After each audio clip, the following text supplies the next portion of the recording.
Boom. Hey folks, how are people doing?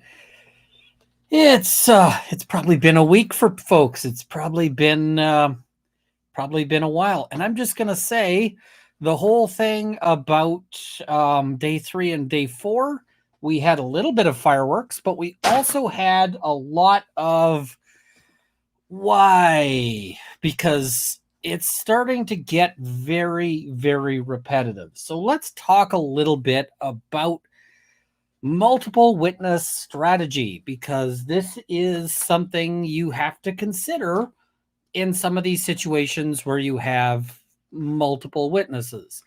So, as an example, let us say that you walked up in, like, it was a concert for whatever band you like. Let's say somebody gets up on stage and punches the singer.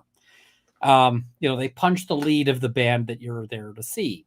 So this is the kind of thing that might have 10,000 witnesses. And you're not going to call all 10,000 people to the stand to testify about this, because ain't nobody got time for that, especially when especially if the charge is just a simple assault, like it's just a punch and that's it. Then why would you call that many witnesses? So here they have a whole bunch of, the paramedics, the firefighters, the police, all of these first responders, and he's calling all of them. And so you might be saying, why is he doing this? Is he just doing this to punish those of us who are at home watching this? And, he just doesn't like us, so he wants to try to kill us through the medium of boredom. That's not what he's doing. The problem he's got is that he's got a number of these witnesses, and they have problems. Because if he just called, like, the one police officer, then, pick one. They've all been kind of broken on cross-examination. They've had to back things up. They've had to walk their statements back. So what he's instead doing is he's calling a whole bunch of people. Now, the problem with that is that you get all of these people testifying to things, and they're not consistent. And this will happen even if people are trying to be truthful and trying to be honest, because memories are not perfect, and memory is kind of a reconstructive process. So what you'll end up with is that no matter how honest they are, if you called those 10,000 witnesses at that concert example, you'd get people saying, oh yeah, the person who, threw the punch was white versus black versus every color of the rainbow. You'd get similar every color of the rainbow as to what they were wearing. And it's not because people are lying. Like, who would lie about, oh, were they wearing a red shirt or a blue shirt? Nobody's going to lie about that. It's just you notice certain different things, and you remember different things. So this is a problem he's got. But the other problem is that a lot of these witnesses aren't just getting, it's not that he's digging out that they're getting little inconsistencies. They're getting some much bigger inconsistencies here. So what's Lolly's strategy here? It is probably that the strategy is that he's going to call everybody and hope that the jury just needs to believe one of them. That the jury will be like, well, we really believe this one person, and they weren't shaken as much on cross. So good enough. She confessed. Get us to conviction. J-Mag is saying, do I still have Rob's tie? It's right there. You can see it in the background there. So I think that's what's going on right now. That said, this is kind of miserable to watch, because we're just seeing this over and over.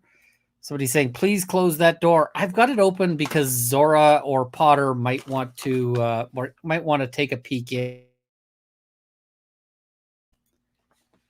If Zora wants, Mrs. Runkle is away, and so if Zora wants to peek in, I kind of want to allow that. So, all right, somebody else asked me to show this plaque. This came in the mail. It is just for fundraising in 2023. I'm going to be doing this again in 2024. So that's fundraising for the Stollery Children's Hospital via Extra Life. Okay, so we're going to blitz through some of this because a lot of this is at this point very, very repetitive. We have seen a lot of this. They're going to testify that it was snowing. They're going to testify that it is, they're going to testify that it's really hard to become an EMT. They're going to testify that a bunch of stuff was said, and critically, they're going to try to testify at various points to some sort of admission of like, I hit him versus did I hit him versus all of this. And quite frankly, we've seen it. So I'm going to try to focus on the critical points for this. And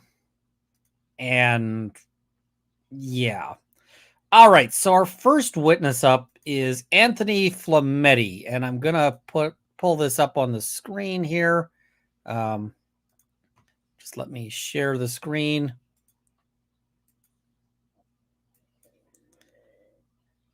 All right, and let's go this mode. There we go. So this is Anthony Flematti, firefighter, paramedic. He's going to get up to testify to all sorts of things, and the interesting thing isn't what he testifies to on direct. The interesting thing is how he transitions on cross, because on cross, he starts having some different notions. He becomes a very different witness on cross. And yeah. So we'll talk about that. What about his left eye? Both eyes were pretty well swollen shut. What about not from the nostrils, but on the skin on the nose? Talking about the injuries. Or multiple lacerations on the nose? So due to the bleeding that was coming from the orifices, trying to clean the area and find exactly where it's from is sometimes difficult. So we can just say it was bleeding in that area. Okay, so you can't define, as you sit here, you don't remember if it was bleeding from the nostril or from a laceration on the nose? I believe it was the nostrils. Okay. Are you saying that there was no laceration on the skin of the nose, or you just don't recall? How's the audio? On the top of the nose? No, I don't know. I'm sorry. On the top of the nose, I don't recall. You don't recall. Okay. With regard to his abdomen, you indicated that it was distended. Yes. The medical term for swollen. Yep. You said that could be from trauma or it could be just bloating, correct? Correct. Did you notice any contusions on his abdomen? No. Any Going skin through the that injuries was here. abraded? No. Or cut? No. So there was no bruising, no contusion, but there was a distension, correct? Yes. So there was no visible trauma to the abdomen. Visible trauma doesn't really matter to internal trauma. It's not always indicative. Answer the question. So my question was, did you see any visible trauma on his abdomen? No. Okay. Yeah. But you did note that it was bloated. That it was distended, yeah. Okay. This is where we start seeing this witness starting to go a little odd, because he starts answering questions that are not the question that was asked. He didn't say, was he uninjured? He said, did you see any, bruising? Did you see any contusion? Did you see any of this? And he goes, well, that doesn't matter. It's like, answer the question that you were asked, sir.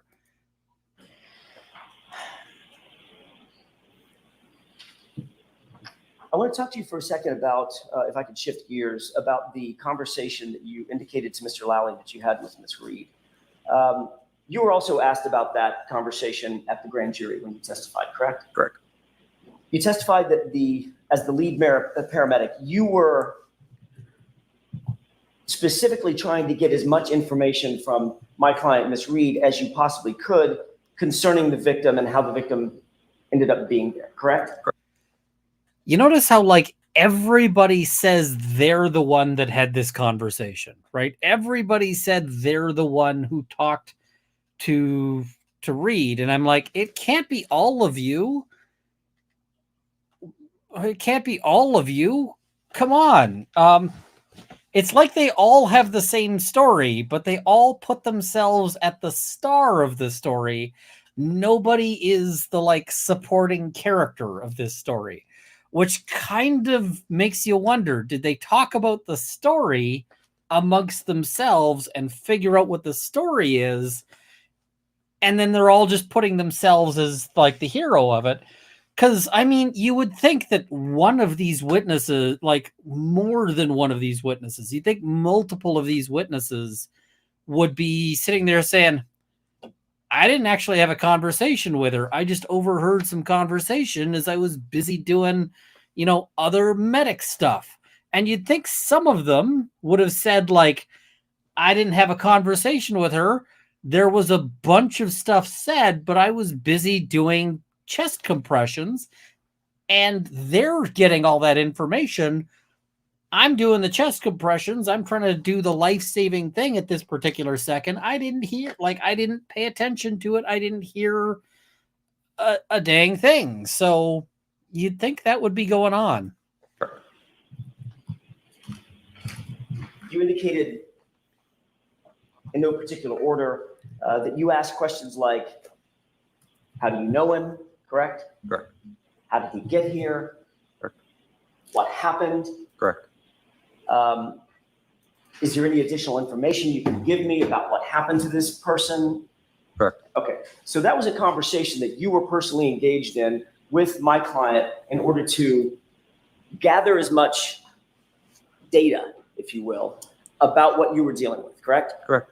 But your focus was, when you first arrived, your focus is, I need to attend to the patient, correct? Correct. Like, conversations notwithstanding, I need. And these are lovely questions because they're the kind of question you can fairly safely ask as a lawyer, because nobody is going to,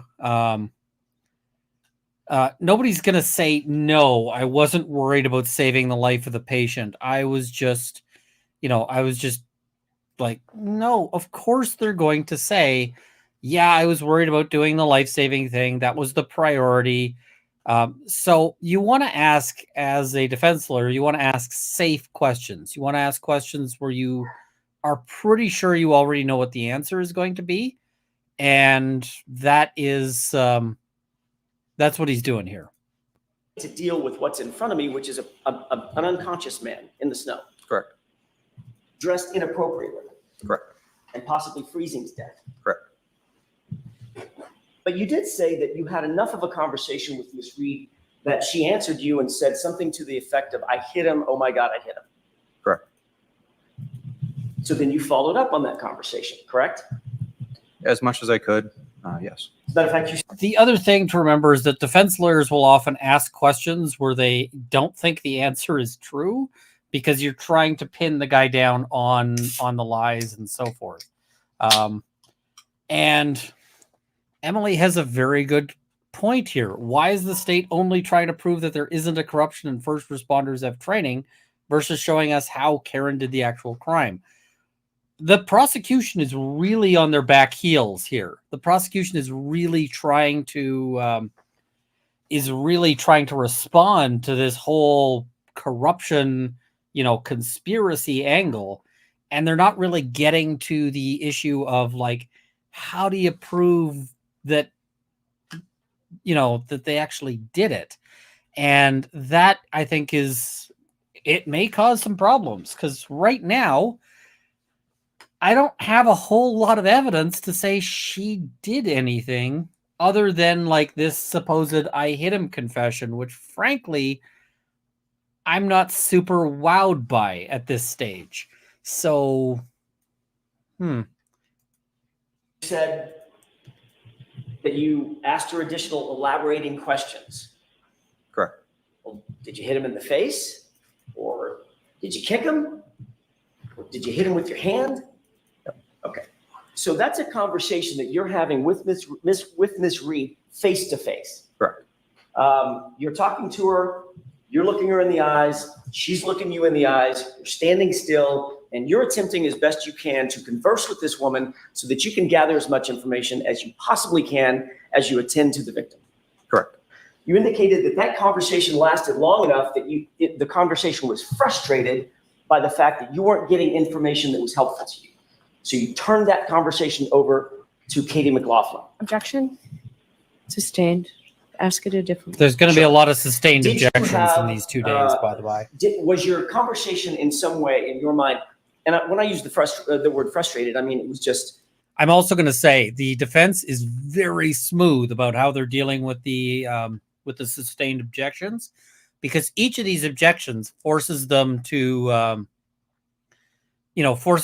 change their strategy, right? It's like people are saying chat summary thinks we're talking about. Where's the chat summary? People say they think it's talking about Rittenhouse. We're not talking about Rittenhouse. So each time this happens, they're sort of forced to change their mind or change their path, right? Like, let's say you're running somewhere and suddenly each of these objections is like a roadblock and you got to turn and find your way around. He's doing it very smoothly. You weren't getting the information that you were seeking, correct? It wasn't productive. Okay, better way to put it. I'll use your word.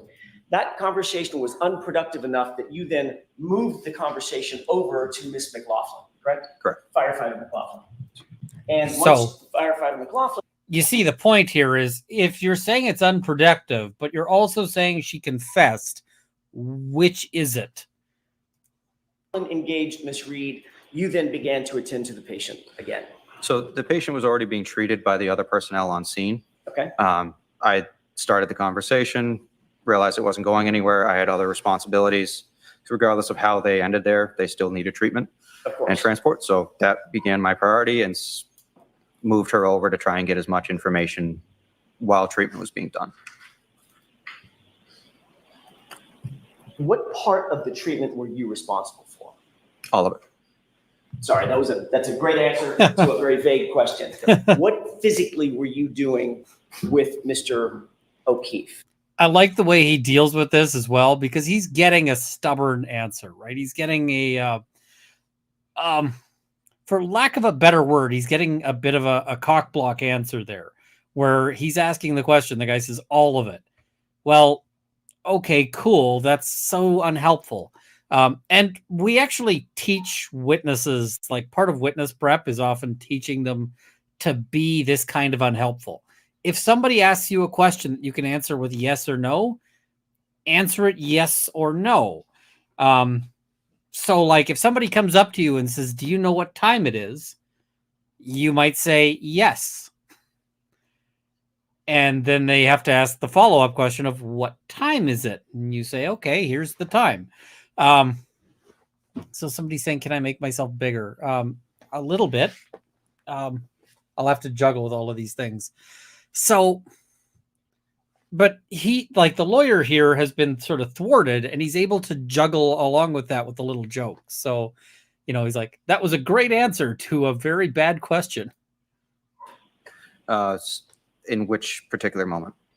When you first arrived and attended to him and physically touched him. In other words, were you the airway person? Were That you the also cardiac avoids person? making this Were you confrontational doing at chest an early compressions? Were stage. you squeezing the bag? I would have been doing chest compressions initially until I could delegate that task to somebody else. Okay. And chest compressions, I'm going to butcher this because I've never been trained other than my little toddler. They look a little like what I'm doing now, correct? Correct. And I indicated palm over one palm over my hand, arms extended, and you can see my shoulders moving up and down in a rhythmic fashion, correct? So And now we've got sirens, like they're going to arrest people here.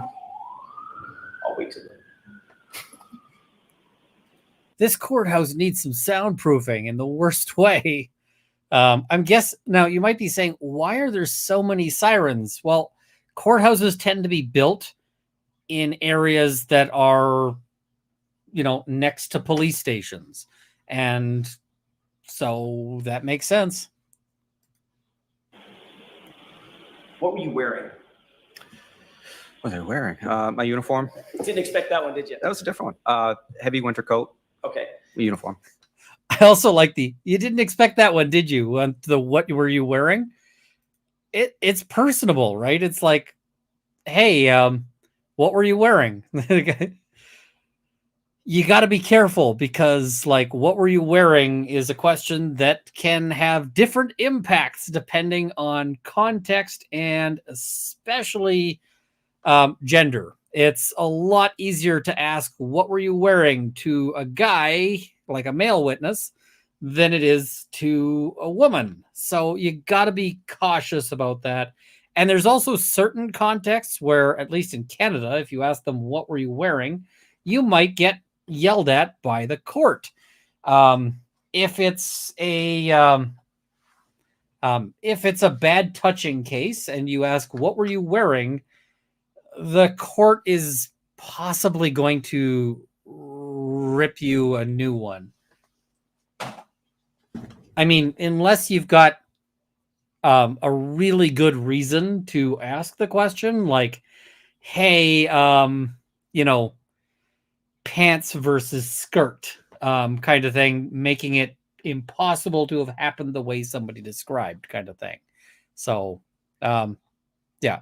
And they did ask Katie McLaughlin. They did it in a careful way. There was nothing wrong with that.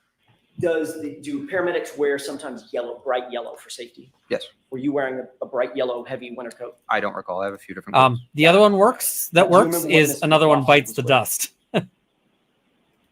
I don't. Okay.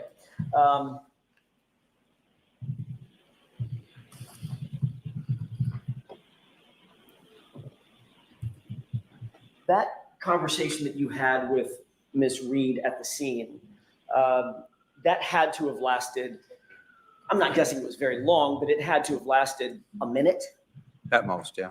at most. Short conversation.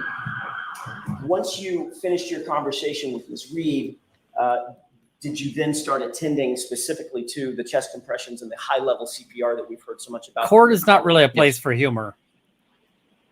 As you're doing the CPR on the scene, that high-level CPR, high-quality CPR, was Mr. O'Keefe then moved to the scoop, which would then facilitate getting him on a gurney? Correct.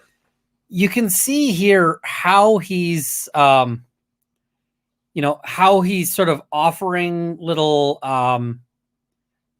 tidbits towards the witness, like little gifts, where he's talking to this, this medical personnel, and he's saying, as you're doing this high quality CPR, right?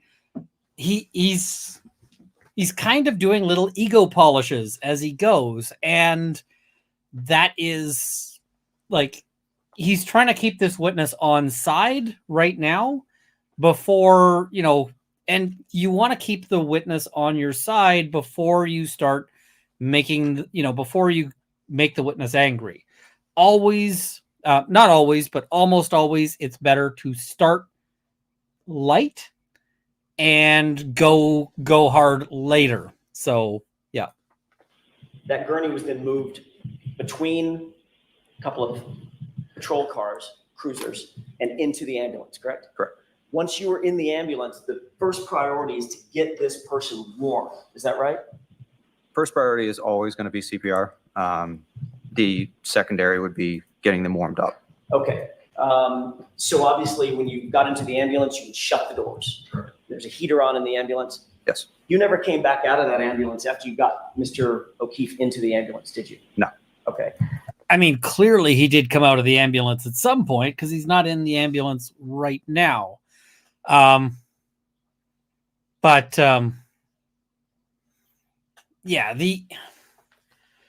it can often be helpful to ask people, like, basically questions that let them tell you how good they are at their job.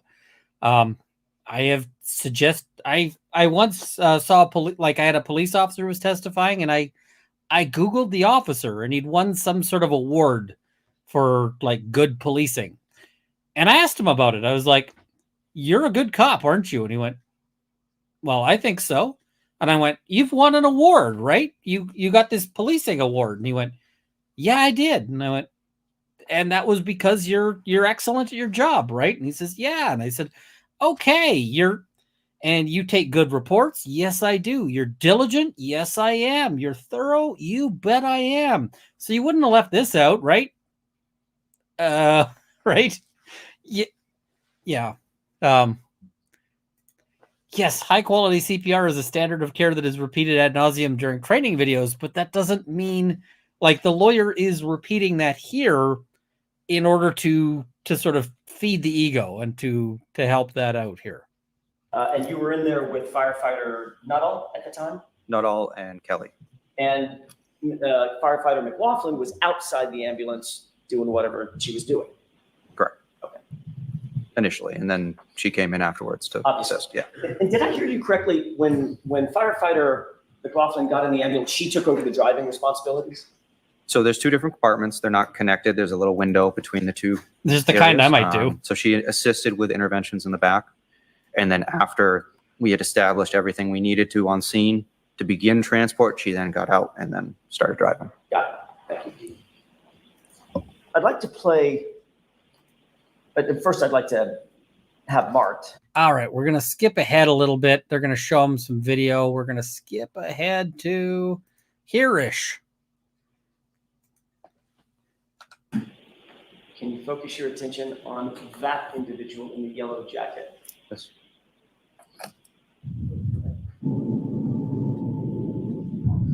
What does that person seem to be doing?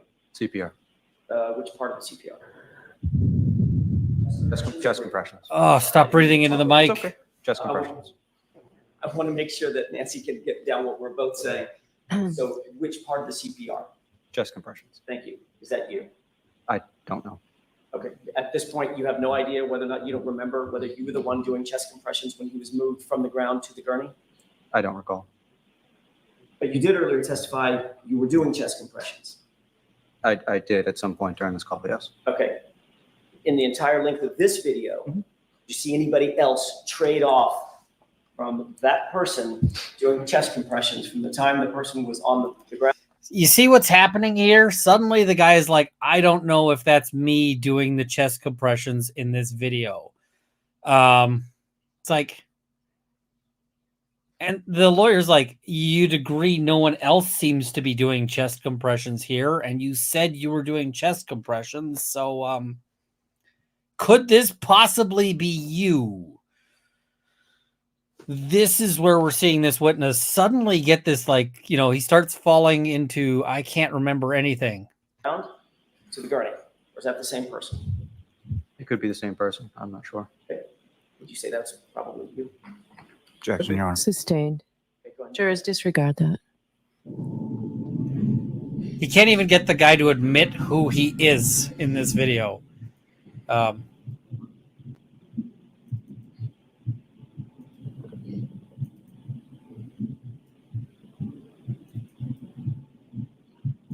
it. I want to direct your attention to this person. It appears to be a firefighter in the middle. Do you see that person? Yes. Who's that? Objection, may we? The objection sustained. I'll see counsel at sidebar.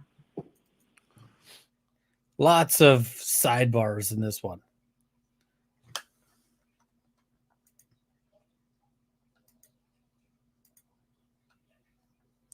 And because it's a sidebar, they're going to focus us entirely on Karen Reed's hair. Take a look at the person or the yellow in the middle of the screen. Do you recognize that? As a fire jacket and build, I would guess it was either firefighter Kelly or So we don't want you to guess. my best estimation would be firefighter McLaughlin. Firefighter. The thing is that the defense lawyer probably does want him to guess. We tell witnesses not to guess at things, not because it's like something that they can't do. They can make their best guess on that.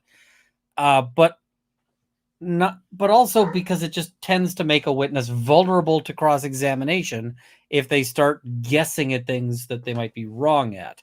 And I can hear Potter in the background. I hope he's not being too obnoxious. McLaughlin. Yes. Okay.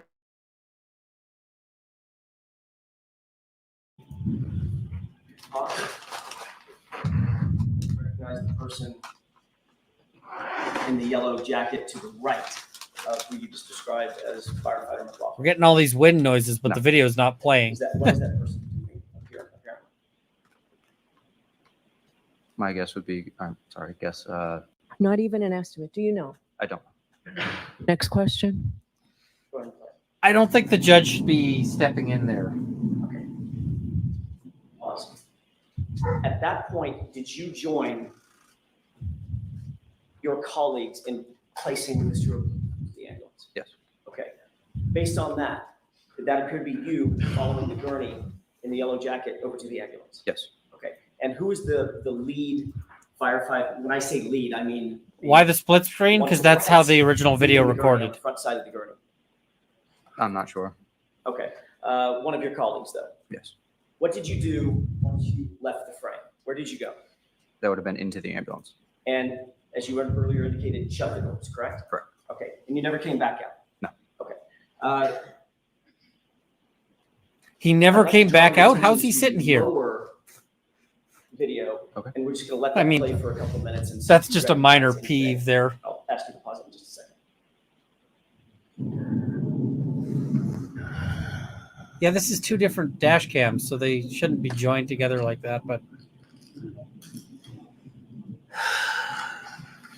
oh, I hate the sighing.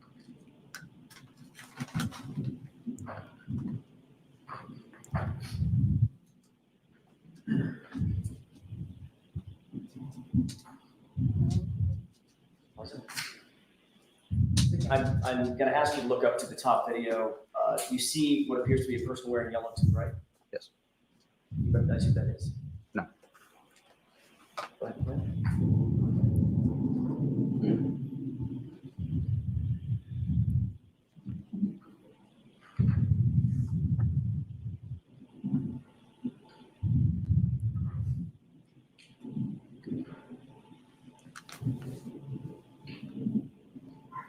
Zora's now here going, where you've given me some treats, but you haven't given me all the treats out of that bag, so I deserve the rest of the treats from that bag. Looking at the lower video, do you see what appears to be a vehicle in the middle of the screen? Yes. What is that? That is an ambulance. Does that appear to be the ambulance that you arrived in? Yes. And that's the ambulance that you took Mr. O'Keefe to? Yes. The doors are closed? Yes. Are you in the ambulance at this point? I'm not sure. Well, if this was, let me just ask it a different way. If this was running continuously. Yeah. No pauses. You've already taken Mr. O'Keefe to the ambulance. Would you have gotten in the ambulance? I don't recall. Well, I mean, you're not standing outside the ambulance. So if you know the answer. I don't know. Next question. You have no idea whether you're in the ambulance or not at this point. At this point, no. Okay. Would you have gone anyplace else when you left the frame? Could have been to gather equipment. Suddenly this guy but for has certain, I don't know. So here's the thing. Suddenly, like when he was testifying on direct, he was able to like give a coherent story of what he was doing and what he was when and there, now that he's up on cross-examination, he suddenly got this like complete lack of memory where every single thing, it's the judge breathing heavily. It's not it's not Zora. Every single thing he's now forgotten. And it's like, sir, do you remember your name? Do you know how you got here today? He's just like, I don't know. Like, that's not great because it suggests a witness who may not be being entirely forthcoming, and it suggests a witness who sees that they have a side. And this is not a witness who should have a side. He's just a paramedic, right? He shouldn't be on one side or the other. He should just be like, I just need to tell what I saw versus what I didn't see. And so why is he getting this selective amnesia where, like, now that he's on cross-examination, he doesn't know, like, if he had breakfast this morning, he doesn't know if he's wearing underpants, he doesn't know what year it is, he doesn't know who the president is, and you start wondering if he's suffered brain damage in the past few minutes because he's not able to answer any of the, like, orientation in time and space questions. So the problem is it's the prosecution doing all of that to show that. So yeah. All right, moving on a little bit here.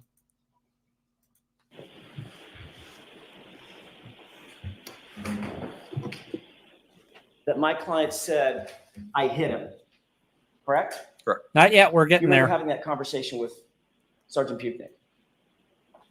I don't recall the conversation, but I'm trusting that your records are accurate. Is it true that during that conversation, you indicated to Sergeant Putnik that, quote, Katie spoke with Karen Reed. Katie is Katie who? McLaughlin. Katie spoke with Karen Reed, collecting medical history for the victim, and was also told by Karen that the last time she saw the victim was at 1 a.m. that morning. That is when Anthony, who's Anthony? Would have been myself. That is when Anthony heard Who's Karen Anthony? say, Oh, "I hit that's him, I me." hit him." This is like the first time in the cross-examination that he's been able to identify himself. It's like, who's Anthony? Oh, that'd be me. It's like, okay, because we were starting to wonder if you knew that anymore. Is that what you told Sergeant Putnik? I don't recall. Does it appear that this is the time, firefighter Flematti, that Katie McLaughlin is getting a medical history from my client, or attempting to? I also think it's weird I that can't they use tell from the firefighter as a title I do know, here. however, that during this time, you're in an ambulance probably 30 or 40 feet away with the doors closed. I don't know. But you certainly don't see yourself in that frame, do you?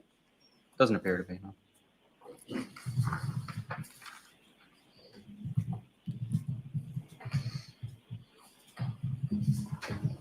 Good. If we're done with the videos, can we take it down, please? Of course. Yes, I think we are finished. Thank you, Anna. Zora is very eager to follow You were this the bit. lead Couldn't it all be because I'm patting firefighter her? on that team that night, correct? Lead paramedic. Lead Okay. paramedic, thank you. You understood, obviously, the gravity of hearing a statement like, I hit him, some sort of an explanation about what may have happened to the victim, correct? Correct. That And I'll statement pull up some potentially memberships and so have forth direct while relationship to, while we're or a watching direct this. relational impact on how life-saving measures are done by the medical personnel that you turn the victim over to. Correct. You testified at the grand jury that you wanted, once you got to the hospital, you wanted to be as quote unquote helpful as possible when you handed over the patient, correct? Correct. You said, No, that wasn't true. I wanted to be obstinate and obstructionist. Of course he's going to say he was helpful, although this is, taking him back to previous testimony. But you notice here that, like, now he remembers that he did say he wanted to be helpful before. He couldn't remember if that's him in the video, but, he wanted to be helpful. He knows that. you said you actually stayed at Good Samaritan for an additional 10 to 20 minutes, which is your habit in cases like this, because you wanted to be quote unquote an asset to the medical intervention team, correct? Correct. That team includes the doctors and nurses that were trying to provide life-saving services to Mr. Oakey. Correct. But you never relayed to a single doctor or a single nurse a single word about a woman who said, I hit him, did you? And So documentation for us ends at transfer of patient care. As far as my memory, I do. let's go back and watch this. Let's watch let's watch the question and we'll watch the answer. To be quote unquote an asset to the medical intervention team, correct? That team includes the doctors and nurses that were trying to provide life-saving services to you. You were trying to be helpful, right? And he's like, yeah, I was totally trying to be helpful, but you never relayed to a single doctor or a single nurse a single word about a woman who said, I hit him, did you?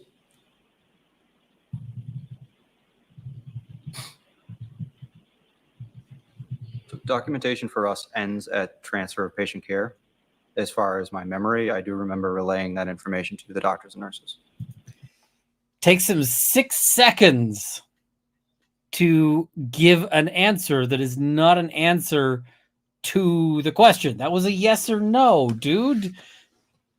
1, 1,000, 2, 1,000, 3, 1,000, 4, 1,000, 5, 1,000, 6, 1,000. Yes or no? Dude shouldn't need that long to answer the question, but you know what he's probably doing in that moment? He's probably realizing that they just cornered him and he's trying to think of a way out. He's like, yeah.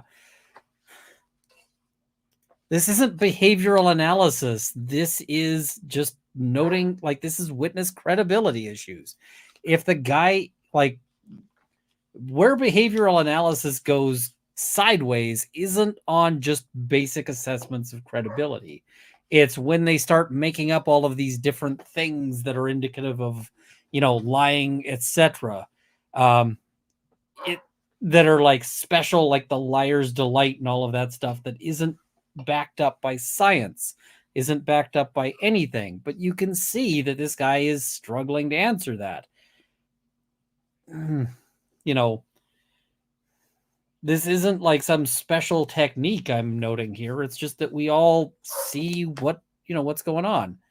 So this is a good question. Is the court sound low for anyone else? Because if so, I can turn it up.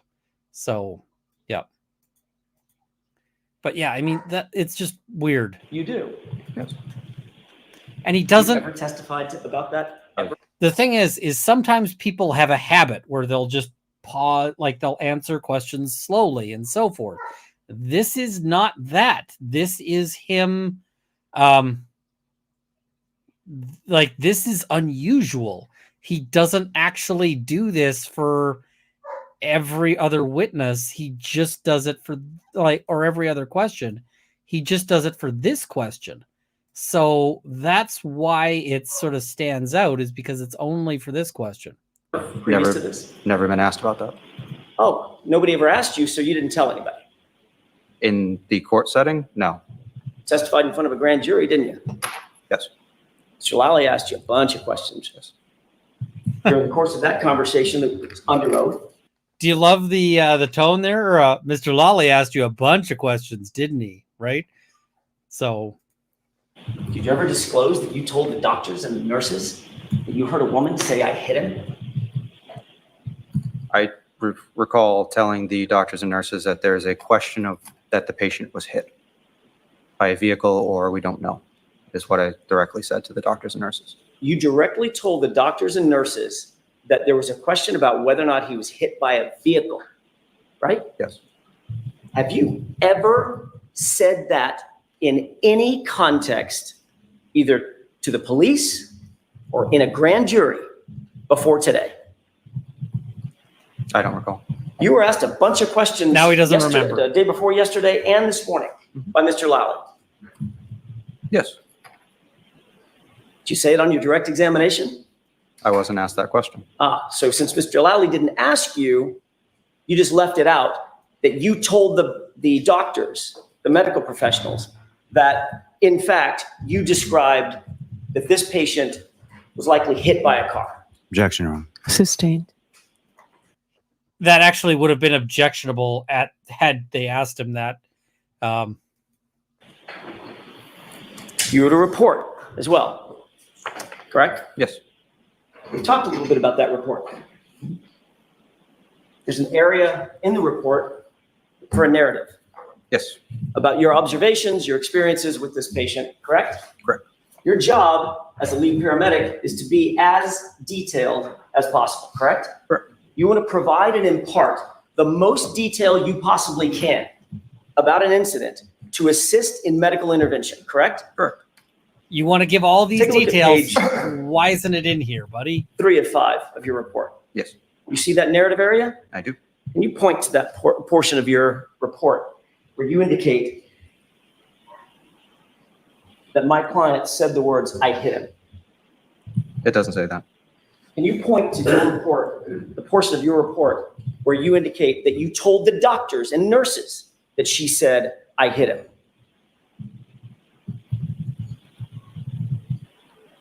Doesn't say that. Can you point? Now, I'm just going to say this is something you have to have done your homework on, because if you screw up here and the witness is actually able to point it out, now you look like an idiot. Don't do that. I have seen lawyers make that mistake. I haven't made that mistake myself, but I mean, it could happen. These lawyers are being very careful, so I don't think they're going to have that problem at all. But, you know, it's like, did you put it in your report? But I love the way he does it. This is a technique where you're just like, can you point to the moment where that happens? As an example of a different way or a different time of doing this, I had a guy who basically the police took him to the ground for no reason. I mean, there was a reason, but it wasn't like a lawful reason. It was that my client was mouthy as opposed to whatever else. But the police officer testified that the reason why he took my client to the ground was because he said my client pulled up his hands like with clenched fists, right? That he did this. And so then the officer says, I took him to the ground and, you know, slammed his face in, like, you know, took him to the ground to arrest him because he was about to, you know, hit me. The problem with the office, or for the officer, is that this entire interaction was captured on a dash cam. And so I get to put the officer there and play the dash cam. And I tell him, like, can you just say stop when you see my client pull up his hands in that fighting stance that you described? Just tell me stop when that's on the screen. And we run through the entire dash cam video. And he doesn't say stop. And I say, okay, we must have missed it. Let's go back to the beginning and tell me when to stop when he pulls his hands up. And we get to the entire video again. It's like, I didn't hear you say stop. Will you agree that that didn't happen? And he's like, no, I don't agree that. I'm like, well, then why didn't you say stop? Do we need to go through it again? And the judge is like, no, Mr. Runkle, that's not happening. But I was just like, you didn't say stop at any point. You saw this dash cam. How is it, you know, how is it that you say this happened and yet it's not captured on the video? Did somebody edit this video? Is that what's happening? He's like, well, no, of course the video is not edited. It's like, then it didn't happen, right? And the officer's like, well, it happened. I don't need him to admit that it didn't happen. I just need to embarrass him a little bit. That's what he's doing here. That portion of your report where you indicate that your concern for the patient was that he had been hit by a car. Doesn't say that. Doesn't say that.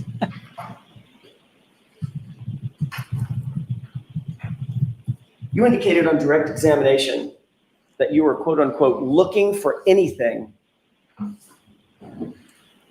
that we could pass on to the emergency room that would assist. Yes. I think it might have been an assistance to the emergency room personnel to indicate that you believe this person had been hit by a car. Objection. Sustained. Do you believe that that would have been an important piece of information to pass on to the emergency room assistants? Objection. I'll let him have that. Right. It would have been important, yes. And it's nowhere in your reports, correct? It's not in the reports, no. You didn't tell that to the police when you were This is interviewed it. 8 days later. You put it in your I was report. not asked about how or what I was. My question is, Yes. did you tell the police 8 days later, or 9 days later when you were interviewed?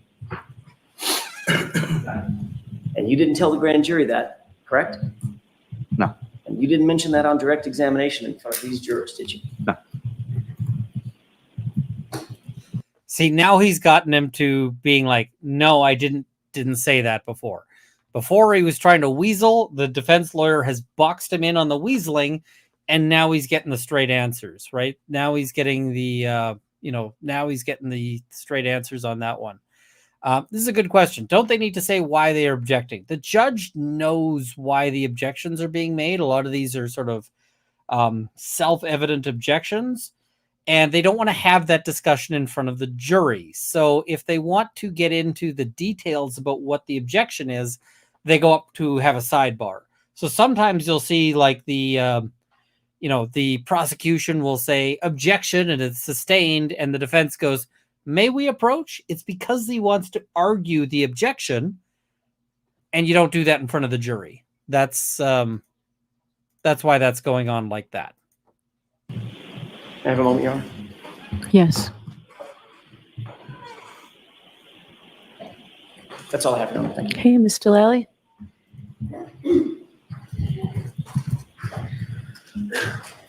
Now Lally gets up to try to save this. Doesn't work super well.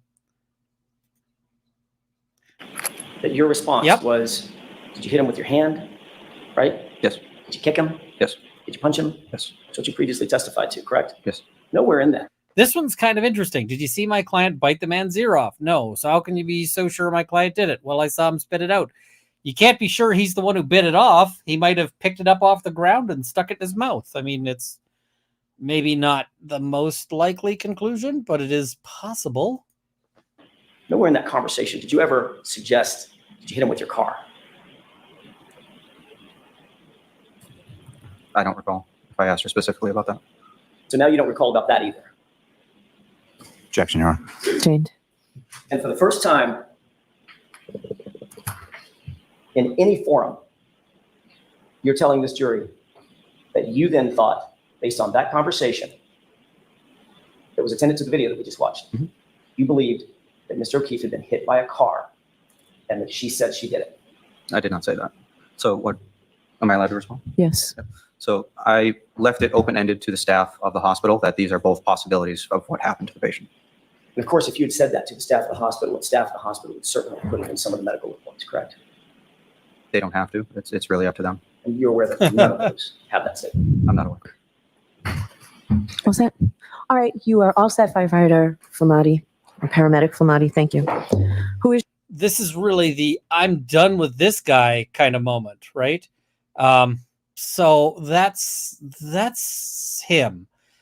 We can move on to Matthew Kelly, who Matthew Kelly looks incredibly fed.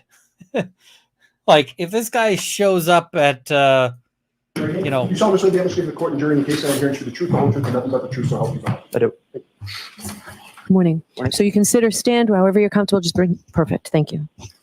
This guy looks like a Fed.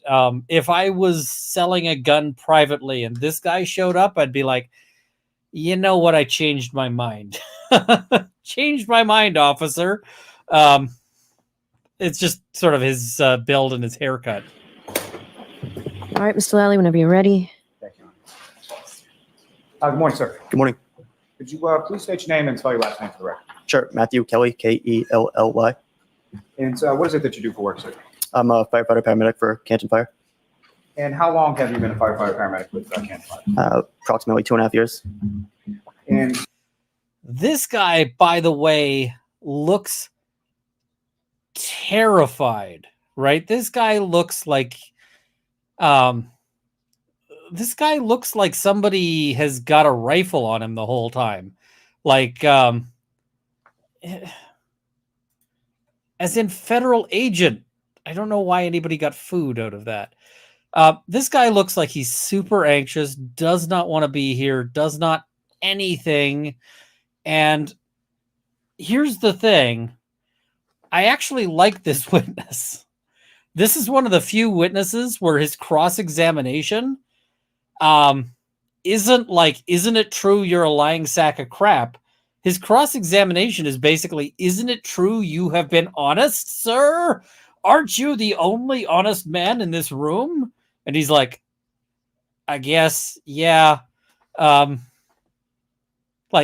this guy gets cross-examined as, aren't you the most honest person who ever honested in a courtroom? So, prior to working for the Canton Fire Department, what, if any, other employment did you have within that sort of field? I worked for a private ambulance, Brewster Ambulance Service for approximately 5 months.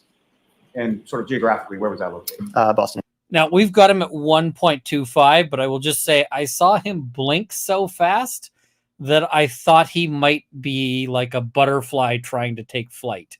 So he looks terrified, and we're going to skip through most of his testimony because he basically testifies to the same things as everyone else, except not the I hit him. Okay, and some of it could have been on the floor of the ambulance as well?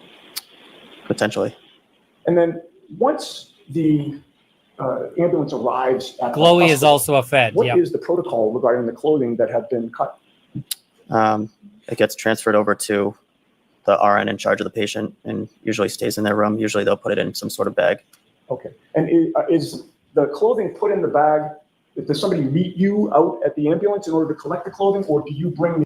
I like how people are saying that they think I was body shaming this dude, because this dude looks like he's in pretty good shape. He's in better shape than I am, because I am a skinny, bony sack of crap. Yeah. The clothing into the hospital in order to transfer it to an RN? We bring it in. And do you recall who it was that brought in that clothing? No, Who was with you at that time going into the hospital from the ambulance? not all in Flematti. So it had to be one of the three of you that delivered that clothing to an RN, correct? Correct. Do you know if all the clothing was delivered to an RN or if some stayed in the ambulance? I don't recall.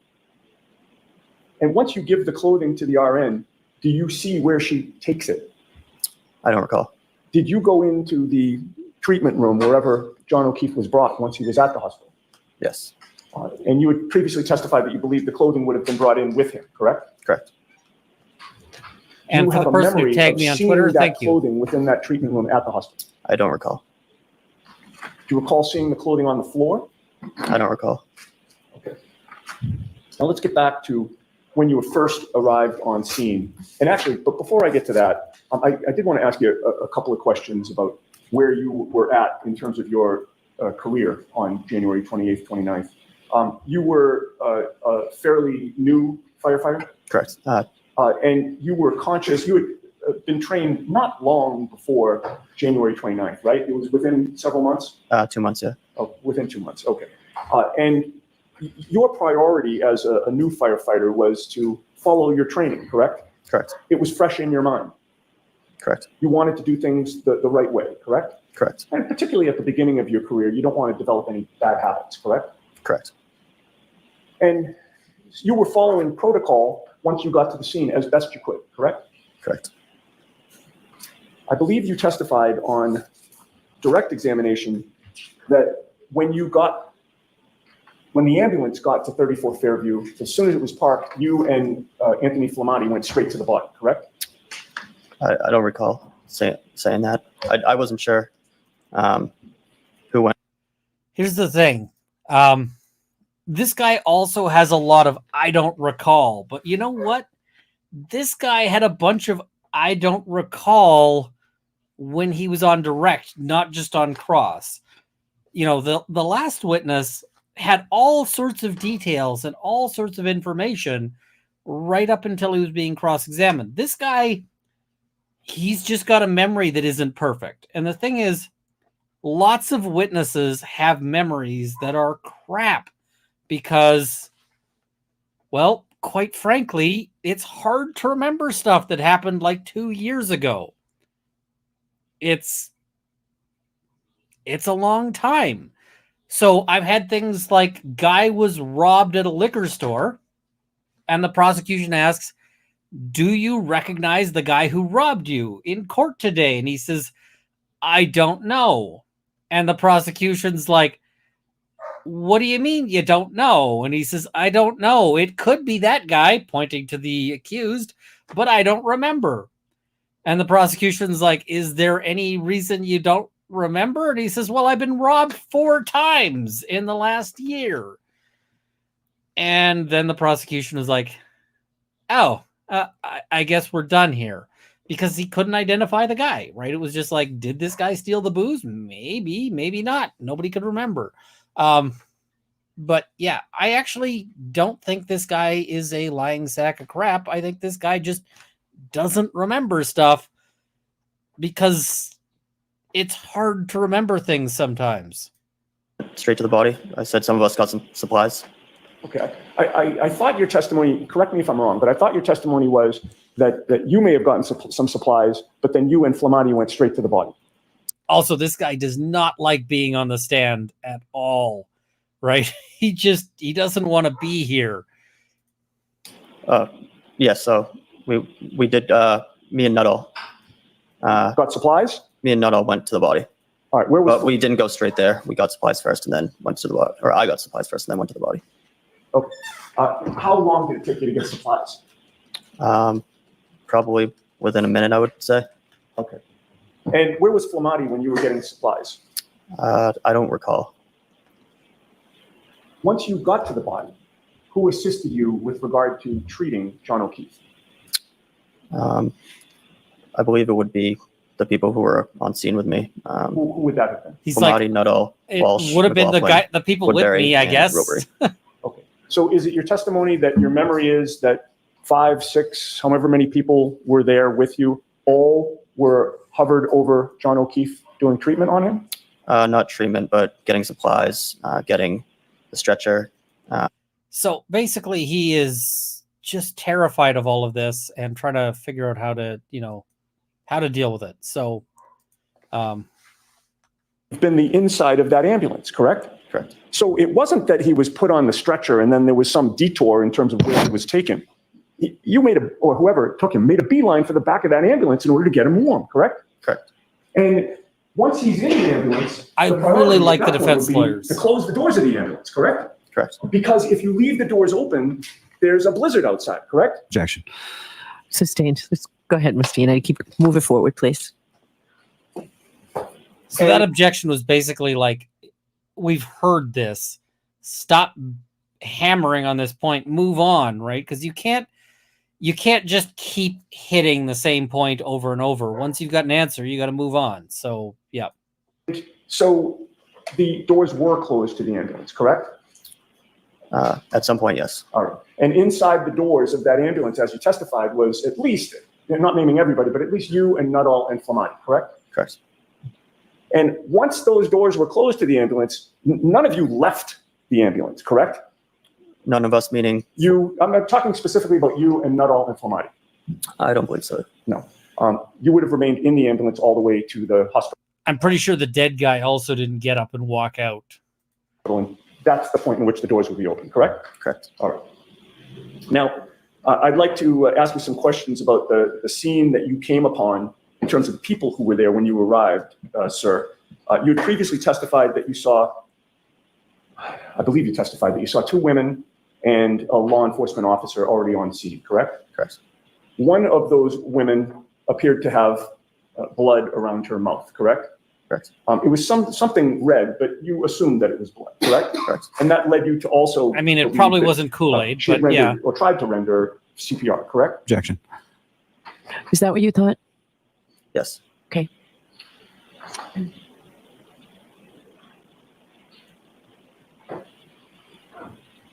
So, minor side point.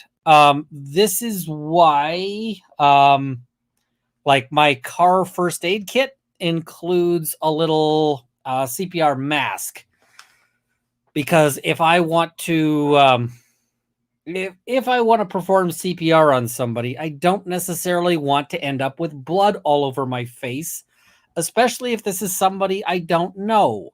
Like if I just drive up to some sort of incident and there's some rando stranger lying in the,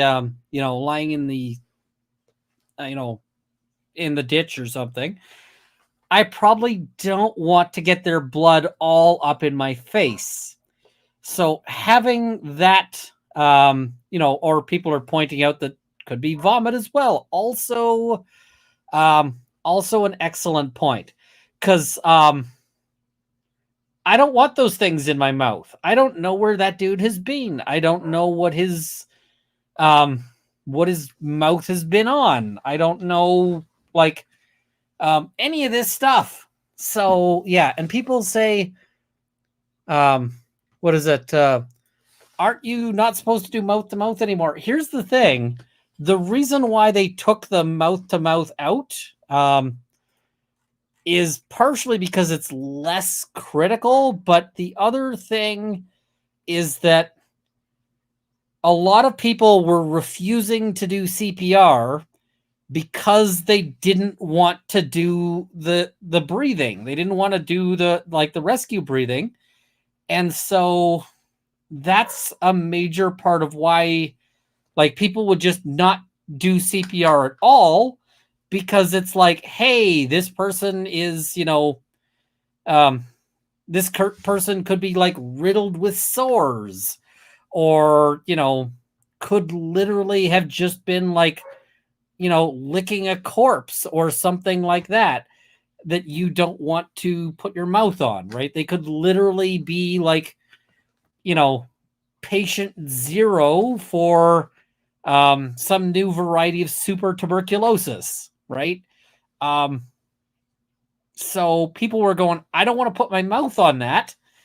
And so then instead of just doing the chest compressions, which would have been helpful, they would just be like, I'm not touching that person at all, which is not good.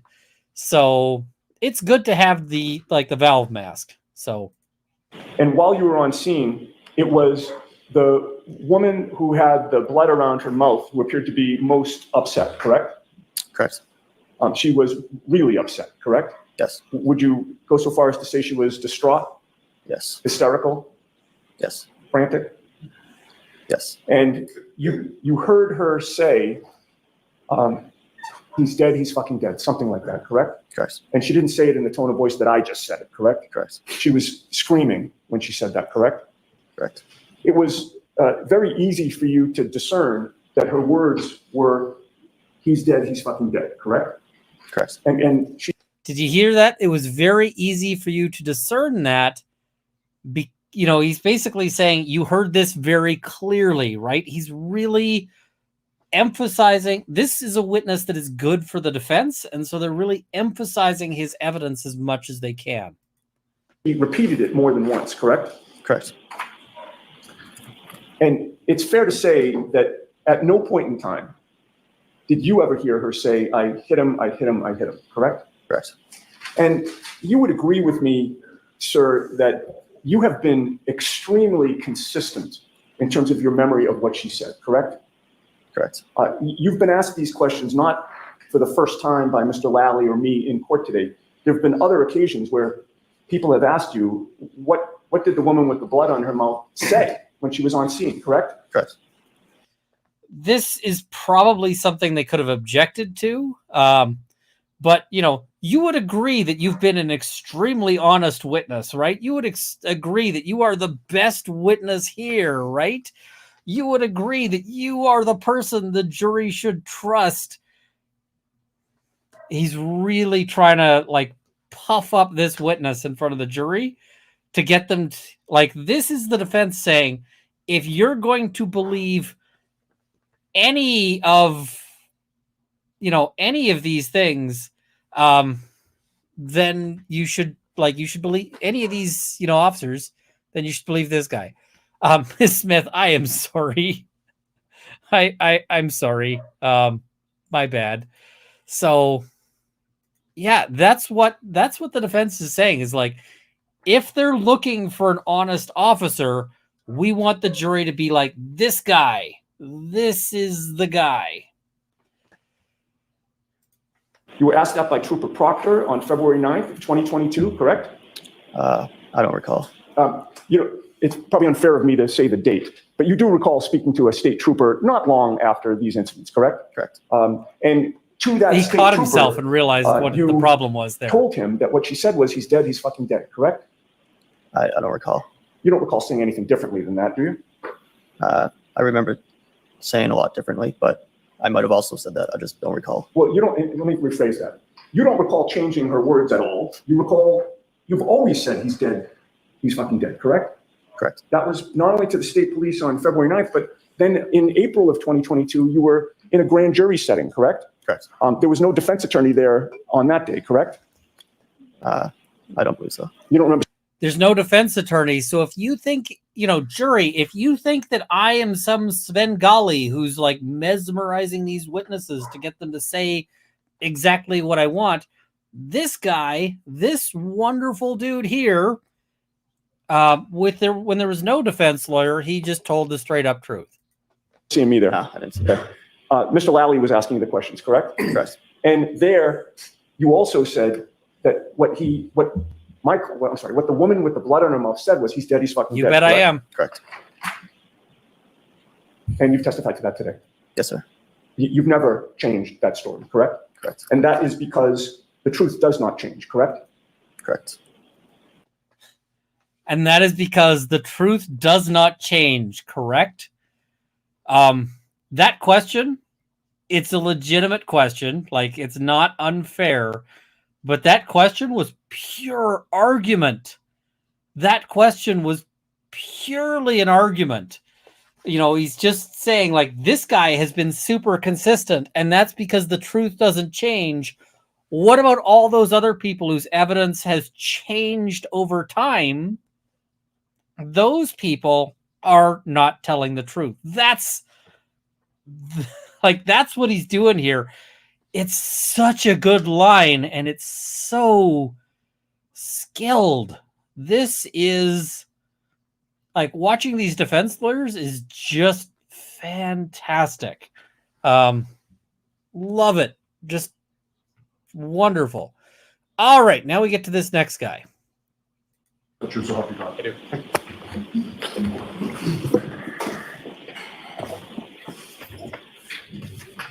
Okay, whenever you're ready, Mr. Lally. Thanks, Joe. Good afternoon, sir. Good afternoon. Could you please state your name and spell your last name? Francis Walsh, Walsh. And what do you do for it, sir? I'm a lieutenant paramedic with the Canton Fire Department. And how long have you This been guy's got a, the strongest accent we've seen so far. firefighter paramedic with Canton Fire Department? Just shy of 10 years. And you indicated that you have the rank of lieutenant, is that correct? That's correct. And how long have you been a lieutenant with Canton? Since September of last year. Now, with regards to, you have a certificate. Okay, let me tell you which witness or what notes I took of this witness, like from this witness. I watched this guy, and my notes for him literally say next witness Francis Walsh, and then it goes on to next witness Katie McLaughlin. I got nothing out of this guy. Like, he was there.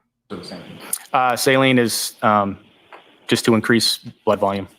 Yeah, I guess we got saline blood volume. Now, as far as, No, sir. Good afternoon.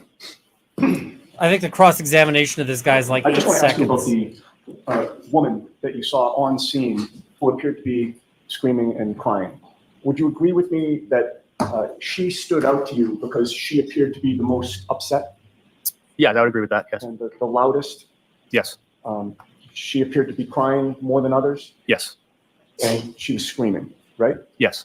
And what you heard her say The I problem understand is your that people assume that it's easy because these guys make it look Was easy, that- but it's not easy. she All of just this is said, super hard. Is he alive? Correct? That's what I recall. Correct. In a loud voice, Yes. in a distraught voice, Yes. while she was crying. Correct. I have nothing further. There's nothing, Mr. Lally, right? No. All right, you are all. That was the shortest cross-examination of okay, this guy exists, and that's it. That's all.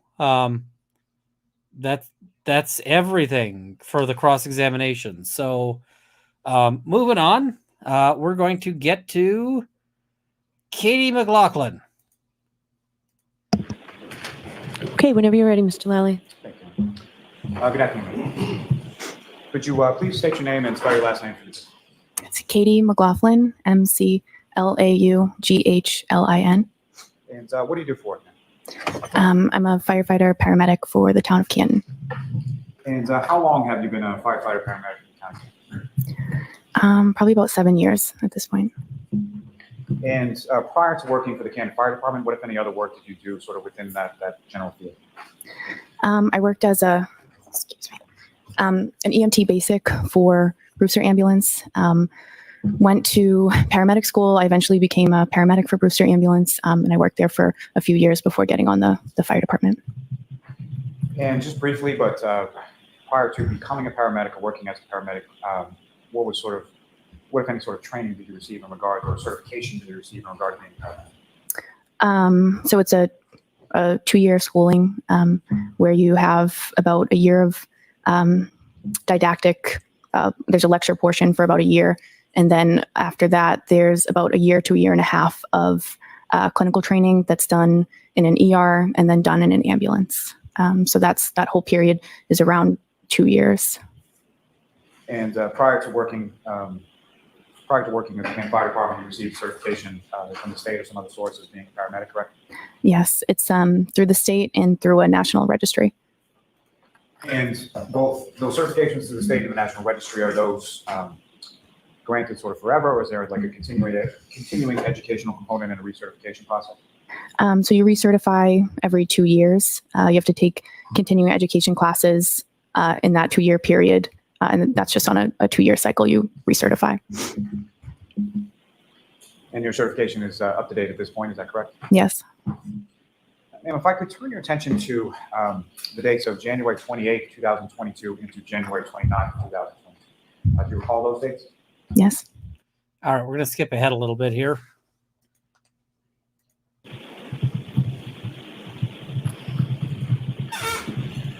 Oh, that squeaky chair. So when you have this conversation, if you recall, you mentioned that the other person who was across from you was that somebody from your department, or an officer or a civilian, or who was that? So I was standing, Karen Reed was to my right. There was another woman to the left of me, kind of across from her. And then there was a police officer kind of, not directly across from me, but within the same kind of area that was more closer to Karen, I would say. Do you know who that officer was? I don't.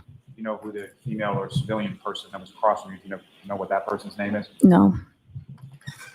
And with respect to when Ms. Reed said this repeatedly, Probably. Can you describe for the jury sort of the tonality of that? Like, how did she? She seemed. That's not my she's chair very, squeaking. Very upset. She seemed hysterical, I would even say. Just very upset. But once you received that information, did you follow up with any other questions to Ms. Reed at that point? At that point, I did not. I have to drive the ambulance, so it's a time-sensitive situation. So I knew I had to drive the ambulance. It was said in the presence of the police officer, so I felt like that was the appropriate, that information was appropriately transferred. And I just felt, based on her demeanor, I don't think it would have been productive for me to continue to ask her questions at that point. And so after asking and receiving that answer, if I hit him, where did you go? So I went to the ambulance. And in reference to the ambulance, did you go to the back I of the think I ambulance? skipped over one of the things I wanted to cover there. So I went to the back of the ambulance where the patient care was. What, if anything, by the time that you arrived with firefighter Walsh on the stretcher, what, if anything, could you see that firefighters Flematti and or Nuttall or anyone else was doing with reference to Ms. O'Keefe? By that point, it seemed like they had already got him pretty much secured on a backboard, and they were ready to move him to the stretcher. And once Mr. O'Keefe is then moved with the backboard from where he was to the stretcher where you are, what happened? So I remember Tony was kind of at the head of the stretcher. I was standing on the side. There was a woman next to me, and Tony said to me, "Can you try to figure out what happened?" And he kind of motioned to this woman that was next to me. So set to figure out what happened. So firefighter Flematti, who's the lead paramedic, directs you to ask some questions of this female, correct? Yes. And fair to say this woman that was next to you, you didn't know her, you never met her before? No. From your conversations with her that day, do you see that woman in the courtroom today? Yes. Could you just direct us to where she's seated or an article of clothing she's wearing? That's record reflect identification and identify what you're trying. Okay. Pointed Now, at with my respect, pointed at the to accused. this woman, she's standing next to you when you're at the side of the stretcher, correct? Yes. And what, if any, observations did you sort of initially make as far as her demeanor, or how was she sort of acting when you first started to engage her? She seemed very upset. Very upset.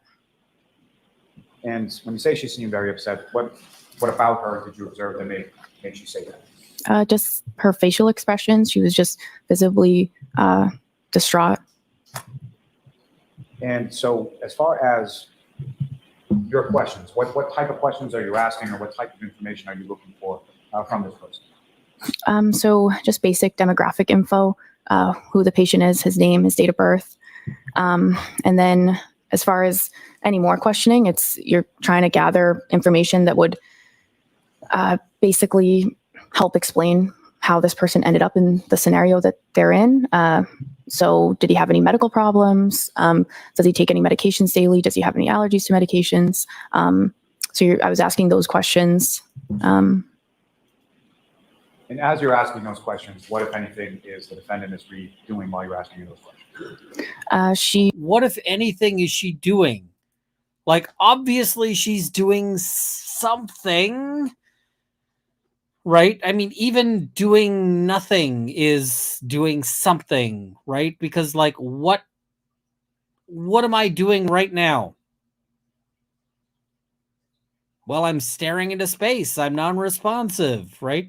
And now I'm talking to you guys. Like, what, if anything, was she doing? I mean, unless she just, like, physically ceased to exist, she was doing something. Stop with the what, if any, when it's unnecessary. Like, obviously she was doing something. She answered who the patient was, his birthday. I think she answered maybe some of those initial medical questions that I asked. But as I said, she's very distraught. She was kind of moving around the scene a little bit. So I was just kind of following her. And then we came to a stop at one point, and I continued to ask one more question. What was that one more question? So at that point, I asked her. I asked one more question. Like, is she is she quoting Columbo here? Like, I asked one, just one more question, right? If there had been any significant trauma that happened before this. What, if anything, did she say? So she said, I hit him. She repeated it. There was a woman standing across from her who I believe at that point said, you're hysterical. You need to calm down. You're hysterical. She repeated, I hit him. And there was a police officer who was in that vicinity kind of with us who replied, you what? She repeated it one more time. And so this officer hears her say, I hit him, apparently, and she doesn't get immediately arrested?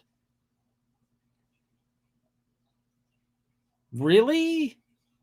Like, pull the other one. And that officer then signaled to somebody, get Goody down here, which I'm assuming would be the sergeant.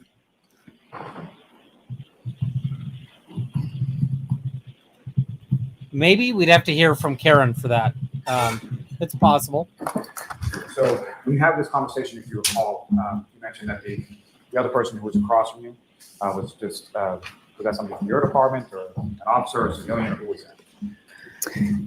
So I was standing, All right. So that's the critical thing they needed out of this witness, right? Was the I hit him.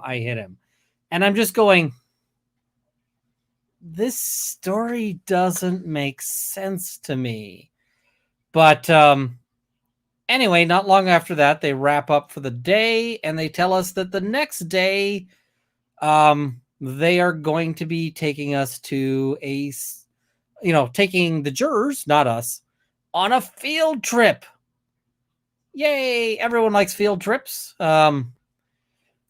So, field trip. And that is sort of where that wraps for the day there. Let us pull up some super chats here. I pulled up some previously as we were going. Z, thank you for the membership there. Dark Tech Observer, hey, thanks for your help with the thing. I really appreciated your insight. Lots to learn. Please show us your plaque, Ian. I did. Against the Tide, please like to help Ian reach his pro bono goals. Thank you so much. American Dreamer says, please close that door. Thanks. I think I explained why that one's there. We saw Zora peek in. Anna Trankler, thank you so much for the YouTube membership. Sandy, thank you for the 5 gifted memberships. Much appreciated. Kate, maybe when you get a sec, would you go over the Dan Schneider defamation lawsuit filing? Feels like pigeon business and curious if anti-slap applies. I think he's going to have some problems with that filing because, amongst other things, he already issued an apology. So it's kind of hard to sue for defamation when you've apologized for the conduct. I will close the door there just to, just because we're getting some doggo barking. I don't think we have any Naomi or Bobby, but if we do, it'll come up on Monday. And when that officer testifies, he never said she said it. Yep. We got some real problems with all of this. Kristen M96, I looked it up. They ended with 21 inches of snow by the end of that day, but just not at the time of the call. Fair. Melanie Paré, theory, when she went back the next morning, people in the house told her he never came in, which led her to believe she might have hit him. That actually makes some sense to me, because that seems like, yeah. J. Michael RN, loving the commentary. Thank you so much. NJ Kathy, thank you so much. MJ, welcome aboard. New membership. Morgan, Ian, your opinion. Practicing with a public defender in WV, I've never seen a judge interrupt so much. For your information, firefighter is usually a rank. Firefighter, driver, lieutenant, captain, assistant chief, chief. Dad was an assistant chief. Okay. I still don't really know about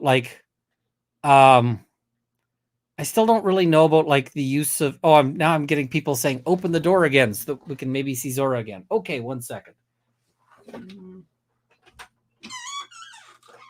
All right, if she wants to come in, she can come in. I don't really like when they use ranks for non-military people, because it just feels weird.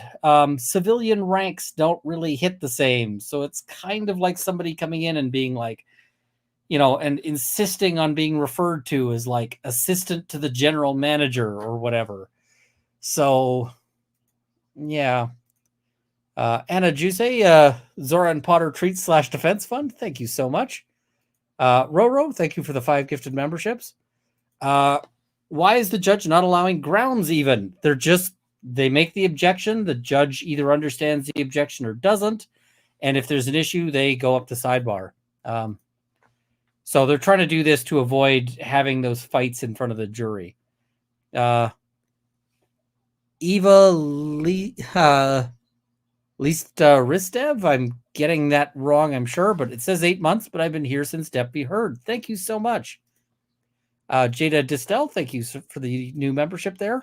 Emily C., when McLaughlin testifies to Karen Reed confessing she hit him, she sounds stressed and gets short of breath. Makes me wonder if she's lying. There's a lot to wonder there. Charlie Raven, thank you so much for the membership there. And Amy in Boston, Lally, what if anything, Elaine 2.0? I mean, you're not wrong. So that, Morgan says, I'm on replay crew from here on out. I have to go deal with a large rat. That's concerning. Eva is fine. Okay, I'll stick with Eva. So sorry about mangling that. All right, so that is day that was day 4, or sorry, day 3. Now we're moving on to day 4, and day 4 continues with the same witness because they didn't finish. So now we get back to her, and let us do that.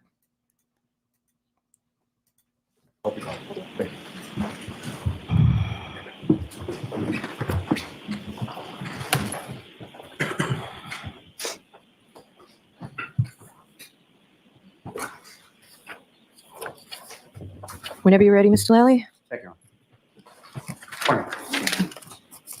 Now, I have a few more questions for you. So, turn your attention to a period of time you testified about yesterday when you're. All right, I we're think going would to be skip the ahead a first little time bit. that statement was made to a police officer in my presence. And then, yes, I testified to it on January 30th, as you said. You said it on January 30th. You weren't testifying under oath, correct? Okay. Said it. Okay. Yes. My question was, I really want to know, just for my own personal reasons, I really want to know if she wears this cross all the time or is it just in court? Because I have some thoughts about people who like just throw on the cross when they go in to testify in court. I got some thoughts about that.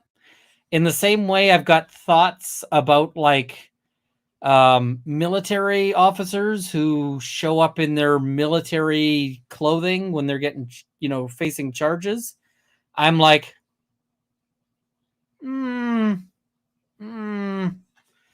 So I don't like it when people start wearing that stuff just for court. So, Jack says, this is already known in all the pictures with Caitlin Albert. She's not wearing the cross, lol.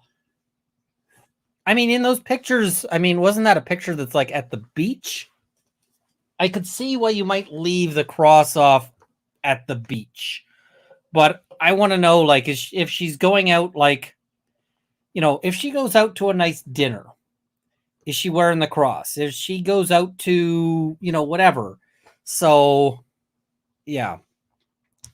Skywalker says military has to rep. The thing is if you're charged with a crime and you go in your military uniform, there are at least 2 judges I know of who will hammer you for doing it. So be real careful on that. really, I appreciate you clarifying. My question was really the first time you actually told this statement to any law enforcement officer was on January 30th. Yes. Okay, we can take that down. That was when you met with Trooper Michael Crockett, correct? Yes. Obviously, that was very close in time to the event. It was the next day. Is that right? Yes. The events were close. The 29th. Yeah. So it would be No, the some next people do day. all the time. It's Right, just I always 29th, wonder. 30th. Yeah. Okay. Right. The events were fresh in your mind at that time. Yes. You obviously knew about the importance of that interview. You knew that it dealt with a police officer who had passed. I knew it was important to talk to the police about what I heard. And you wanted to be accurate. Yes. You wanted to be as detailed as you possibly could. Yes. And you understood. See, he's pinning her down to this statement. You had to be critical on this. Like, this was an important statement. You were trying to be accurate, right? And then he's going to point out the inconsistencies. Understand that memories, obviously, they get a little worse with time, not better with time, right? Sure. The closer in time you are to the event, the fresher your memory is going to be about the details of that event. You would agree, I don't know. right? So far, Sure. You told this is a good question. Will Karen take the stand? So far, I don't see a reason for Karen to take the stand because right now, I don't think she'd have to. But I mean, that may change. It might be that they want to get her testimony out there. I don't know. But if this is as good as the evidence against her gets, I would probably be telling her, you just keep your butt you just sit down in that chair and like just ride this over the finish line. Because, yep. When in some ways defense testifying is kind of the losing game, you don't do it when you're winning. This is not a good place to spike the football. So, yeah. Trooper Proctor the day after the event on January 30th that the That statement doesn't that you surprise attribute me. to my client was actually made to the female, not to you in response to your questioning. That's what you told Trooper Proctor, correct? Also, I love the logo by the book. I don't have those notes in front of me, so I don't know that I can tell you that that's correct, but the statement was made in response to my question. However, the Miss Reed was looking at the civilian woman. Okay, let's watch that again because I was yammering and obviously knew about the importance of that interview. You knew that it dealt with a police officer who had passed. I knew it was important to talk to the police about what I heard. And you wanted to be accurate. Yes. You wanted to be as detailed as you possibly could. Yes. And you understand that memories, obviously, they get a little worse with time, not better with time, right? Sure. The closer in time you are to the event, the fresher your memory is going to be about the details of that event. You would agree with that, right? Sure. You told Trooper Proctor. You see how she's transitioned to the sure? That's also something people do when they tend to be getting a little more evasive. They want to give an affirmative answer, but sure sounds less agreement-y than yes or correct. So the sure is kind of dismissive yes. Details of that event. You would agree with that, right? Sure. You told Trooper Proctor the day after the event, on January 30th, that the statement that you attribute to my client was actually made to the female, not to you in response to your questioning. That's what you told Trooper Proctor, correct? I don't have those notes in front of me, so I don't know that I can tell you that that's correct, but the statement was made in response to my question.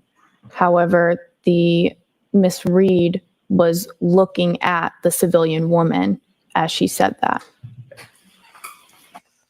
Did you hear that clarification anywhere up until now? Did that seem weaselly as hell to anyone up until now? Because like that looked weaselly as hell to me. You know, it's just like okay, so what happens next? So we're going to skip ahead a little bit to some of the fun questioning. No. You didn't write it in any notes. No. You didn't document that statement in any way whatsoever, correct? Other than my interview with Proctor and my subsequent testimony. You didn't document that statement in any way yourself, did you? No. Since January 30th, in that conversation that we just talked about with Trooper Proctor, your statement has evolved. Is that right? I don't know how to answer that. You testified yesterday to something quite different Not quite different. than what you testified, I'm sorry, than what you stated to Trooper Proctor. Respectfully, I think my testimony has been pretty consistent. You testified to something. If you're in this situation where it's like, respectfully, I think my testimony's been pretty consistent, you know it's not going to be the greatest day for you. Yesterday, quite different in context than what you told Trooper Proctor. Isn't that right? I don't know that that's right. Well, you told Trooper Proctor, Karen Reed looked at a female standing to your left, said, I hit him, I hit him, I hit him, I hit him. Right? Yes. Yesterday, you told these jurors that Karen Reed said, I hit him, and an officer said, you what? And she repeated, I hit him, and the officer immediately turned and went to find another sergeant. Is that right or no? Yes or no? No, there was more to that testimony. That's not what you said. We saw that like like 5 minutes ago.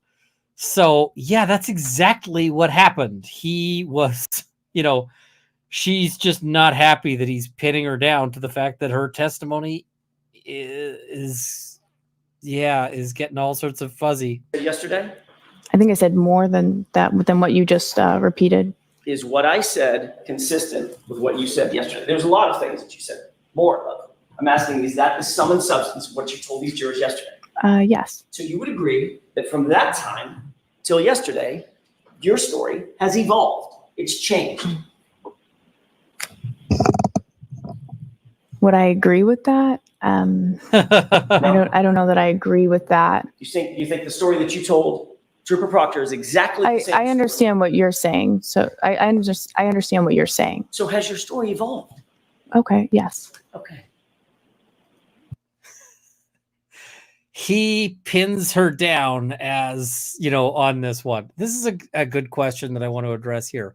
Could he treat her as a hostile witness? So what does it mean for a witness to be hostile? Well, she is a hostile witness because she was called by the prosecution. All of the prosecution's witnesses, they're not properly speaking hostile witnesses. They're just, but what a hostile witness declaration allows you to do is it allows you to cross-examine your own witness. And where this happens is sometimes sometimes the other side won't call a witness for you, or you might be on the prosecution side and you need to call this witness.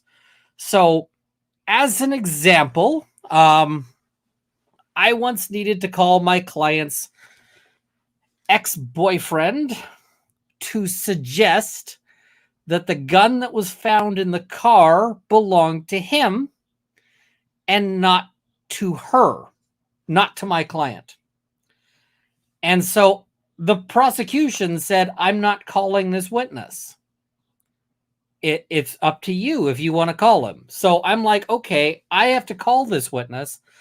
But because I'm calling this witness, I can only ask open-ended questions. I can't cross-examine this witness. And so it can be difficult to get to what you want if the witness is not cooperative and you can't ask those kinds of questions. Like, you can't cross-examine. You can't ask those leading questions. Now, luckily for me, this guy was openly hostile. He said some pretty rude things about me specifically. He said some things about my client. And so when I was like, Your Honor, I'd like to be able to cross-examine this witness, the judge was like, Crown, do you have any take on it? The Crown's like, yeah, no, go to town. But you can establish a hostile witness through other ways. Like, they might be refusing to answer your questions properly, or just like shutting you down on that sort of thing.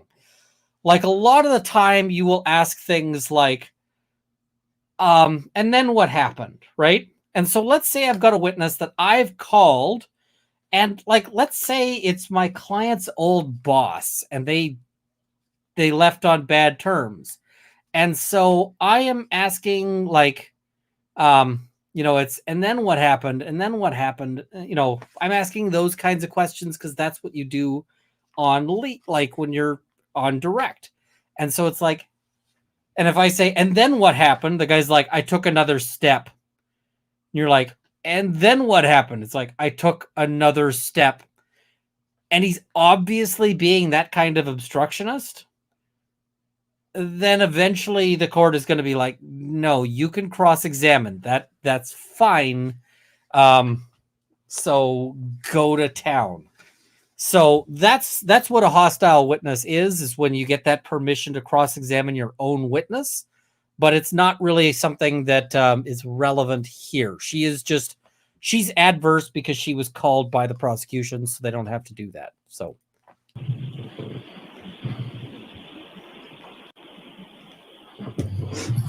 Ms. McLaughlin, who's Caitlin Albert? I went to high school with somebody named Caitlin Albert. I love her reaction there. Who's Caitlin Albert? And she just has this expression of like, oh shit. And then the answer she gives is like, I went to school with someone, like high school with someone named Caitlin Albert. I can tell you, if you asked me the names of the people I went to high school with now, I don't think I'd recognize them unless I was looking at a yearbook. And I don't even know if I have any yearbooks from my high school. So it would be like, I don't know. Like, if you asked me who any of the people who went to my high school were, short of like 10 people who I sort of kept in touch with afterwards, it would literally be, I have no idea. And then they might say, did you go to high school with this person? I'd be like, maybe. Could be. Like, and she doesn't even say, like, I know Caitlin Albert. She says, I went to high school with someone named Caitlin Albert. Well, this is the town of Canton. Canton is not New York City. Do I have the trailer for that? Yeah, Canton is not this. This dog made New York City. New York City. Canton is probably about as big as a postage stamp. And like, how many other Caitlin Alberts would we be talking about here? Like, come on.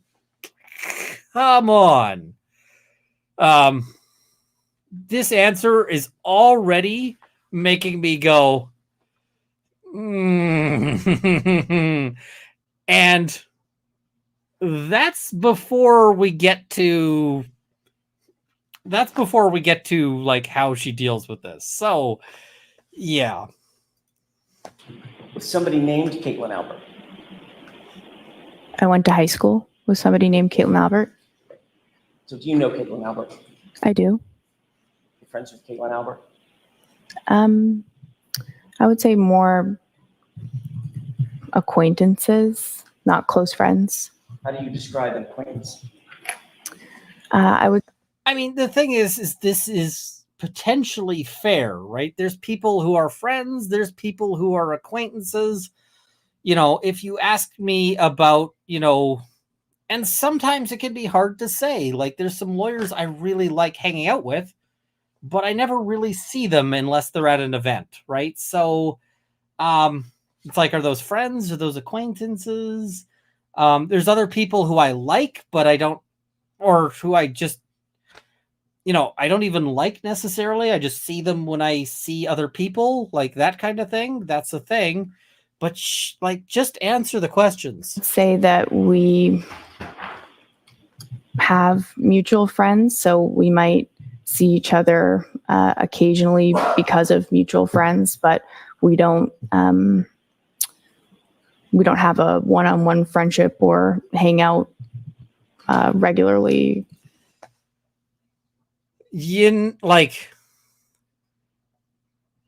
If this is a non-issue, you just answer the freaking question, right? Like, hey, who's like Joseph L to me? And I'd be like, he was a good friend in high school, but I moved away and I haven't seen him in forever. We've had a couple of phone conversations since then. I like the guy, but like, we don't hang out. We're not really good friends anymore because I don't see him, right? Cool. No problem. Who's like any of these people, I can describe our friendship or non-friendship, our relationship, etc. It's like,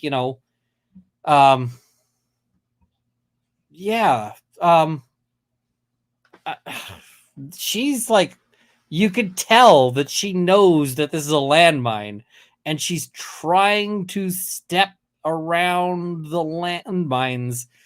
And it's making it obvious that she knows that there's a landmine here, right? Like, if you're trying to determine if somebody knows that there's a minefield in a particular field, the person who goes sprinting through it, like, probably didn't know that that field is a minefield.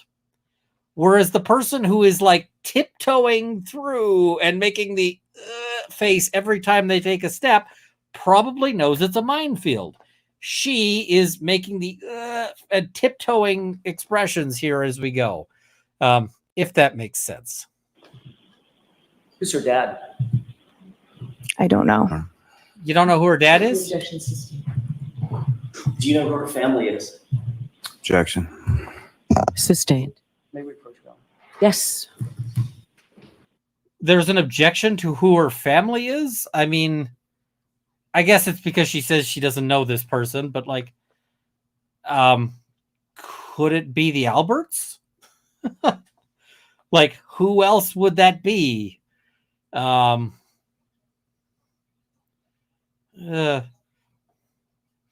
wouldn't know who most of my high school friends' parents were, to be honest. Yeah, that's fair. But you can just say, I don't know. So,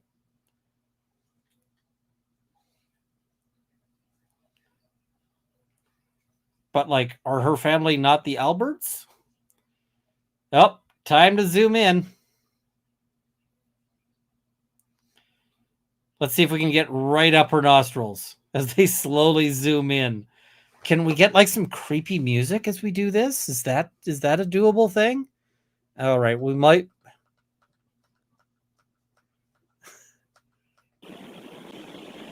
All right, we're back on.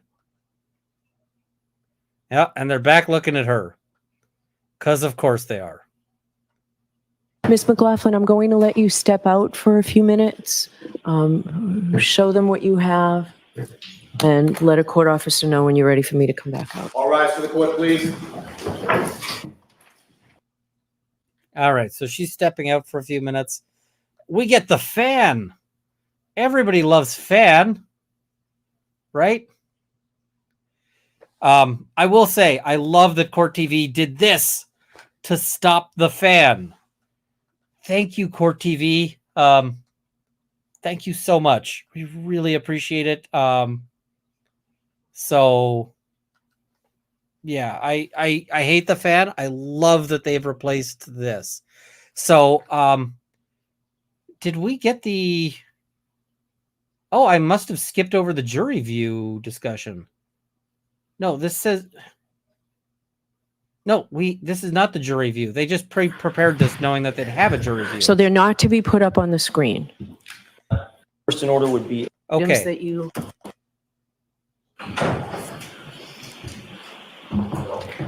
So we got some audio here. We got no video. It just is what it Back in is. session, you may be seated. All right, so Mr. Jackson, let's mark for identification the items that you told us about at Sidebar. first in order would be a Okay, so let's talk about what it means to mark as an exhibit versus mark for identification, because this is important. Marking as an exhibit means that it goes to the jury. It's part of the official, it's part of the evidence in the case, right? So let's say I am introducing into evidence, I want to introduce this fine brick or this piece of brick. I want to make this evidence, right? And so I say, Your Honor, at this point, I would like to tender this brick into evidence. And let's say for some reason, the opposing side, the prosecution, objects to my brick going into evidence. Well, we still have a problem because on appeal, I may want them to consider the brick. So we need to know what the brick is. There's also issues of, let's say I can't get this brick into evidence because I asked the witness, do you recognize this brick? And the witness says, I don't know what you're talking about. I've never seen this brick in my life. And I go, oh, that's a problem.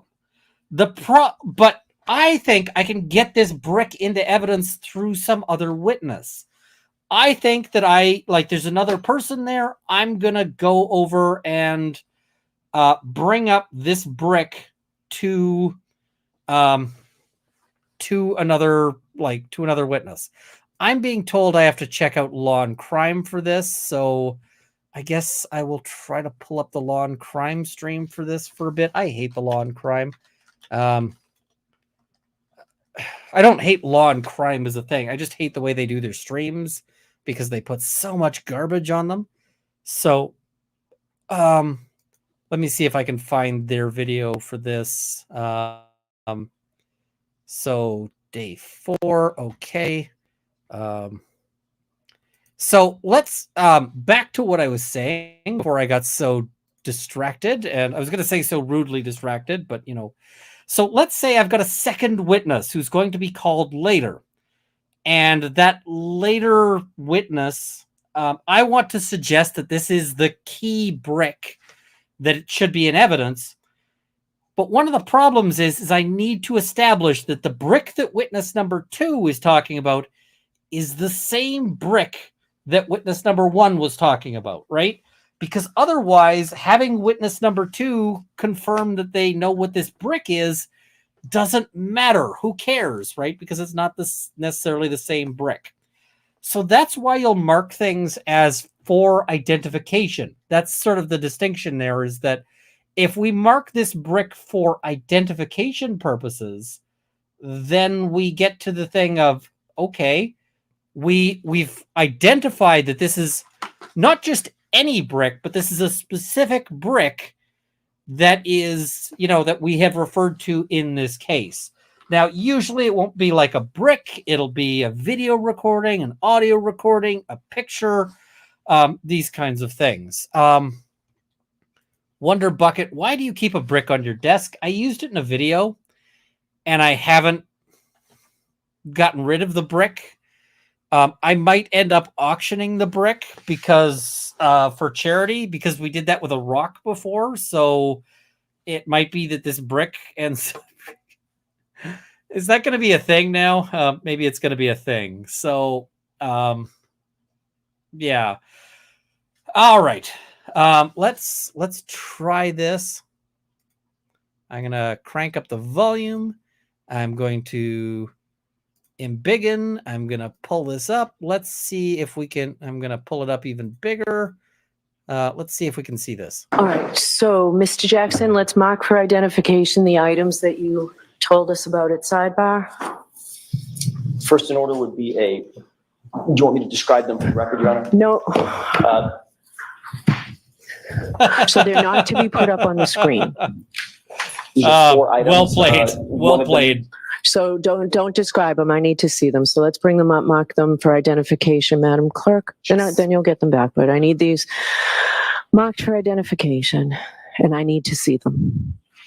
So the marking for identification is again, so that if they get referred to later, if he finds a way to get these things in, then we know it's the same pictures. And Canonical Heat says, thank the fabulous mods. They deserve it. Thank you, Canonical Heat. Much appreciated. Thank you. So we'll Mark them first. mark them first.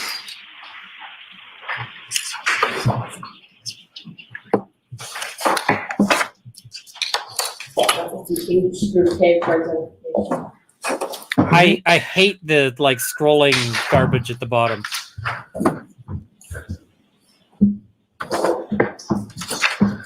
But yeah, this is the law and crime Truth Finder trial ticker. Truth Finder is apparently a trademark of Law and Crime, which just suggests you can trademark all sorts of stupid things. Thank you. Mr. Clerk.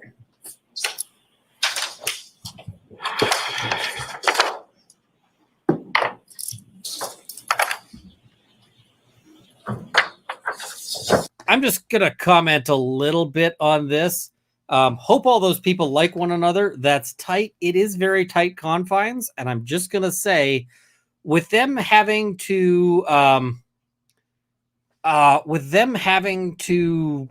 have the whole court proceeding in this real tight confines, and the court proceedings are going to be like morning till afternoon, somebody in this proceeding is going to start doing the convention thing of not showering. So I can guarantee you somebody in this room is getting more and more ripe as this trial continues. I don't know who it is. I'm not going to make a guess, but somebody in this room is going to be getting ripe as this goes. And yeah, it's a thing. It's a thing. So yeah, not the con, no shower. Yep, somebody will be doing it. Who do you think the prosecutor's key witness will be? I've not seen any notable witness in favor of the prosecution thus far. I think this witness is their key witness.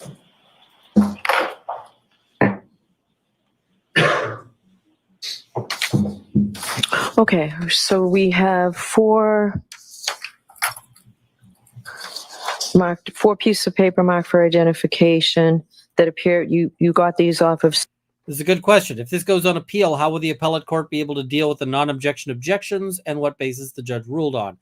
All of the objections that were just objections sustained, they're not going to be able to appeal those at this stage. What they will do is but the ones where they go up to have a sidebar, those will have a record for them. John Smith says, really, Runkle? She seems false and hard to believe. I didn't say she was a good witness. I said this is the one that I think that they think is their key witness.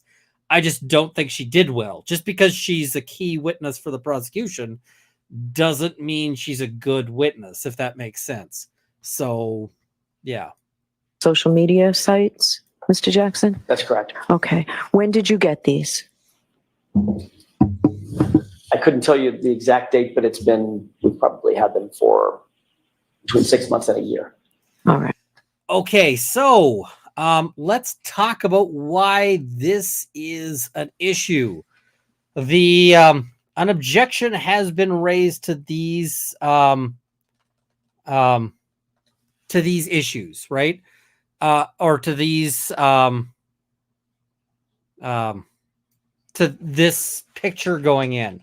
And the objection is based on a rule that doesn't exist in Canada. It is Rule 14 of criminal procedure. So let us stop for a second and we will just pull this down as I pull up Rule 14. And we'll talk a little bit about Rule 14 and what it means and why we hate it and all of that. So here is Rule 14, and we're just going to do this. Nope, we're going to do this. All right. So Rule 14. You know what? We're going to embiggen, and I'm just going to hide entirely. Bye-bye. Hopefully you guys can still hear me now that I'm hiding, but so Rule 14 is mandatory discovery for the defendant. So what that means is basically these are rules about when evidence has to be turned over. And so it starts with the prosecution shall disclose to the defense and permit the defense to discover, inspect, and copy each of the following items and information at or prior to the pretrial conference, provided it is relevant to the case, and so forth. And it includes material and relevant police reports, photographs, tangible objects, all intended exhibits, reports of physical examinations of any person, or of scientific tests or experiments, and statements of persons the party intends to call as a witness or as witnesses. Okay, this is basic stuff. Like the prosecution has to turn over their evidence. If you watch My Cousin Vinny, you've got Vinny, the newly minted lawyer who doesn't know what he's doing, who goes and asks the prosecution, hey, can I have a look at your file? And the prosecutor goes, yeah, sure. Come on down. You can have a look at it.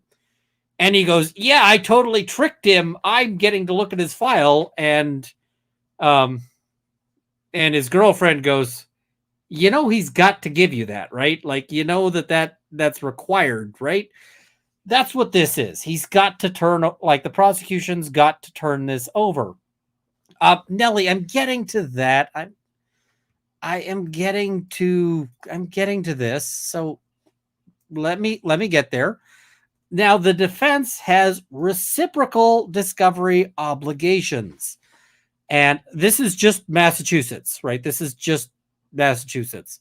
Following the Commonwealth's delivery of all discovery required pursuant to subdivision A1A, at and on or before a date agreed to between the parties, or in the absence of such agreement, a date ordered by the court, the defendant shall disclose to the prosecution and permit the Commonwealth to discover, inspect, and copy any material and relevant evidence discoverable under sections 6, 7, and 9, which the defendant intends to offer at trial.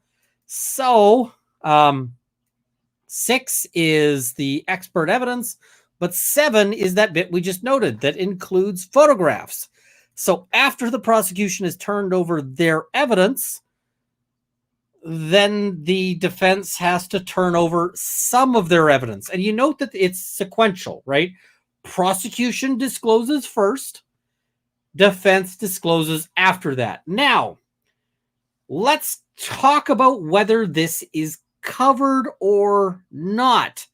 This is complicated, and this is going to be an argument issue because it's which the defendant intends to offer at trial. Did the defendant intend to offer at trial this particular image? Well, only if she lies about this, right? Because if she gets up on the stand and says, yeah, I know Caitlin Albert, we are besties, you know, I totally look after her dog, and, you know, like, you know, we've been on dates, we, you know, like, whatever, right? Like, if she says we are the bestest ever friends, and, like, you know, I would donate a kidney to this woman, then you don't tender the picture, right? Because at that point, if she says, you know, we're joined at the hip, it's like, cool, picture, not useful. So did the defense intend to offer this at trial? Well, this is complicated. There's also some case law, because I was trying to find case law on this, and there's some case law that says that impeachment evidence needs to be turned over, but it's not in this context. It's not in the context of stuff you're using to impeach prosecution, like the other side's witnesses. It's in the context of, if I am calling Joe and I know that there's a bunch of bad stuff about Joe that the other side might want to use to impeach Joe, I have to turn that over. But I couldn't find case law on the issue of, if the prosecution is calling Joe and I have bad information about Joe that I might use if he lies, like, does that get covered? I don't know. I think no. The court is going to rule yes. I suspect the court is wrong, because it's impossible to know all of the things you might use to impeach somebody. Like, I just don't know what you might use to impeach somebody. Like, let's say she said something crazy, like Coca-Cola does not exist. I might impeach her with, what the heck is this then?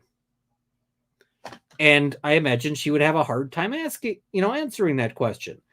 But I wouldn't know she was going to say that until she said it. So I don't know. I think the judge has made the wrong call here, but I don't know for certain, because there could be case law I'm not aware of. I think that this is now, and here's the other thing. I am just going to say, in Canada, we don't have this. Let's say I have video evidence that shows that not only did my client not commit the crime, but that, like, the lead investigator personally committed the crime. Like, it's a break-in.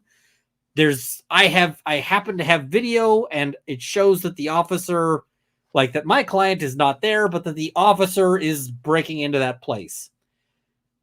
I don't actually have to show the prosecution that at all. I can just wait and tender this on, mid-trial. So now, if the judge has got this wrong, this could actually be a grounds of appeal and a substantial grounds. And yes, so like a reverse Brady rule for disclosure. That's what they seem to have in Massachusetts. And I can tell you, I don't like it. So Yeah, let's pull up the video again, and we'll sort of watch on a bit. And I'm going to put me back in. And Commonwealth, you've not seen these before? No, Your Honor. Right. So we'll talk about Rule 14 in a Olivia, little bit. I agree with you, but I'm not 100% certain if that We'll makes bring sense. the witness in. You can ask her questions, Mr. Jackson, about her vacation that you mentioned, the drinking that you talked about, the relationship with Ms. Albert. I've forgotten the first name already. And Caitlin. Caitlin, and about the house. So you can ask her questions about that. And let's see, you can show her these exhibits or these marked for identification if you need to. You may have trouble actually getting those into evidence, but I'm going to let you find out. You can ask her to identify them, how long ago they were, things like that. Thank you. Okay, so basically the judge is saying you can take a run at her in this voir dire here. You can take a shot at her in order to establish what questions you can ask. This is the judge kind of splitting the baby a little bit. So, yeah. All right, could we bring in Ms. McLaughlin, please? Yes. And Commonwealth, you just saw these today. I'm sorry, I don't remember if I asked you that. Yes, and yes. And you were objecting that, you objected to Sidebar that these come in at all? Correct. Okay. So the prosecution's objecting on Rule 14 ground, defense, and the judge is going to split the baby a little bit there. Oh, here's the fourth one. I'm sorry. Mr. Jackson, We're here's getting the there. last one. We're getting there.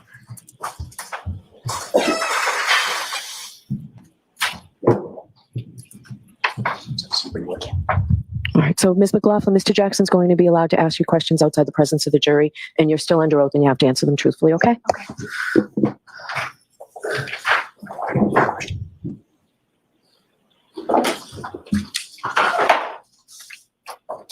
Ms. McLaughlin, just briefly as a predicate, when you stepped out, I want to make sure we're very clear. Did you have a conversation with anybody from the Commonwealth between the time you walked out of court and just now? Just about if I needed a drink of water or to use the restroom. Okay, but nothing about the substance of your testimony? No. Ms. McLaughlin, This is important because she's not allowed to talk about her testimony. And so the prosecutor can say hey, do you want a drink of water? Do you need a break? Those kinds of things, but can't say anything like, hey, your evidence sucks. You need to here's the strategy you need to take to defeat this, this evil defense lawyer. They can't do something like that. That would be a big deal. The defense lawyer isn't expecting it, but he is asking the question just in case. So I asked you before we broke if you know who Caitlin Albert is. Yes. You said that you went to high school with somebody by that name, correct? Yes. You in fact know that person as a friend, correct? I know her. She's more than an acquaintance. I would say she's an acquaintance. She's not a close friend. She in a group of friends of yours? We have mutual friends. How long have you known her? you see how she hedged? She didn't say no, she's only an acquaintance. She's leaving her avenues open because she knows that if she pins herself down, that then he's going to hammer her. So she's trying to leave herself every escape route she can. Probably since high school. When you say, and I don't want to ask your age, I wouldn't do that. How many years, how long of a span of years have you known her? Since high school, so maybe 10. And you know her family, generally? I don't. You don't know anything about her family? I don't know her family. Have you ever been to her house? Not that I recall ever being there. Mm-hmm. Not that you recall, or you haven't? So there's two different things. I don't recall ever being there. Okay, so you might have been there, you just don't recall. I don't recall ever being there. Okay. If I were to ask you if you've ever been to her house, yes or no, you cannot answer that because you don't know. You cannot recall, correct?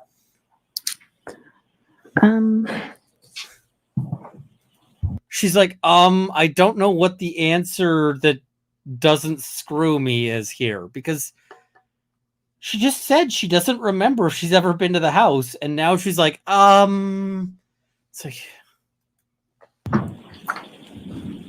would say, I would lean towards no. I have no recollection of ever being at her house. I don't know how I got here. Are you friends with her on social media? Yes. May I approach you on her? Yes. I'm just going to leave all four of these up there. I know what they look like. Now, the prosecution is, I think, quite properly going to point out that, like, social media friends doesn't mean a damn thing, because, like, Facebook calls it friends, but I can tell you I'm friends on Facebook with a whole bunch of people who just, some of them I've never met. At least one of them was a person who added me as a Facebook friend, and I added them because they had the same name as somebody I know, but it turns out they're just like some random person. And I just never had I never got around to like unfriending them. So Facebook friends doesn't mean anything. It's like, you know, and people will talk about like Twitter followers and like, you follow this person on Twitter. It's like some of the people I follow on Twitter are because I think they're hilarious because they say stupid things, and I just keep track of people I don't like too. So yeah. Do me a favor, take a look at the first document. What does that document appear to be? Yeah, exactly. It says Caitlin's friends. What does it look like? That's a printout of. I'm sorry. What does that look like? It's a printout of. Does that look like Facebook or one of the social media apps? Yeah, I don't know exactly. Some social media. Okay. Under Caitlin's friends, do you see your handle, for lack of a better phrase? I do. Okay. Is that you? Yes. Okay. Can you look at the next photograph?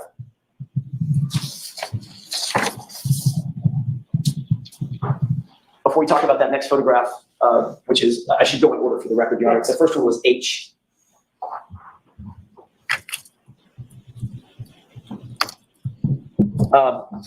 Before we talk about I, which is the next photograph, how long have you been social media friends, quote, friends with Caitlin Albert? I don't know.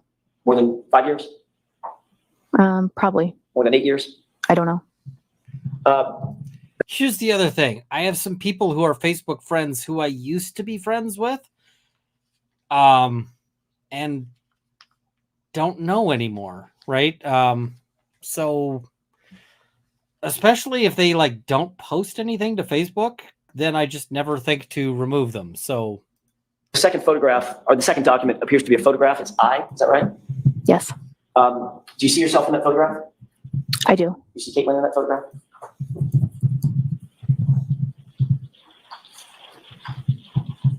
I do. When was that photograph taken? I have no idea. Where was that photograph taken? I don't know. You have no idea how long ago that was? I don't. What was the event that was depicted, that is depicted in that photograph? I don't know. Is that local, or was that on a trip somewhere? I don't know. Probably local. If it's a beach, I don't remember. I've never been away like to a beach on vacation with all of these people, so probably local. When we say local, let's talk about local. I don't mean, we may have different definitions. Where would that be? What beach? I'm not as familiar with the location. I'm not sure. Maybe on the Cape? Possibly. Do you recognize some of the other folks in that photograph? I do. Matter of fact, there's a lot of people in that photograph, right? There's a lot of people in it. Did you take a trip with all those people at some point in the past? Take a trip. To the beach. Did I go to the beach at some point with these people? Yes. Okay. When did you go to the beach with all those folks? I don't know. I don't know when this picture is from. Have you It gone? seems old to me, but Well, you can see yourself. I mean, yeah. What was that? Did you say it seems old to you? Yeah, to me. This isn't like a recent to me. how old do you think that photograph is? I don't know. It could be around high school. I'm not sure. And I know Mr. Jackson didn't want to ask you how old you are. When did you get out of high school? 2014. Okay. I graduated. I like how the judge is just like, I'm tired of this. How old are you? Basically, just like, judge is just like, let's stop tiptoeing around this. So could that have been around 2014? It could be. So you've known Caitlin for at least that long? Yeah. And when I say travel, I mean travel outside of Canton. You've gone places with her, correct? Yes. Posed for photographs with her, Yes. with other folks. Yes. Looks like socializing and partying, correct? Looks like socializing. Maybe a small vacation. Looks like, huh? I've never been on vacation with a big group of people like this. Well, that doesn't look like what would you call that if that's not Like a mini vacation, A day at the beach? a day at the beach. Okay, so maybe a day vacation. Sure. A Dave? What the? Let's look at the next Okay. photograph. Jay, I'm just going to say Dave is probably the single word I hate most to come out of this trial. However, if we're allowing short phrases, then it's what if anything. may I approach, Your Honor? Yes. I do need to remind myself. That photograph looks a little Dave older, correct? They both look old to me. I don't know when they're from. I'm going to ask you the same questions about that. These aren't trick questions. I don't want to waste your time. What's that from? I don't remember specifically what or where this is. Do you see yourself in that photograph? I do. You see Caitlin in the photograph? I do. You're all posing for the camera, correct? Yes. What's the location? I don't know. No idea. I don't. This is yet another socializing event with Caitlin that you can't recall. I don't know where this is that- exactly. How do you not know where this is? How many beaches are you going to with this person that you don't know which beach this is?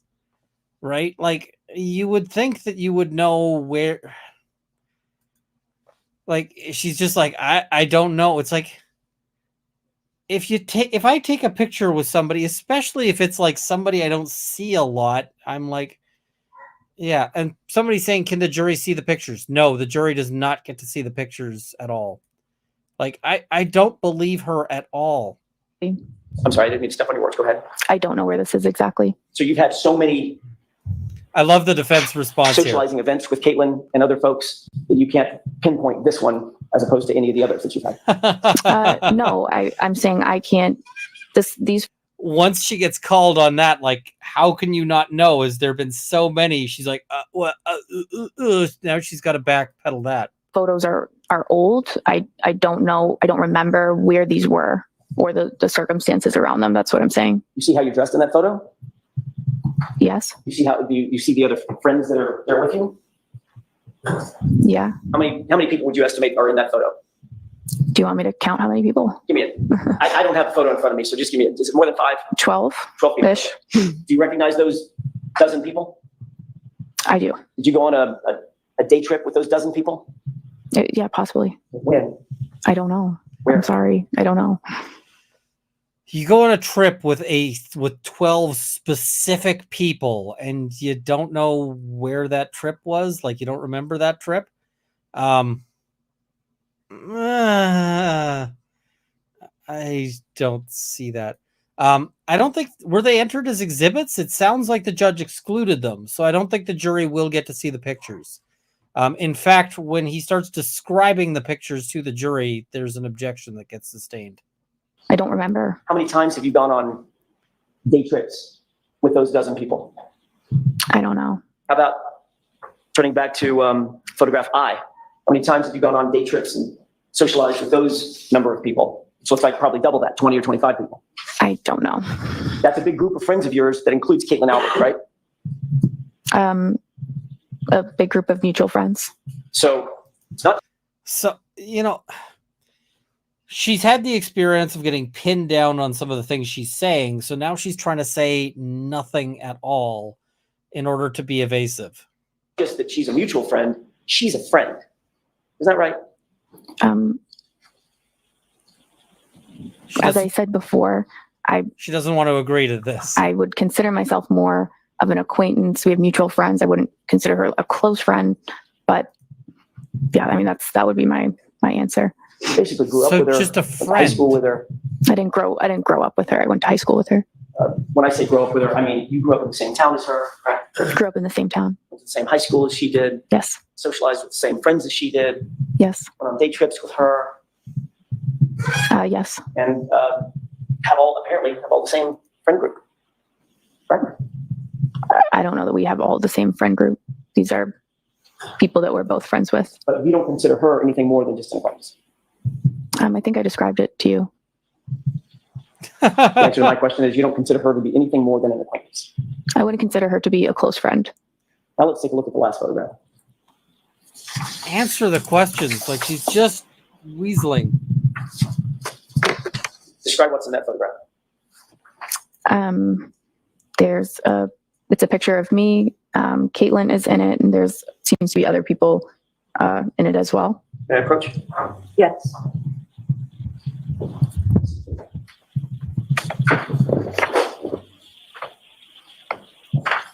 Now that's an interesting thing there. Somebody says, where was That's a it? close-up photograph. I wonder if Caitlin's getting called. Caitlin, and I'm also in it. You're correct And- here. You're doing what in the photograph as it relates to Caitlin? It seems like I'm kind of kneeling down next to her. Touching her? Can I see that for just a minute, please? The judge is wanting to see it here just to confirm that the things he's suggesting are actually in the picture. Because if he's suggesting a bunch of things that are not true, then she's probably going to shut him down. But she's just like having a look at it. I'm sorry, can you show me you? Okay. Thank you. So just for the record, may I approach one more time now? Yes. One more time.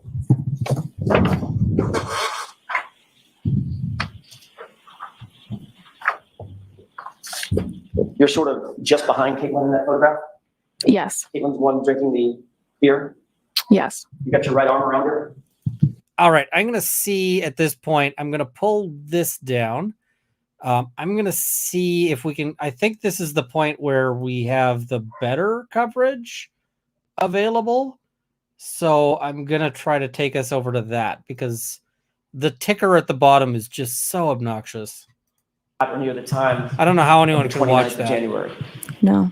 Court TV for the win, Did you ever folks. disclose to anybody that you had a relationship with Caitlin Albert at or around the time of this event? No.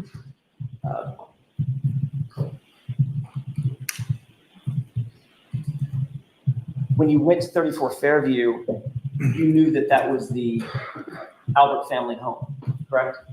No. When did you learn that it was the Albert? You now know that. I know that now. When did you find that out? I don't know. I don't recall. It was some point after. It was, but I don't know when. Could it have been the next day? No. You and firefighter Flematti and firefighter Nuttall were all discussing this case pretty intently after this. Can I just say that Nuttall is a really unfortunate name? Event, correct? No. It's not that often in the little town of Canton that a police officer is found dead or dying on another police officer's lawn. Wouldn't you agree with that? We responded to a medical call. So This was not a hard question. Yes, it's unusual for a police officer to be found dead on another police officer's lawn. The fact that you have to get into like, actually, it's like, oh, come on. So the conversation after the fact was at the hospital, debriefing the call, going over what happened, what we use for equipment, what we need, and just like that was the extent of the conversation. Would you agree that this case, given its notoriety, is discussed at the fire station almost daily? I don't know when I'm not there, but it does get brought up. And obviously the fact Now, this is interesting because she agreed with that a lot faster than she agreed with any of the other things. And I'm wondering, because we did see another witness give that evidence, that's a weird place for her to suddenly be cooperative. that the house belongs to, or belonged at the time, to the Albert family is part of that discussion. I don't know. Like I said, it gets brought up, but I just avoid it. I don't engage in the conversations. It was certainly enough of a subject matter that you learned, according to you, after the 29th, that house belonged to Brian Albert, Cole Albert, parents of your friend such a Caitlin, child. right? Well, at that point, it was on the news consistently, so I don't know where that like information was introduced, but But it was pretty early on after the 29th. Just I'm not. answer I a don't question. recall when it was known that that was the case. I mean, you didn't learn that that was the Albert family home last week. No, You've known it for going on 2.5 years. I don't know exactly when I learned that that was the house. I realize you don't know exactly, Miss McLaughlin. I'm not asking you the day you learned. I'm asking you, you've known this basically through the lifespan of this case. At some point after I learned it. Right. I'm just trying to figure out about how long after, a week after, a month after. I'm not sure. But it was more toward January 29th than it was yesterday, correct? Correct.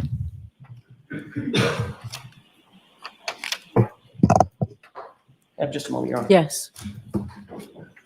Somebody said take a drink for every time she said, I think you might die if you did that.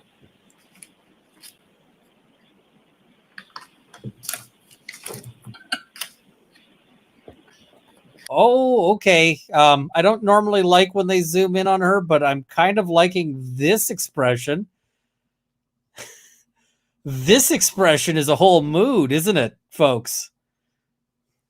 That's a mood right there. She's got some opinions. Yeah, Ms. Reed, I feel you on that one. I'm feeling you on that.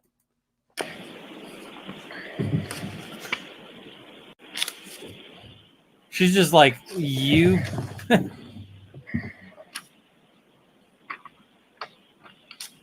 little bit of a smirk and a little bit of a UB.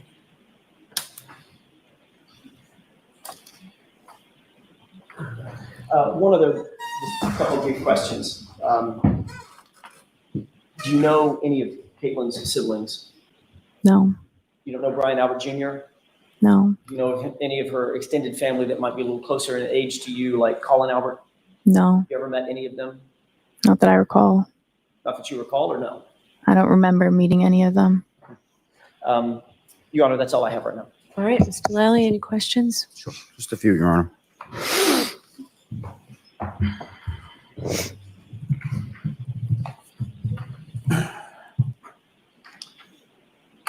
So, Ms. McLaughlin, you're not friends with Caitlin Albert, correct? I'm sorry. You're not friends with Caitlin Albert, is that correct? Leading as fuck. I would say she's an acquaintance, not a close friend. Now, you were shown some photographs of you in a fairly large group with Caitlin Albert, correct? Yes. You don't know when those were, correct? I don't know exactly. You don't know where you were when those were taken, correct? No, not exactly. They seem Dude, old. What the hell? These are And- not open-ended Just questions. back up. You knew her in high school, but you weren't friends in high school, right? I would categorize our I'm wondering why the relationship as defense always isn't being objecting here. just acquaintances. I knew her. We had some mutual friends, but we were never close friends. We don't have a one-on-one relationship. And as far as high school versus post-high school, would you see her more so during high school, the high school years, or after you graduated? See, that's Well, probably that's more a in fair high school question. just because you're there every day. But then afterwards, yeah, it was only here and there. Like I said, like mutual friends. So maybe events for mutual friends, I might run into her. And to be clear, and I think you made reference to it, but that last photograph that's marked as K, that seems to be a cropped or sort of zoomed in of a larger photo. Is that right? Yeah. Yes. Now, as far as each of those photos Again, you've shown, leading. you're present in a photo with Caitlin Albert in a much larger group, correct? Yes. Have you ever hung out or socialized with Caitlin Albert outside of the setting of a large group? No.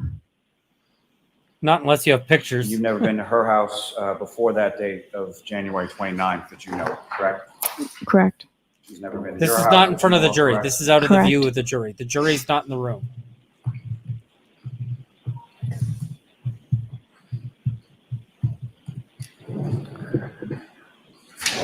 Now, as far as that first one, that's as far as social media is concerned, as far as a friends list, and without sort of doing it, I'm sort of putting that in air quotes. How many friends would you say you have on social media in total?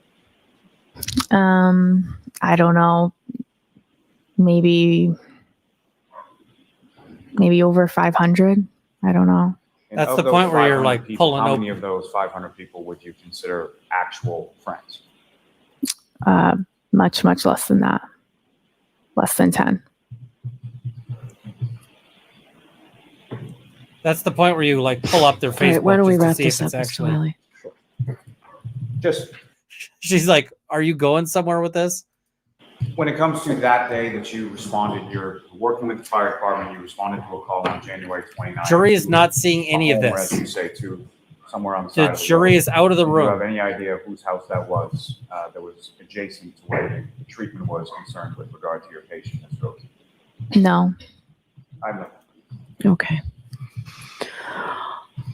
All right. So there was an objection that this was in violation of Rule 14 to admit these exhibits, Mr. Lally. That's what you said, correct? Yes, Your Honor. So now we're getting the Rule 14 ruling. Okay. So I agree. So the exhibits don't come in, but based on this voir dire and the answers, I'm going to give you some leeway on exactly what you did. Okay. The relationship, the socialization and the extent of it, friends on social media, those areas. You didn't quite get everything that you mentioned at Sidebar you thought you'd get. So that's not coming in. So If you, stay within the parameters. so why don't you come over here then, just because? So she says basically you're going to be able to ask her about her relationship with Caitlin Albert. You're going to be able to ask her some of these things, but you will not be able to show the jury the pictures because basically the allegation is that he disclosed the pictures too late. So and we're going to see now, the one thing is that he did get to like browbeat this witness a bit ahead of time. So we're going to take it up to one. We're going to skip through some of the sidebar.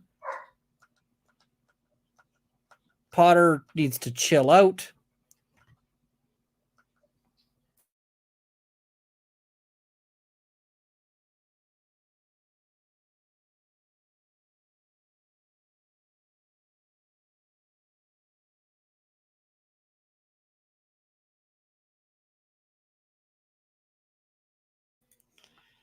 Potter is not wanting to come here.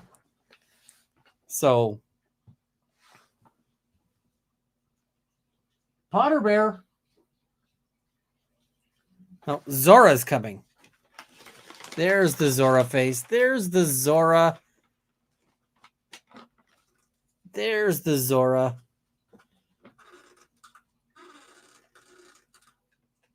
There we go. All right. Now they brought the jury back in. This is Zora. Do you need more? I'll work on it. You know what, no, this is good. All right. Just Jesus, I know.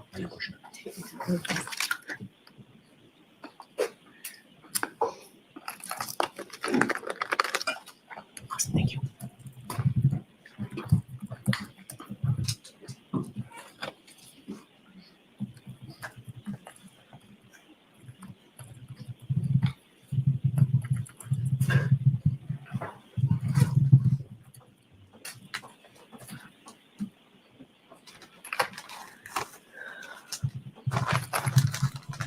Ms. McLaughlin, did you say you had a water? Is there a water waiting for you out there that you need? Or? I'm okay. Okay,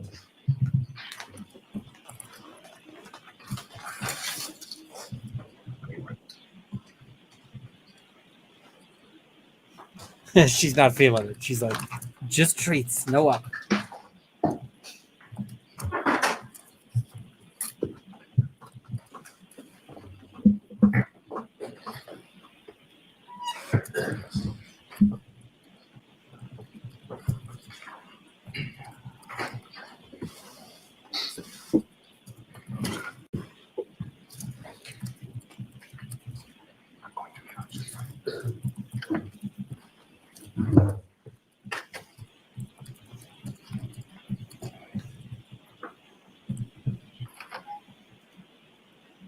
AI is now what? I gotta figure out if there's a way to turn the AI off because the AI is saying stuff that is crazy. I'm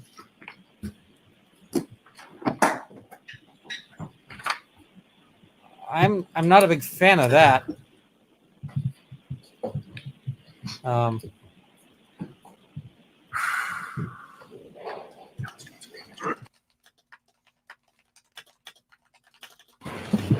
Rise to the jury.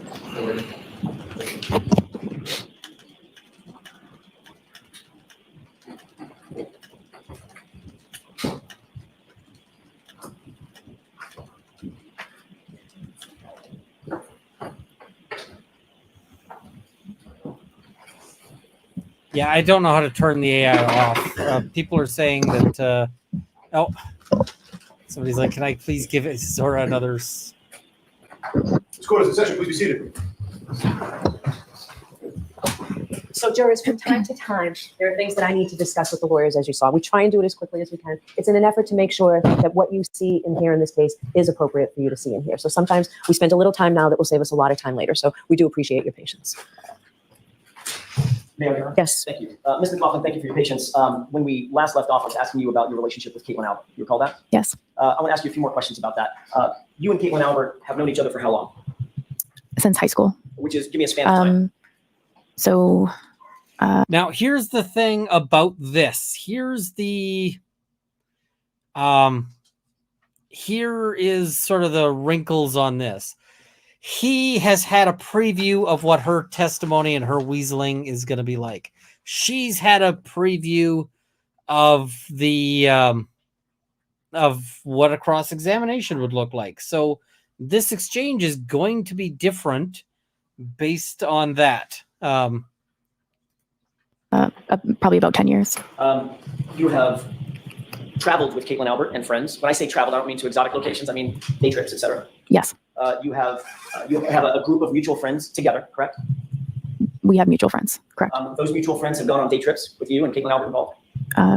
Correct. On more than one occasion, as a matter of fact? Correct. On many occasions, matter of fact? I don't know. More than 5? I don't know. More than 10? I don't know. You've seen photographs of you with Caitlin Albert on some of these day trips, correct? Yes. You've seen at least 3 of those photographs. Yes. You're friends with Caitlin Albert on social media? Yes. Other than the 3 photographs that you've seen, we just talked about, there have been other events that you've been at with Caitlin Albert that weren't necessarily photographed, but we don't have those photographs, correct? Probably. Brother. You know that Caitlin Albert is the same Caitlin Albert that's the daughter of Brian and Nicole Albert, as you sit here. Yes. As I sit here today, yes. And you know that Caitlin Albert also has siblings, Brian Albert Jr., correct? As I sit here today, yes, I know that. And you also know, as you sit here today, that 34 Fairview was, at the time, January 29th, 2022, the Albert home, correct? I know that as of today. You seeing that her answers are very different because now she's already been dragged through all of this. She doesn't want to go through it again. When you showed up at 34 Fairview that morning, did you recognize that address or recognize the home as being that of Caitlin Albert's? No. You have since learned that that was Caitlin Albert's home. I know that now. And you gave your original statement to Trooper Proctor the next day. Yes. And from that day to this day, or let's take yesterday, from that day to yesterday, you learned that 34 Fairview was the Canton Albert family home, correct? You're asking if I know from... Between those 2 dates. Yes. Between the time you spoke with Yes. Proctor in this report till yesterday when you testified, you now know that that's the Albert home. Yes. And you also indicated We're not at perjury. that between that report that you gave to Trooper Proctor, that statement that you gave to Trooper Proctor, and yesterday's testimony, your statement has evolved. You've already admitted that, correct? I don't think I agreed with you on that. It's changed. It's different. I've always testified to I feel as though my testimony has been consistent. You absolutely said it evolved. You said it evolved. I appreciate how you might feel. I'm just interested in the actual facts. You didn't tell. Okay, I love his response to this because it's so delightfully Starky. I'm going to take it back down to 1 speed. It's changed. It's different. I've always testified to I feel as though my testimony has been consistent. I appreciate how you might feel. I'm just interested in the actual facts. You didn't tell I love that. Trooper Proctor anything about this officer questioning my client. correct? Objection. So I'm going to see counsel at sidebar because I think this morphed into a different. So, I mean, wasn't the jury in the room when she admitted that her testimony evolved? So the jury is now hearing both of those? Like, Mandy, I've seen weirder things. So far, there's better evidence of that than that Karen Reed was involved. So, like, we don't really have any good evidence that Karen Reed was involved at all. So,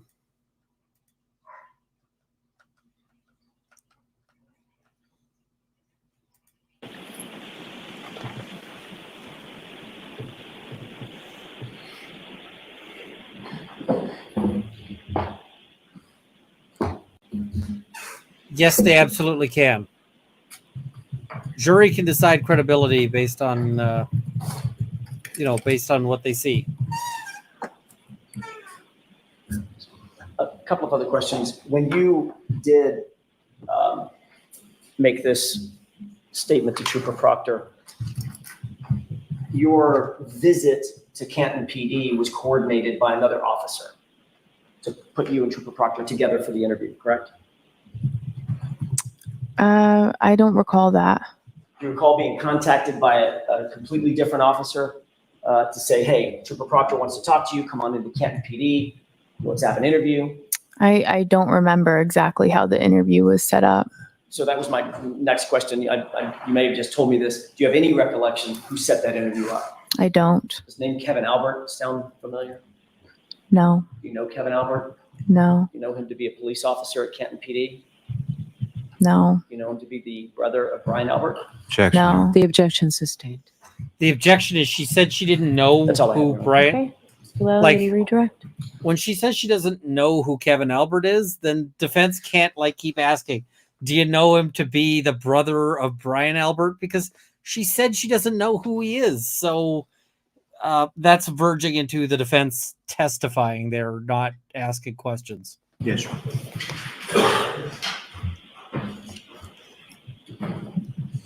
And the thing is, there's no actual evidence of that in the trial yet. So firefighter McLaughlin, you Oh, Rob, went we'll to high get to that. school, with, We'll talk Kate about that in a Knapp, moment. Yes. correct? And could you describe the nature of your relationship, if any, with Caitlin? I would describe it as we're not close friends. I would say we're more acquaintances. We have mutual friends. I don't have a one-on-one relationship with her. And you were asked some questions about social media, correct? Yes. You see, she's And if rehashing sort of her best lines here. So you could, or if you could guesstimate about how many friends, and I'm sort of throwing air quotes in there, how many friends on social media would you have? I don't know, probably 500.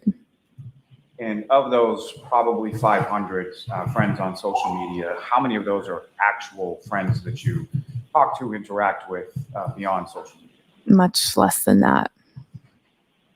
Now, prior to, let me ask you this. As far as, would you say that you saw Caitlin Albert more so when you were in high school or more so since you have graduated from high school?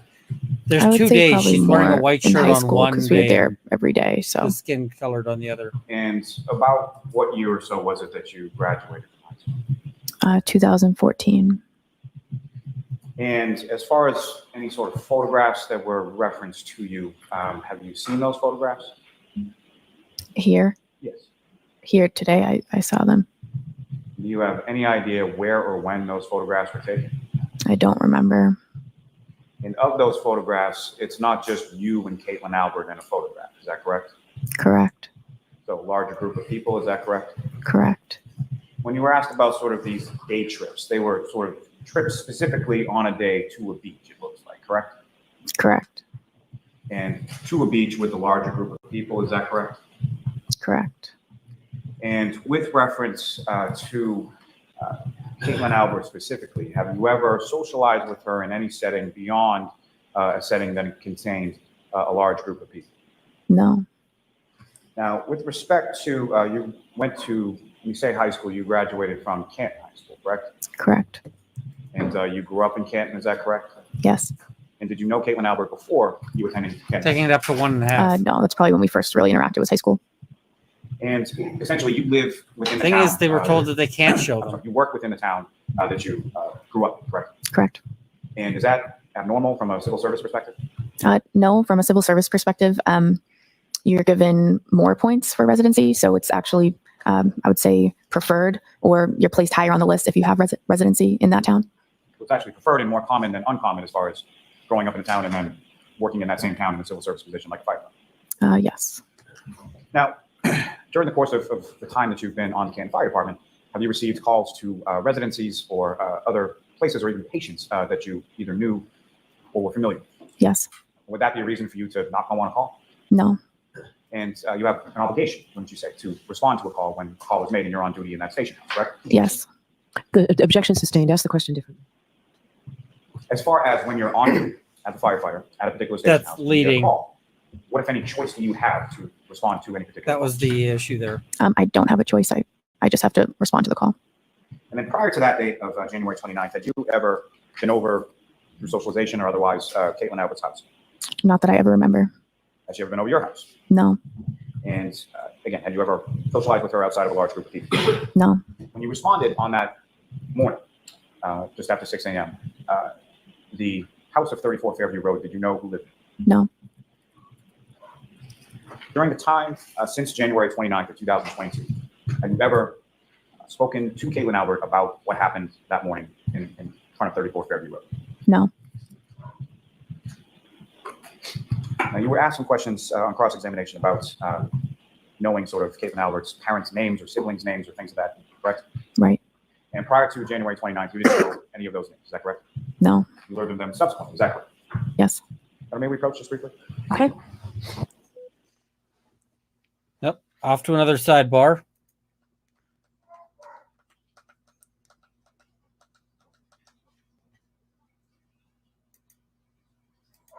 You're drinking a beer. Sustained. Sustained. Ms. McLaughlin, all of those things that I just mentioned, you have done with this Caitlin Albert. Objection, Your Honor. Sustained. Go ahead. Okay. All right, Firefighter So- McLaughlin, you are all. I zoomed us past the a good bit. Mr. Lally just asked you about these 500 friends on social media. A couple of quick questions about that. Of those 500 friends on social media, how many of those have you taken day trips with? I don't know. How many of those have you gone to the beach with? I don't know. How many of those have you You see what he's posed for doing? photographs with? I don't know. How many of those have you posed for photographs in swimwear with? I don't know. How many of those have you been photographed with your arm around while that other friend is drinking a beer? Sustained. You see what he's doing? He can't get the picture in. He knows he can't get the picture in.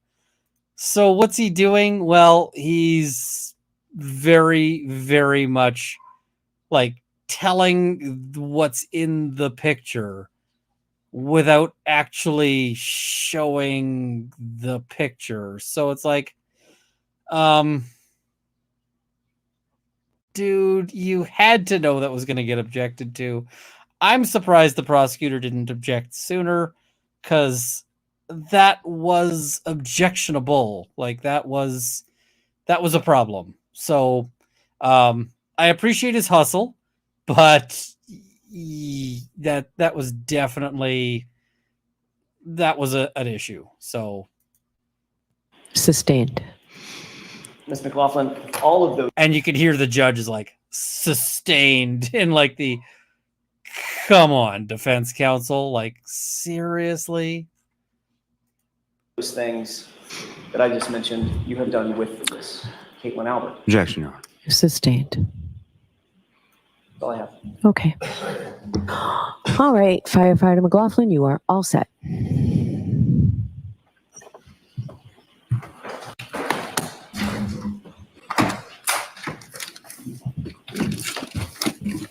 All right, jurors, we are getting ready to go for our view. So we're about to visit a place which you'll be hearing about some more. You've heard about, you've seen photographs of. All right, so let's talk about a juror view. Juror views are rare. It is rare that you drag the jurors out of the courthouse to go on a field trip. I have been practicing for 10 years. I can tell you the number of juror views I have done is 0. That isn't to say that they never happen, but they the number I have been on is 0. So they're uncommon. Usually if you want to show the jury a place or a thing or whatever else, you're just going to do it by showing them pictures, right? Maybe some video, maybe some of that sort of thing. You don't normally take the jury out and about because there's all sorts of headaches and hassles and expense and all of that. So typically this is reserved for like big trials, like say the murder of a police officer is, that's what the allegation is here. So yeah, fair enough. All right. So we're going to hear some interesting instructions about the juror view, and then we're going to do our own little juror view. So let's have a look. And in court terminology, we call this a view. The purpose of the view is to help you better to understand the evidence, which you'll hear during the trial, and to help you appreciate the location and its surroundings. The view that you will take is a part of this case. The observations that you make while on the view may be used and considered in your deliberations in reaching a verdict. The place that we're going to go, you've seen photos of, you've heard it, it's 34 Fairview Road. The lawyer. So the court telling us exactly where they're going. I'm like, that's a bold thing on a live covered trial, but okay. So yeah, they're going to 34 Fairview Road. It is kind of cool.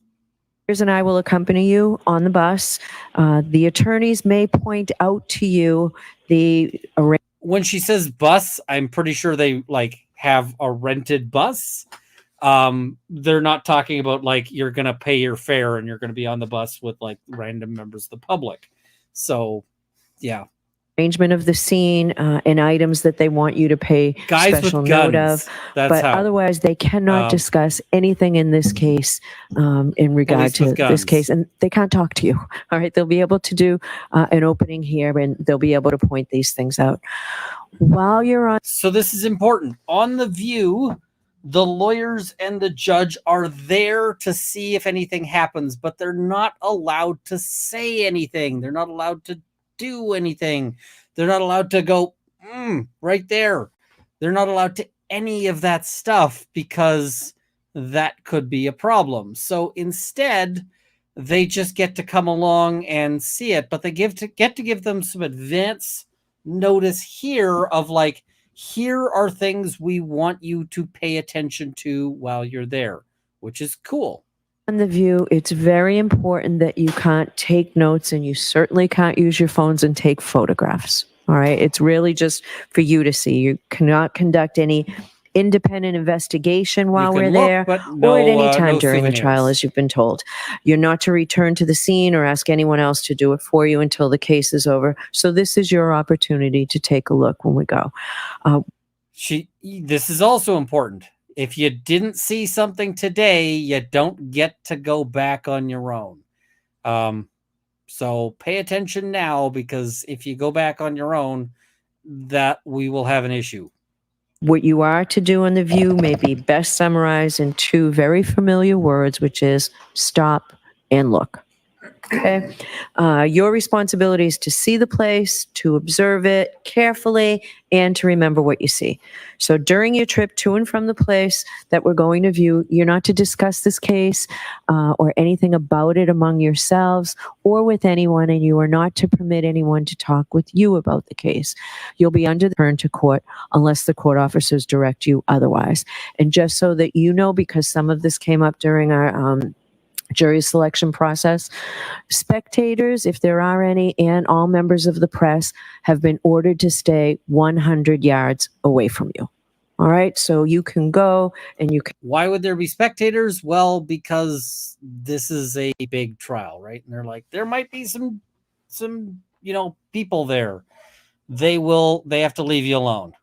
Don't talk to them. Can look and take your time looking without worrying about any interference from anyone. All right. So with that, Mr. Clerk, could you swear in, please, the court officer? Court officers, raise your right hands, please. Do you solemnly swear you will take this jury upon the premises in question and there suffer them to view the same in any property, place, or thing bearing upon the issues on the trial, as they shall seem necessary? That you will not permit the parties to enter in a debate in front of the jury or a person to speak to them, unless it be Adam Lally for the Commonwealth and Alan Jackson for the defendant. They to point out Only such places Jackson. or things as they deem expedient for the determination of the issue, and that you will keep the jury together until they shall return into court, except the court shall otherwise order, so help you God. Thank you. All right. So That's Mr. weird Lally, that do you they're want to swearing do him in. a short view opening? Yes, thank you. Okay. So ladies and gentlemen, as her owner just described, we're about to go to a place. When we arrive there, and at any point in time when we're there, this is not a point where we can have any sort of conversation or back and forth. So all I'm going to be asking you to do is just take note of certain locations and certain items as you see. And again, as with anything in this case, this is as Okay, you find which them, as things? you- Which items? Okay. So first, I'm going to ask you to sort of, when we arrive in a general area, as far as taking note of sort of street names when you're coming into and when you're exiting from this particular area. Street When we names, arrive okay. at a specific location, I'm going to ask you to take note of certain things about the Oh, road. hey, potentially criminal. Certainly, I've done a jury view. It sucks certainly standing there and not being able to direct them. Yeah. abutments to the roadway, any residences that you observe, the distances between the roadway, and any landmarks or any items that you observe on that property, specifically a driveway, specifically a front door, any other sort of items of interest within the front lawn area of that home. I'm also going to ask you to take note of the roadway itself and sort of the width of that roadway, whether or not you find any sort of lanes separating within that roadway, and then the individual width of some of those lanes as well. Lastly, there is also going to be a vehicle there as well. And I'm going to ask you to take note of certain things with respect to that vehicle. Okay. Did you catch that? There's a vehicle. Which vehicle could this be? How many vehicles are there? Not a lot, right? There's only one. So, yeah. With respect to the size of the vehicle, with respect to the height of the vehicle, with respect to anything that you observe. Court can get specifically orders from for whatever they the need front, to do. the side, the back, all of the exterior of that vehicle. And then also Unless some it was of like the interior. inside of their house. And specifically, I'm going to ask you to take note of sort of the center console in the front driver's compartment of that vehicle, and anything that you observe in that location as well. And that is all I'm asking you to do on this case, and I thank you again for your time and attention. All right. Mr. Jackson? Thank you, ladies and gentlemen. This is the first time we've been able to speak to you directly, so I want to take the opportunity to introduce myself and thank you for your service and thank you for your time and commitment to this. I'm going to echo a lot of what Mr. Lally just said. There's nothing magical about this other than it gives you perspective. It's an opportunity to introduce you in three-dimensional form to stuff that you've been seeing in two-dimensional form. Photographs, some of the testimony, diagrams that you might see. So I'm sorry, we're really pointed on what you can say. What we're going to ask you to do is take special note of the relationships of physical items out at the scene. Much as Mr. Lally just indicated. You see how he there are just like physical things immediately out at the scene. changes What about gears, a flagpole, right? A fire hydrant, a house. We're going to ask you to take special note of where those are in relation to other things physically at the scene. That will hopefully, with the court's instruction, give you some assistance in putting together the testimony that you think is relevant and the documents that you think are relevant. And again, to echo what Mr. Lally said, we're going to ask you to look at the roadway, the vehicle, the house, the physical items at the home, and the relationship between and among all of those things to each other. Hopefully, that will give you a very good understanding of what we're dealing with, especially with the exhibits. Thank you. All right. So folks, we'll be all set. We'll see you at the bus in a little bit. Just make sure your notebooks are closed. You are muted. Goodbye. And there's everyone's favorite fan. So let's pull this down and we'll just have me. You'll have to deal with, me as an image here. And then I want to show you, I want to pull up something. So let me just see here. Can I share this? Oh, there's Zora. Let me see.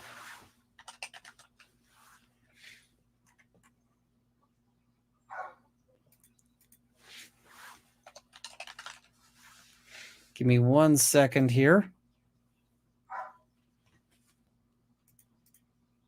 All right. Maybe it is.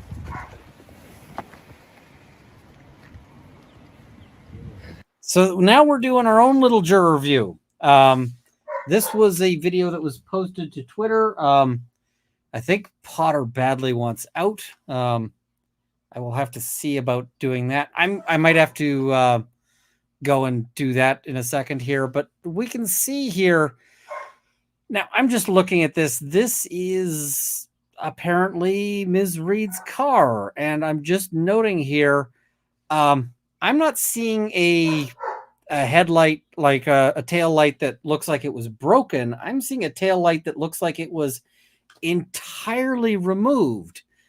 I'm not seeing a whole lot of like impact damage or anything like that. We'll watch this a couple of times. So, like, where's the big? Is that the actual vehicle or is that a mock-up? Where's the big Is that bump? the actual vehicle or a mock-up? How would they mock up a vehicle? Come on. So, like, here we got this. They're looking at the center console. So,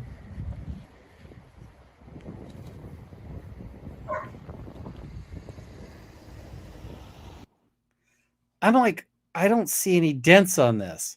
All right, I am going to pull up. I'm going to go. We're going to have a bathroom break for Potter.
All right. I am sorry about that. Let me take this down. Okay, there we are. I'm back. Now, it turns out that I was wrong. Potter didn't need to go to the washroom. He needed water. And, yeah, as it turned out that he wanted to go outside because I hadn't filled his water dish. And he's like, I want to go drink from a puddle. So I filled his water dish, and hopefully he's feeling great again. But, yeah, like when we see the beginning of this.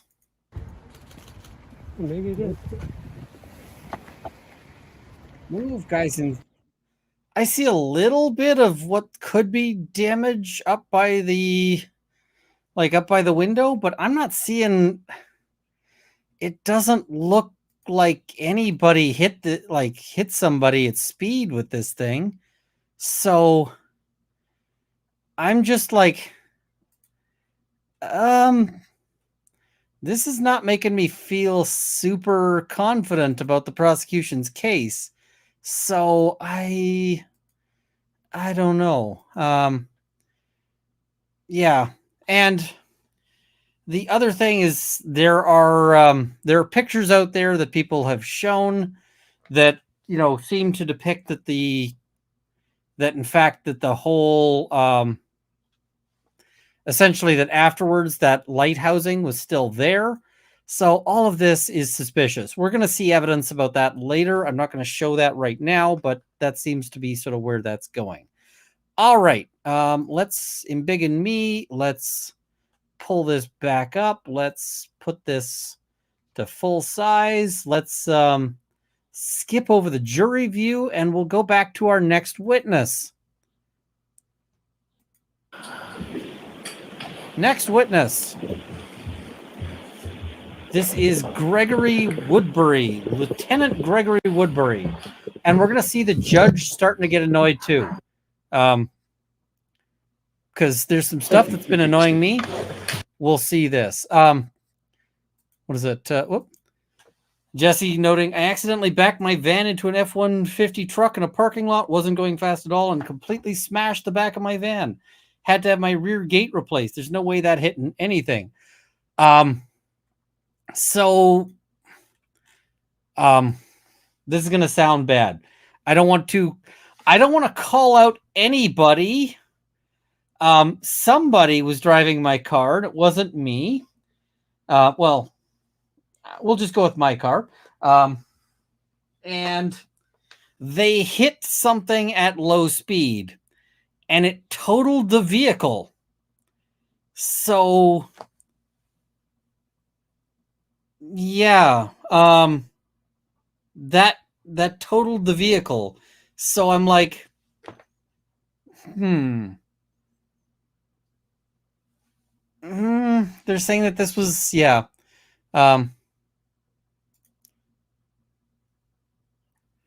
There's a hot mic moment where one of the cameras says about one of the lawyers, I can't stand listening to him. He's a dick. I missed that. I missed that.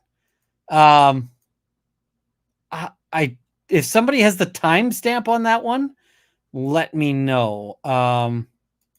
Let me know, because I don't have that.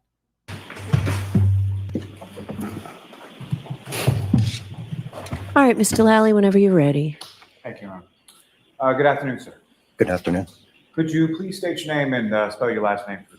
Greg Woodbury, Woodbury. And what do you do for work, sir? Lieutenant paramedic on the Canton Fire Department. And how long have you been a member of the Canton Fire Department? Somebody says at the end of the video, after the jury view. Let's try to see if we can catch it. They say right before it cuts out. Okay. We'll try to see if we can catch it.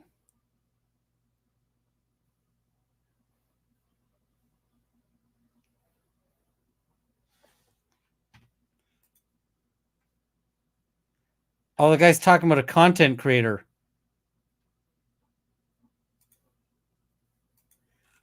Okay. 11:56. 11:56 is way early. Okay, let's see if somebody said 11:56. We'll try to watch. We're trying to hear it.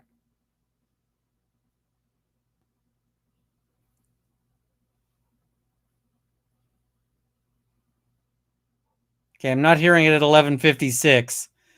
It's in the jury's video, like the one I just played. This one? Is that the actual vehicle or is that a mock-up? What's that? Is that the actual vehicle or a mock-up? I'm not sure.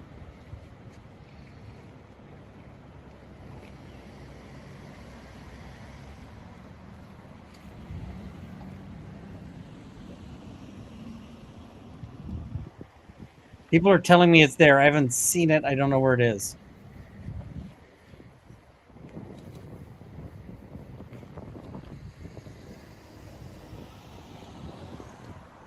Okay, somebody's got to send me a link to which video we're talking about because I don't know where it is and I can't find it right now. So unless you've got it, I don't know where it is. So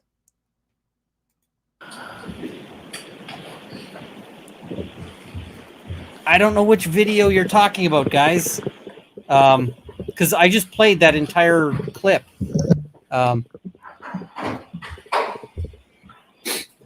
I got to the end of that clip, guys. I didn't see anything. So I think that they cut it where I was looking at it. So unless you've got a link, yeah, the car, it ends at that point. So somebody's got to send me a link because, yeah.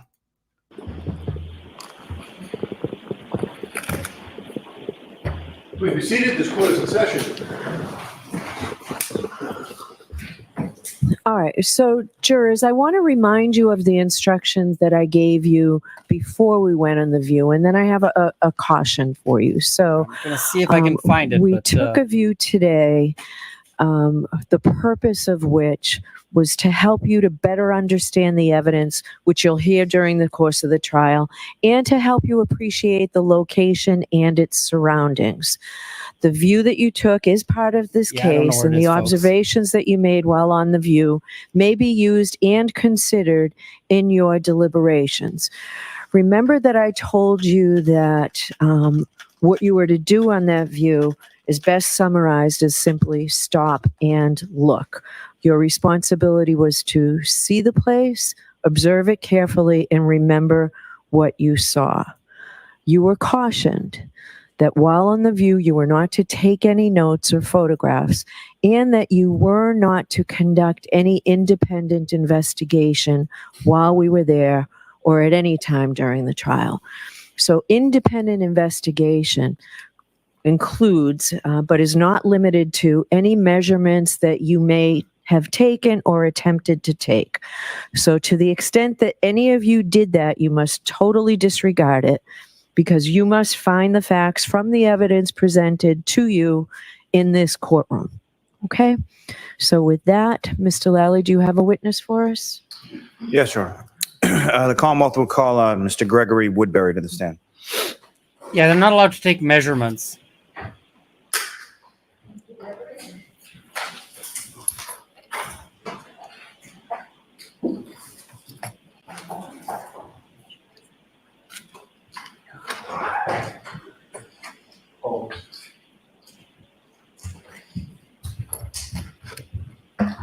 Step up to the witness stand, please. Case clerk and the jury. You solemnly swear the evidence of the court and jury in the case now hearing to the truth, the whole truth, and nothing but the truth, so help you God. I do. Thank you. You may take the seat.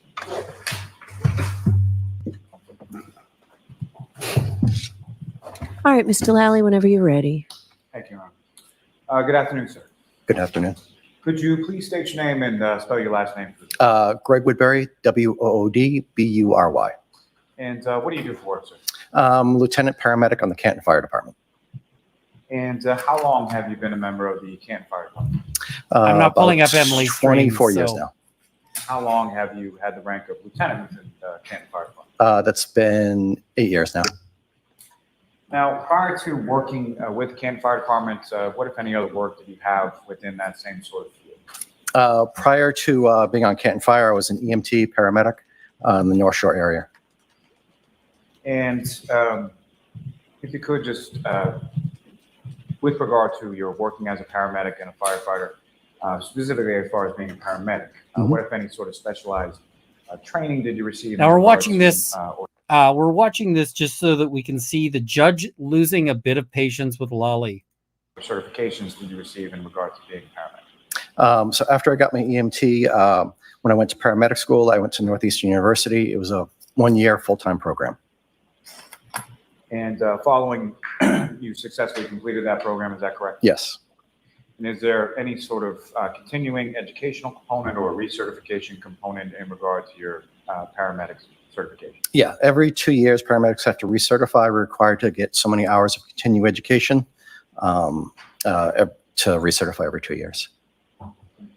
If I could turn your attention to the date of January 28th, 2022 into January 29th, 2022. Were you working with the Canton Fire Department on that day? Yes. And what kind of shift were you working on that occasion, if you recall? It was a 24-hour shift. And 24-hour shift within the Canton Fire Department is what to what? It's 8 a.m. to 8 a.m. the next day. Now,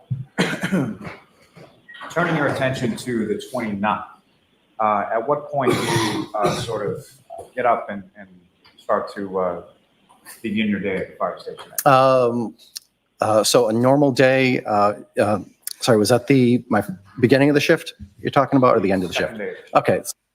Now, I don't know why they're always starting us at the beginning of their day. It's like, can you take us back to like the Mayflower or like, you know, in the beginning, the world was formless and void.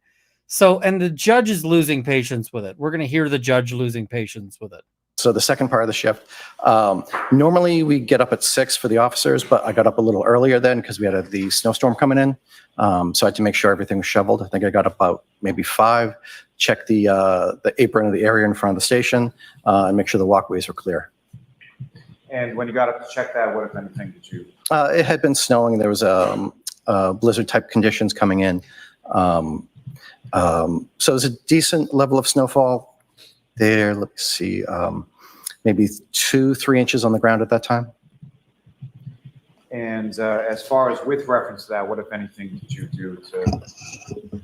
I think we can move quickly through this part of it.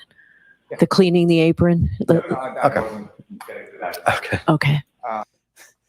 We can move it along, guys. Guys, I'm not pulling up EDB's feed. So unless you've got the original video, watch it on Emily's thing. So her latest Karen Reed Live. I don't have that. So yeah. And I'm not sniping Emily's coverage. So, all right. So there's that. Let's move along on this guy.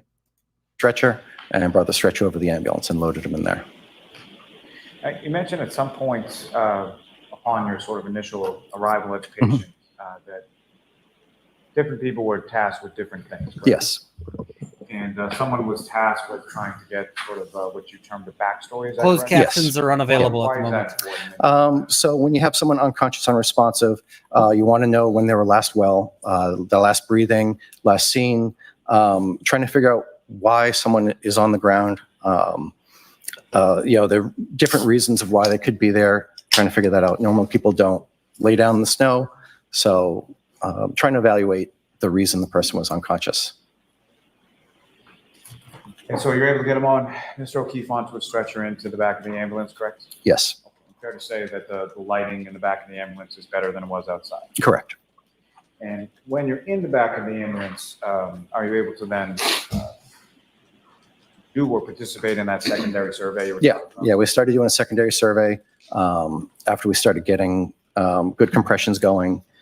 Someone was working on the intubation, and then one of the procedures is to strip off the clothes and evaluate the person. And if you recall, how were the clothes removed? I don't recall exactly which method they used. Typically, we cut them off, but I'm not sure if they did that or they just pulled them off.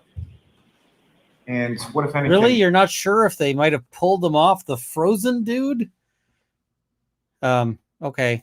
do you recall as to Mr. O'Keefe's clothing and sort of what he was wearing when he was found? I really wasn't paying attention to it. The primary concern is trying to revive him. So to that secondary survey, as far as once you're in the back of the ambulance, what, if anything, did you observe as far as injuries on Mr. O'Keefe at that? He had a hematoma or a bruising. The right eye was very prominent. There was some scratches on the right forearm. Was most of the external injuries we noted. And now, in addition, so as far as people on scene, there were a number of different firefighters from your Yes. department. And you mentioned that the police were on scene when you arrived. Is that correct? Correct. So beyond the police and fire, what, if any, other individuals did you observe at some point when you were on scene? There was some other civilians there. I really wasn't paying attention to them.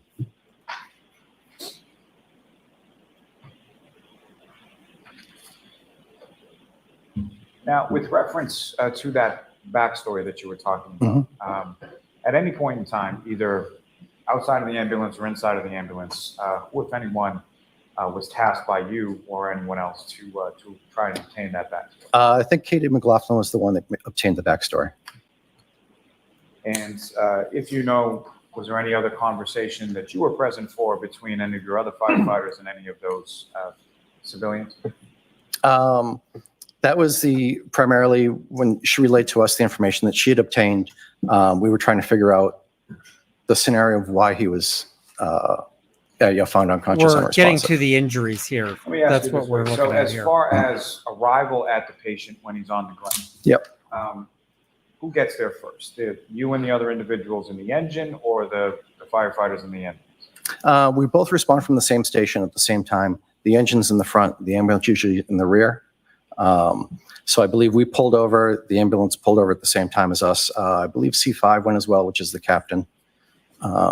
He was also responding with us. Now, as far as the person that firefighter McLaughlin spoke to, what, if anything, did you know about that person at that time? At that time, I knew nothing. I knew there was someone that had been with him. She relayed the information of what she had heard to us. And the information that firefighter McLaughlin, without reference to what it was, but the information that firefighter McLaughlin was able to obtain, did she communicate that to you and the other firefighters in the ambulance? Yes. Yeah, she came in the ambulance, told us what she had heard.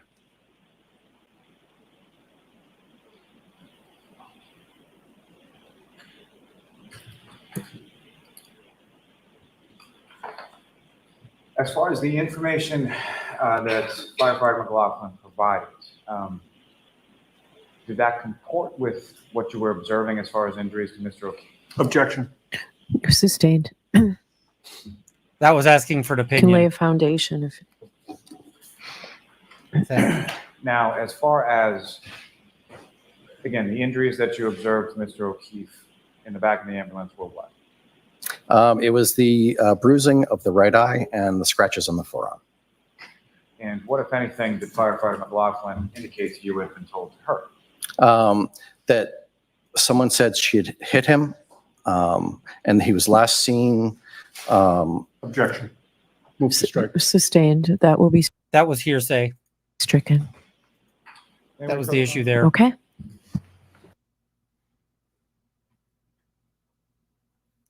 Oh, and they want a sidebar. That's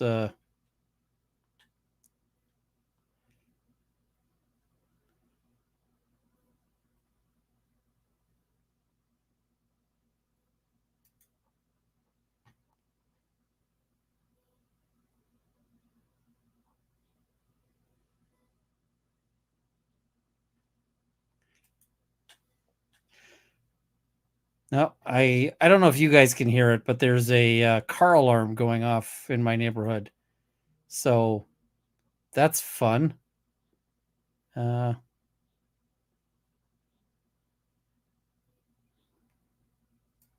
right, guys.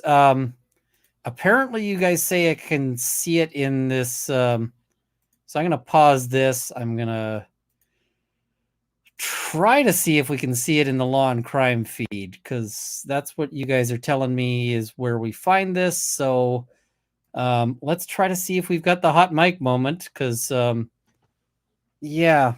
You guys are saying like, hey, that's what's going on. So, all right.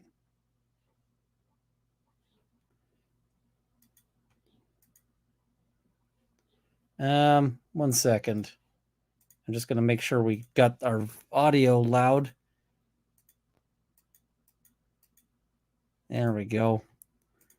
All right, let's see if we can pull this up.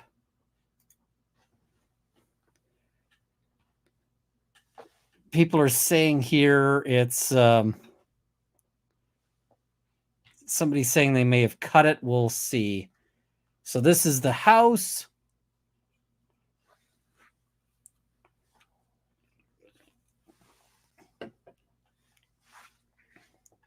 Somebody's saying we got to turn on closed captions. I don't know if the original is audio free, but so we got closed captions on. Looks like they may have muted this, so we can see where that's been sort of ripped out.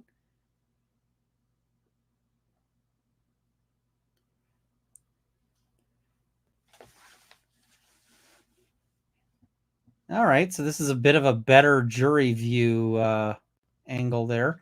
Little bit of like some sort of damage, just yeah, this looks like dismantled as opposed to anything else. So I guess they took that out. Okay.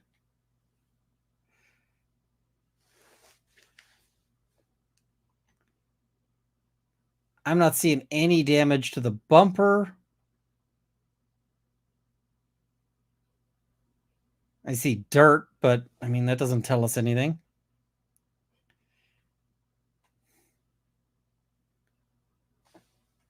There's this thing there. I don't know what that's about.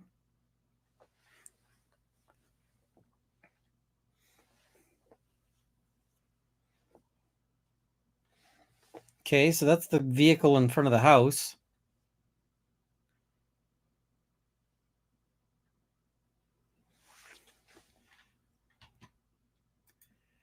Yeah, it's the way a taillight comes out. It's not really the way a taillight typically smashes is the thing. Okay,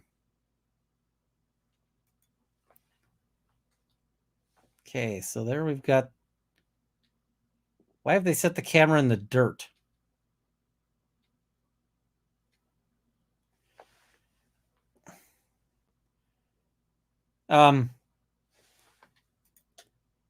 Did Potter film this? Like, it's going down to the dirt. It's checking out the fire hydrant. Did Potter film this? Is this like where he's peeing right now?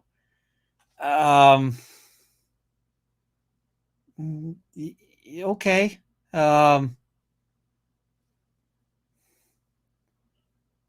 Angle of body location. Okay, fair enough. I'm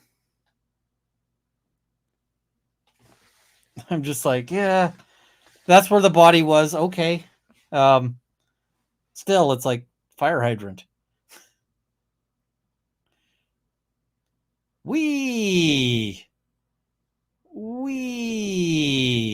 Apparently Law and Crime hates their viewers. Okay, I need to move myself because we might get some woo. Now it's the roller coaster cam. I feel like we're watching the Blair Witch Project here. Okay, what are we doing? What's going on?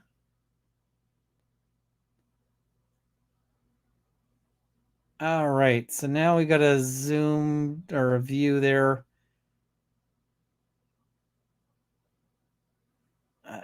Okay. Some dudes back in orange. Trees. More trees. Is this like going to be a video where we see Bigfoot? Like, there's the inside of the car. Okay. I hope the cameraman isn't driving home They've ripped out the entire front console, so that's not super helpful. I wonder why that was done. I guess we'll see that in evidence, maybe. Somebody's saying it wasn't this footage. So which footage is it?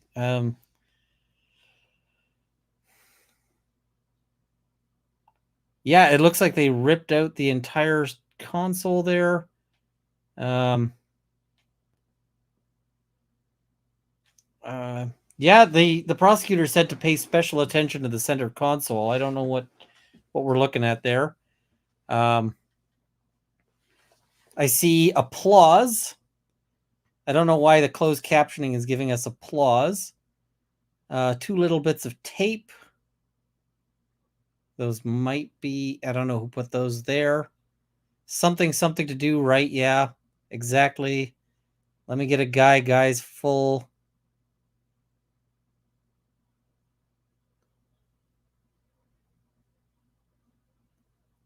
I'm wondering if they muted the audio. Because we can see the closed captioning is giving us stuff, but I might hold on. I think I may have got a problem here. Let me see if I can fix this. There we go. There we go. That was on my end. That was on my end. I am so tired. I don't see like impact damage here. Yeah, exactly. I don't see impact damage. Guy. Cool guy. Okay, yeah. Like this was clearly removed by somebody. I'm guessing like forensic techs. Now apparently this is like the key moment where we're gonna get our hot mic moment.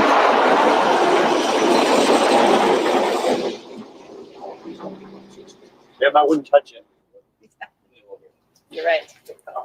Okay, so that's some interesting damage, but that looks really old. I don't know what that's about. And that doesn't look like a person or anything.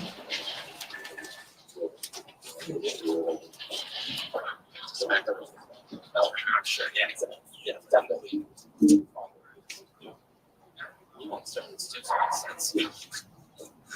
But yeah, that's cool. So we got the third.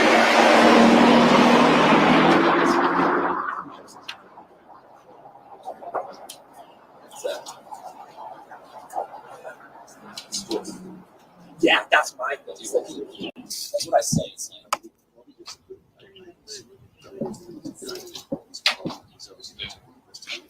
I'm waiting for it. Yeah, no, he's a dick. He's a kook, but he is also because it's like like my parents watch the live stream and shit, and I'll tune in. I can't listen to the guy just fucking talk. Yeah, you know, it's just spouting a ton of shit, and then it's like comes to this. Yeah, right. Yeah. Okay. Yeah, right. There we go. Yeah, no, he's a dick. He's a kook, but he is also because it's like like my parents watch the live stream and shit, and I'll tune in. I can't listen to the guy just fucking talk. Yeah, you know, it's just spouting a ton of shit, and then it's like comes to this. Yeah, right. Yeah. So yeah, he's a dick. He's a kook. He just says a ton of Who is this about? I must know who this is about. Yeah, exactly. Yeah, no, he's a dick. He's a kook, but he is also. Somebody said this is about a lawyer? Yeah, that's my thing. That's what I say. It's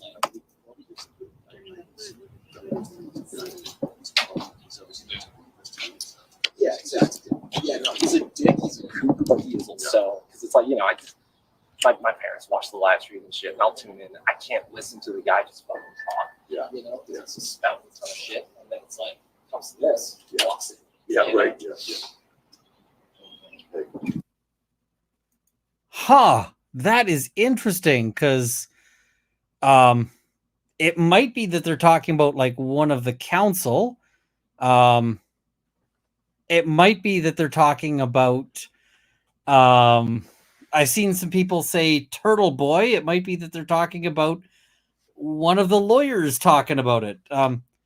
Could be about me. Cheers, guys.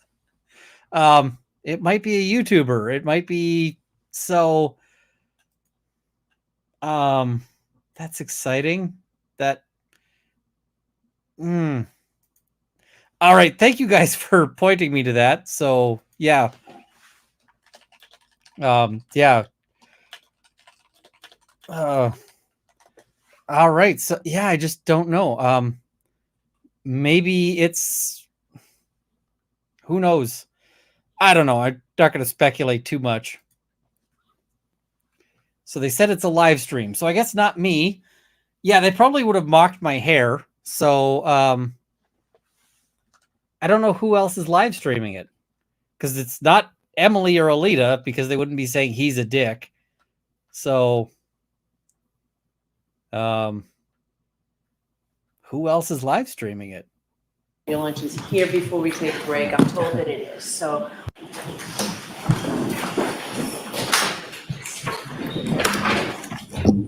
all right, so then they take a break. We had, oh wait, I'm way behind. All right, so let's take us to critical moment. Having reviewed M for identification, do you recognize what that depicts? Yes. What does it depict? That is Mr. O'Keefe's right arm.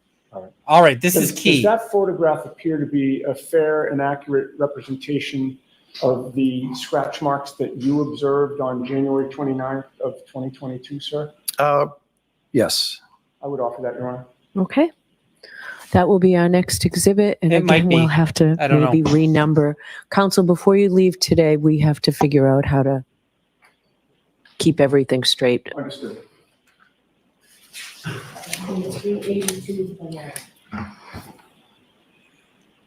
And with the court's permission, Your Honor, may I have that Oh yeah, this published on the warning. screen This for is the a bit jury? of injury Yes. there.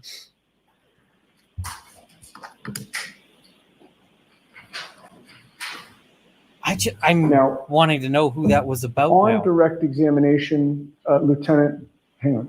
Let me just have a moment. Okay. I'm sorry for this, for the injuries here. Now there's a couple of things I note on this. These injuries have some definitive directionality on them, right? And the direction, because this is somebody who's lying on their back, right? So the direction that you can see is sort of a back to front kind of orientation, right? Now I just want you to think about how you'd get these injuries if you were struck by a vehicle. How would you get these injuries if you were because if you're hit by a vehicle and you're thrown, right, you'd have to be traveling. I don't have like a mannequin. Oh, I do have like a mannequin. To the person who sent me the Runkle thing, thank you so much. This is going to be super helpful. Okay, this is actually, somebody sent me this, and it's actually going to be super useful here because we see that the scratches are like this direction, right? So if you're getting that from a vehicle, how do you do that? Well, maybe the vehicle drives by you and scratches you, but that doesn't seem to make any sense. Because if the vehicle, if this is our car, if the car comes backwards and smacks you, right? Smack, and you fall down. Like, let's say you turn and you drag on pavement, it's gonna be vertical, right? It's gonna be vertical. you would have to be hit and bounce and slide sideways.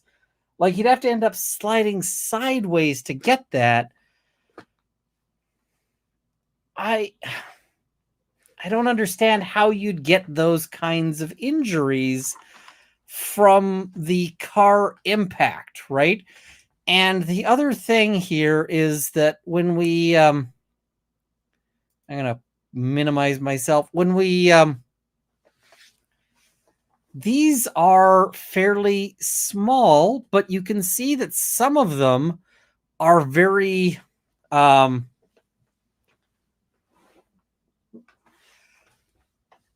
they're spaced out.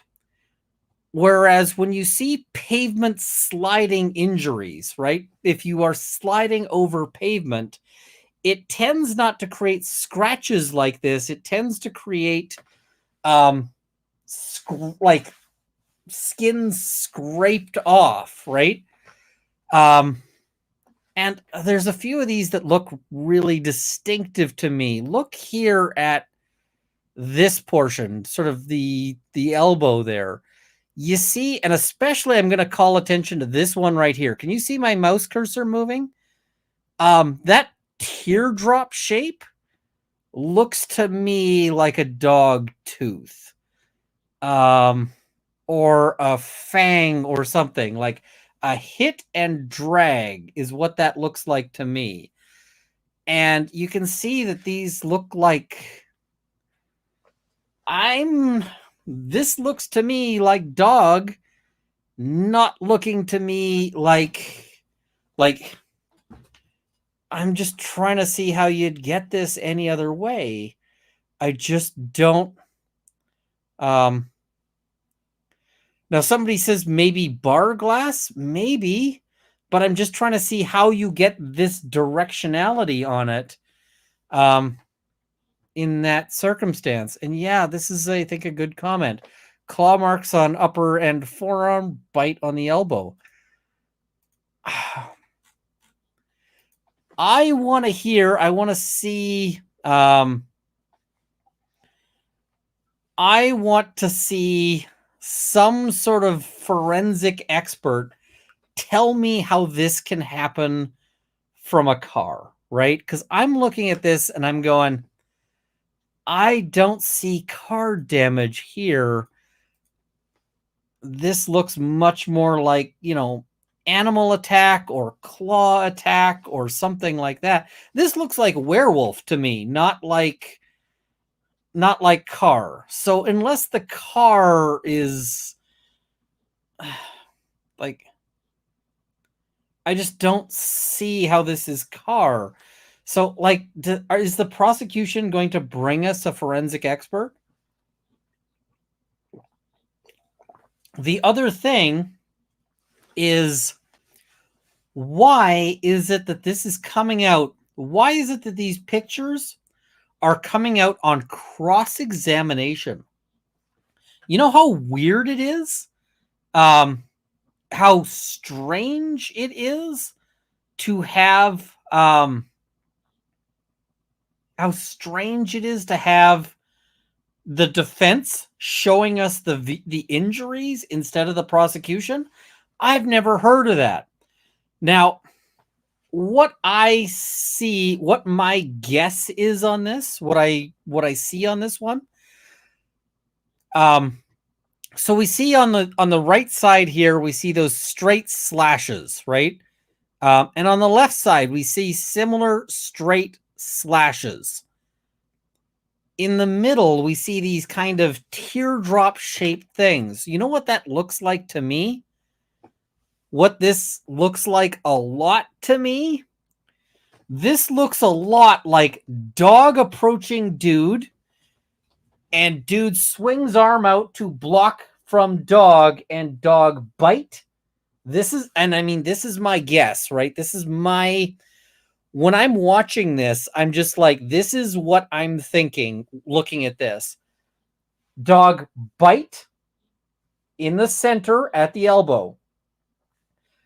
Dog claws, because when a dog bites, it's often like, with like its paws out, right? Paw paw on either side, teeth in the center. That's what I'm feeling here. I am not feeling, this looks to me like guy defending against dog. And somebody says I'm showing it backwards. How am I showing it backwards? Now,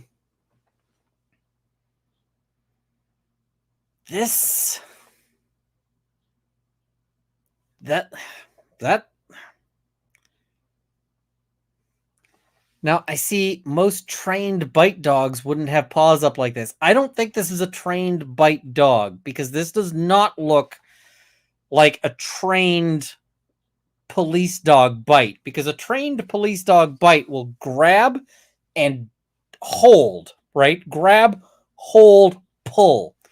That's not what this is. This looks to me like, a house pet dog, and Chloe failed out.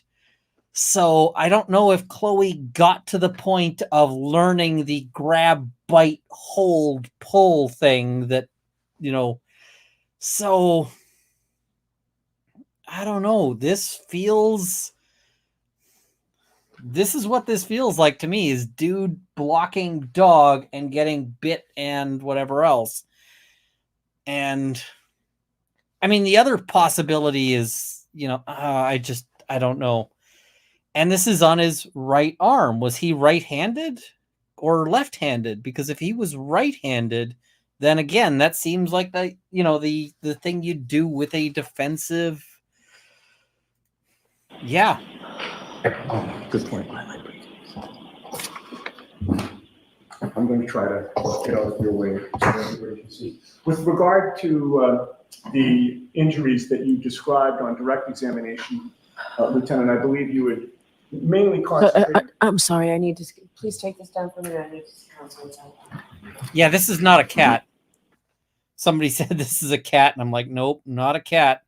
Not unless this cat is like 4 foot tall. Yeah, this is kind of my feeling, is that guy might have gotten into a fight. Dog leaps in to, to intervene, right? Because if you came to my house and you started throwing hands at me, Potter, who is an absolute sweetheart of a dog, would probably come after you, right? So I don't see how this is possibly. I'm not feeling this one, right?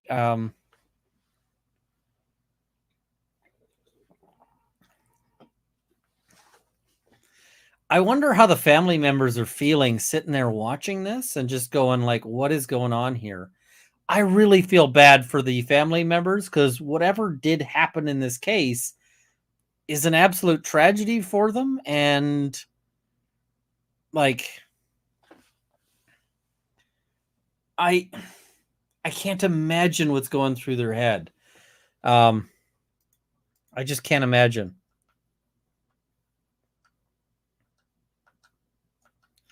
I need to see the expert evidence on those injuries. Oh, we're back to the fan. Back to family.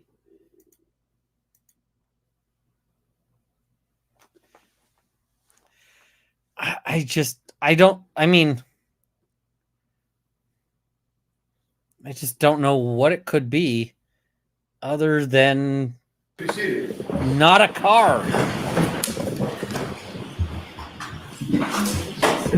So, jurors, I can assure you that by Monday, we're in really good shape. It's an organizational situation that I have to deal with. So we've been dealing with that. We appreciate your patience, and we are in good shape. And Ms. Gianetti, if you need the exhibit, it's here.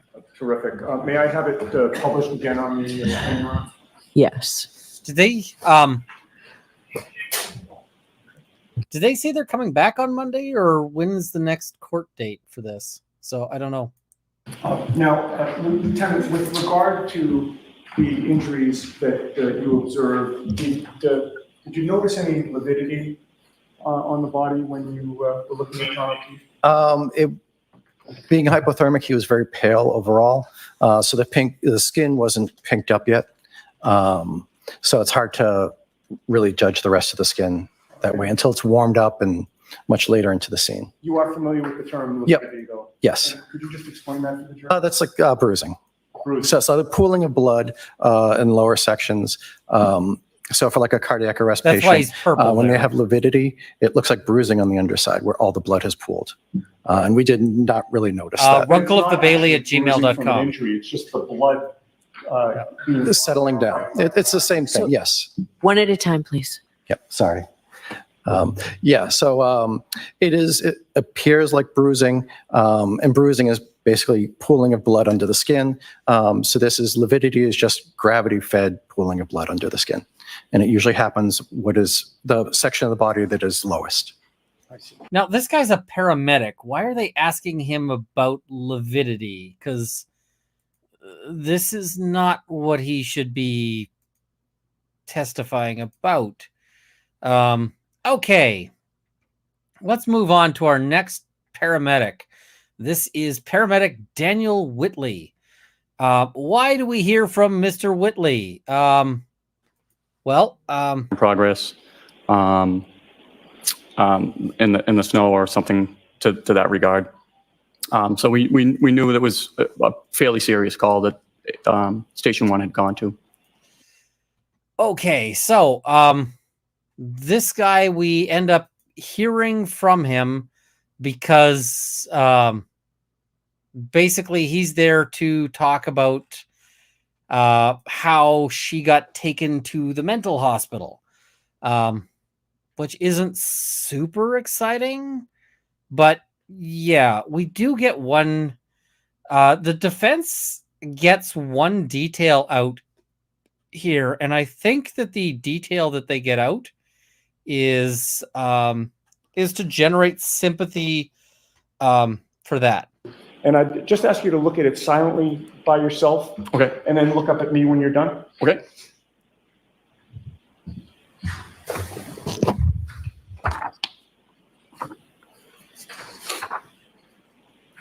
So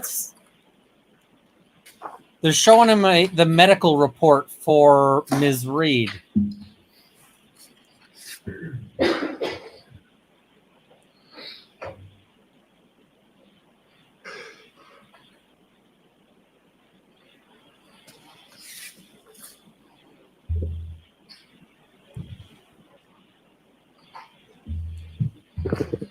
Why so many paramedics given evidence? Because they were all there.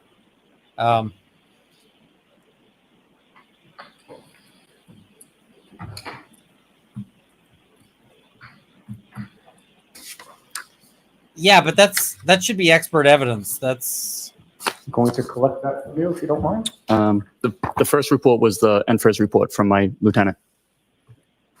Was Jason Becker's report included in it Yes. as well? Yep. Having reviewed those documents, does that refresh your memory as to the medical history that was taken? Yes. And what can you tell us about that? Just lists multiple sclerosis. What is multiple sclerosis? I believe it's a neurodegenerative disease where the myelin sheathing of the stop with the lips, dude. This is part of why we're covering think of the only word part here, of his but- coverage. I don't mean to put you on the spot. No, I understand. I'm sure you do. It's a disease. It's a disease that's progressive and has neurological muscle control things Oh, geez, involved with that's it. so When you say awful. progressive, that means it gets worse over time as you age. As I understand it, And that was the medical history you got from Karen Lee. correct. I'm not. No, it's not O'Keefe has MS. It's Karen Reed has MS. And so there's two main, sort of issues here.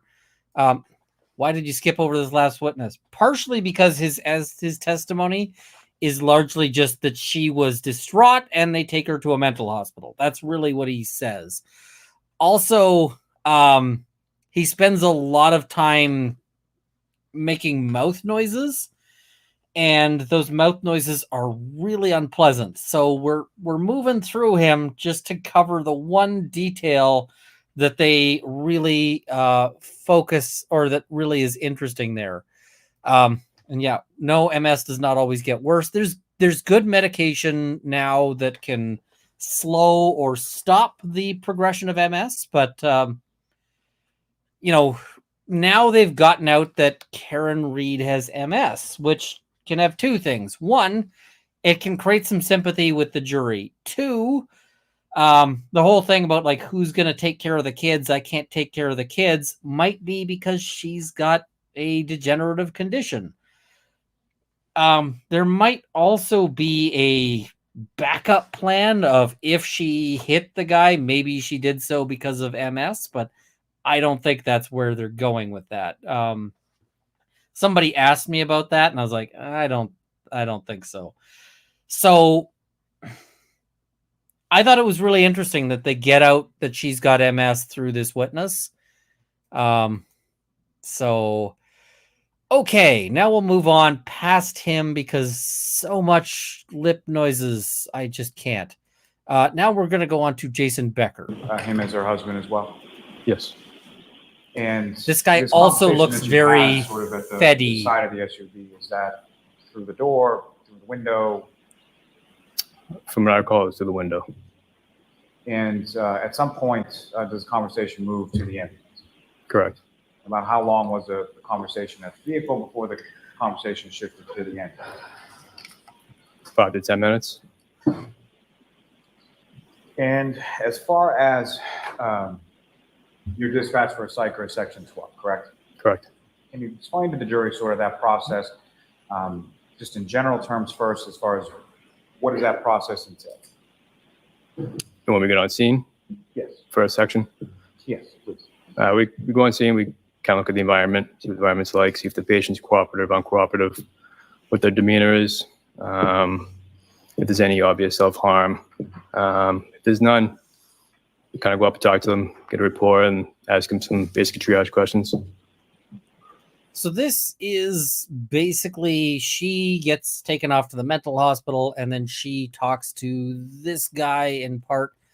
And, should she be staying there? Should she be, released? Yeah. And is that sort of the policy or the protocol or what you followed in this instance with Ms. Reed? Correct. Now, beyond what she had indicated to you. Oh, now Lolly's doing initially, it. What, if lip anything, smacking. was she asking you during the course of your conversation with her once you were in the ambulance? She kept asking if he was dead or could he be dead. Is that something that she said once or more than once or something? More than once. And could you describe sort of the tone of her voice when she was saying? It was kind of like it was a rapid kind of pressured speech. She was just a lot repetitive. And as you were speaking with her, what, if any, observations? Gee, why would she be repetitive and freaking out and so forth? Oh, right. The guy she's in a very committed relationship with is having all these issues. So, yeah.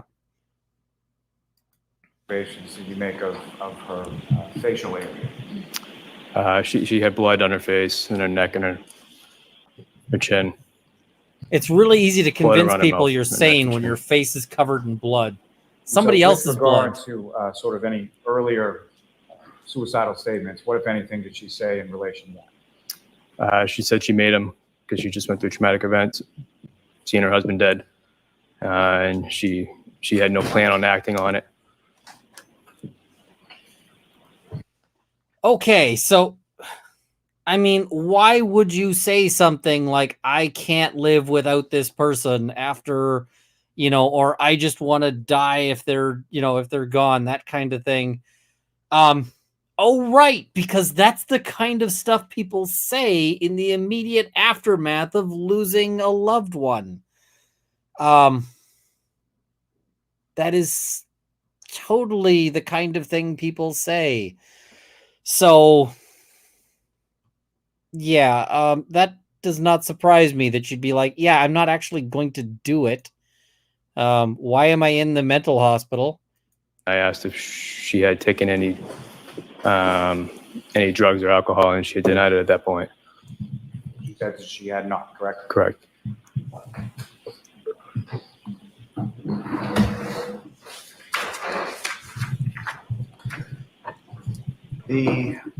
So she denied having taken drugs or alcohol. Observations that you testified to earlier in regard to her, and by her I mean Ms. Reed's demeanor.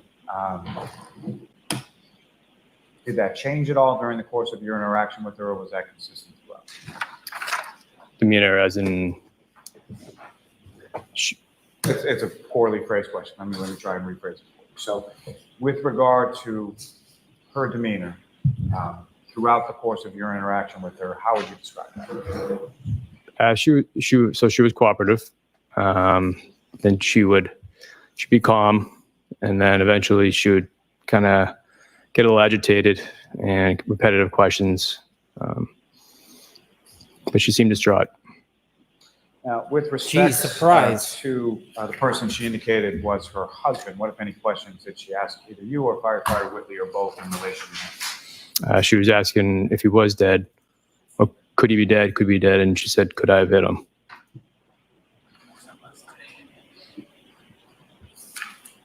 Could I have, something that she asked?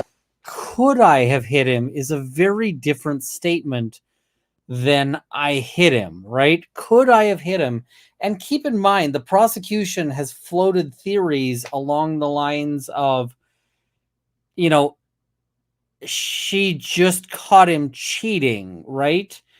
So if this is like some revenge motivated running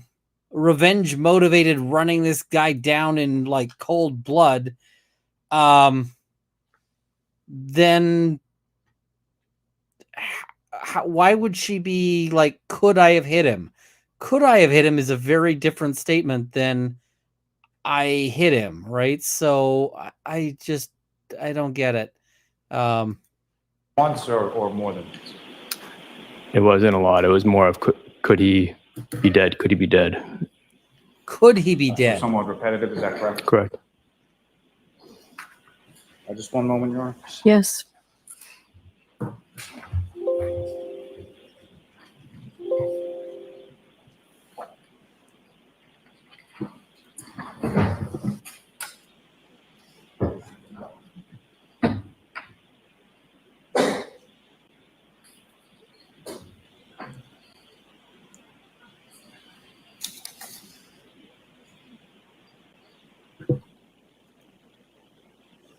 All right, we're gonna move along to I think it's the cross right away here. Sorry. Firefighter Becker, just my own clarification. You testified earlier that first arriving on scene and first spoke with Ms. Reed, she indicated that there was some statements that she said there were some statements that she did not mean, correct? Correct. Suicidal statements. And so, exactly. So my question is, that was in reference to the suicidal statements she had made prior to your arrival, correct? Correct. Not to any subsequent statements, correct? Correct. Nothing further. All right, cross-examination. Thank you, Rona. Good afternoon, sir. Good afternoon. And take it up to 1 1/4 here. I believe so. I wanted to go back to one piece of testimony that you offered on direct examination, if I may. Sure. You had, in response to a question from the prosecutor about the medical history and your question to Ms. Reed about whether she had had any alcohol to drink. I believe your answer today was she denied having drank alcohol the night before? At the time that she was, she could drink. I don't know if she drank alcohol the night before, but at that time I asked if she had any drugs or alcohol, and she said no. I'm sorry, if I just didn't hear. Yeah, you need to keep your voice up, sir. Speak Okay. directly into Sorry. the microphone. So I asked her if she had any drugs or alcohol, and she said no. Oh, if she had any drugs. Well, if she'd taken any drugs or alcohol, she said no. Did you specify a time period? I just assumed it'd be in the last few hours for the reason why we were there. Oh, I see. Okay. That's the thing. I'm sure if she had alcohol days prior, but for the reason why we were there. We should be right now thinking the prosecution's so- doing great. Was it your understanding that the two of you had an understanding of what you were asking? Sure. Objection, move to Yeah, strike. yeah. So the objection sustained. It's stricken. Ask the question differently, I think that the question was super unclear. Mr. Yannetti. Thank you, Your Honor. All right, so I guess with regard to your intent and your state of mind when you were asking that question, you were asking, had you taken any drugs or alcohol within the last few hours? That's what you meant to ask? Objection. So the objection sustained. What did you specifically ask? So when I ask a patient if any drugs or alcohol, I'm talking about at that point in time, but an hour before, 2 hours before, not days before, weeks before. Okay, So- and this was at 6:40 in the morning, Correct. Did you smell any alcohol on her at that time? I did not. Okay. You would agree that she did tell you at some point that she had had alcohol the night before, correct? No. All right. So this is now, what's today, May 3rd of 20. So this is basically an issue as to whether or not she was lying about having consumed alcohol. 24? Correct. And this happened back in January. This on is January this is 29th of potentially a big 20 deal because 22? Jurors, if they see the accused as a liar, they will tend to think of them as a killer as well. So that's a big deal there. Correct. You were interviewed by a Trooper Michael Proctor on February 14th of 2022. Do you recall that? I recall meeting with him, yes. And February 14th of 2022 would have been a little bit more than 2 weeks after January 29th of 2022, correct? Correct. Your memory of what Karen Reed told you about whether she had anything to drink the night before would have been much better on February 14th of 2022 when you were talking to Trooper Michael Proctor than it would be today, correct? Correct. Because your memory doesn't get better over time, correct? Certain circumstances, sure. And with, I mean, I hate when people weasel on that question because your answer doesn't get better. Like your memory doesn't get better over time. You tend to make things up over time. And when I say make things up, I don't mean that people lie over time. I just mean that your evidence, your memory of things is shaky and you tend to, like, your brain naturally fills in the gaps and it will expand on things and so forth. So, and yeah, this is the key thing. He doesn't remember telling the cops she was drinking. The cops either lied in their report or convinced him somehow to say it in their interview, which happens like... regard to whether Karen had indicated that she took any drugs, you told Trooper Proctor she said that she had not, correct? Correct. With regard to whether she had had alcohol the night before, you told Trooper Proctor on February 14th of 2022 that she did consume alcohol last night, correct? Objection, Your Honor. All right, I'm going to see at Sidebar on this. Please bring that with you, please. Now, the reason why she's seeing them at Sidebar is that she's not sure. She wants to hear arguments on this. So the judge is like, I want to hear your arguments on whether or not this is okay or not. I feel for some of these witnesses who I feel are trying to be honest in these circumstances and who are just stuck with a real bad situation here. I feel like it might be hard to be a first responder in this town if you are ultimately viewed as having been connected with the acquittal of Karen Reed. Because if anyone thinks that like she or that one of these witnesses helped acquit Karen Reed and she's acquitted, I think it might be very, very difficult for them as a first responder in this town. So, yeah, and this is the other one. The problem is people often get more confident in their answers while the answers become less reliable in actuality. One of the things, I had a case where the witness quite clearly right after the incident gave a statement to police that was very, very unsure. They're like, I think it might be this person. I think it might have been this. I think it might have been that. Later down the road, when they later down the road, they, like at trial, they testified like they were 100% certain.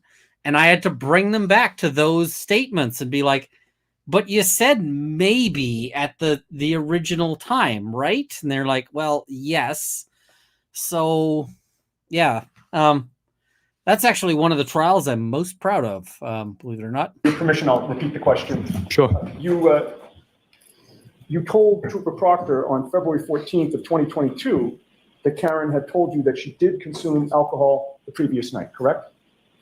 If that's in his notes, Well, is your memory exhausted as to whether you told him that? I don't recall. If you saw his report with your statements in it, He does that doesn't refresh recall your if his memory? memory is exhausted. It's a two-page report. I'll give you both, actually. It's a two-page report. I'll give you both pages, but I have highlighted a line on the second page, so I would direct you to that. May I approach? Yes. And take your time reading it, sir. Yes, yeah. And please read it silently to yourself and look up at me when you're done. The thing is, it wouldn't be the witnesses who are railroading Karen that would have a difficult time. It would be the ones who, are testifying honestly, like if she gets acquitted. So those are the ones who would have the difficult time.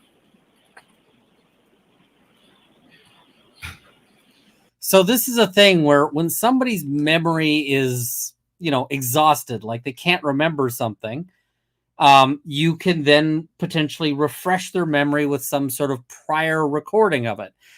The reason why he asks this question of, is your memory exhausted? He's basically asking he's asking directly that, was it Yannetti that said the truth does not change? I thought that might have been the other guy. So.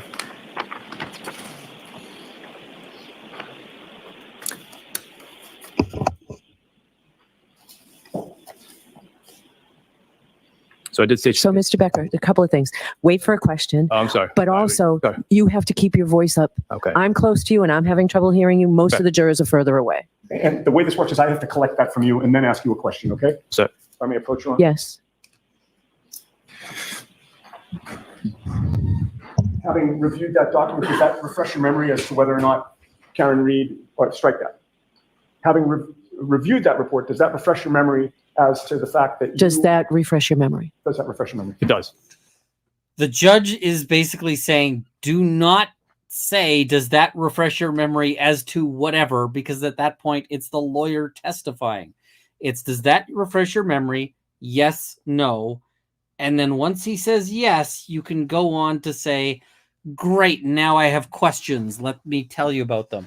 The judge is not letting defense counsel testify here. And I know a lot of people have been critical of the judge. I have some criticisms of the judge as well. This is a fair move from the judge. Like, the judge isn't being unfair with that. And yeah, I've been a legal nurse consultant for years, heard many attorneys say, just respond with, I don't recall. The thing is if you don't recall, then then that's fine, right? I need to see Emily D. Baker's response to this part. I haven't seen it, and I probably won't have time to watch it, I'm afraid. And so did you tell let me know what she Proctor said. On February 14th, that Karen Reed had told you on January 29th that she had consumed alcohol the night before that? Sure. Yes. Okay. Is it fair to say that when you were listening to her talk at times, that her speech was very rapid? Correct.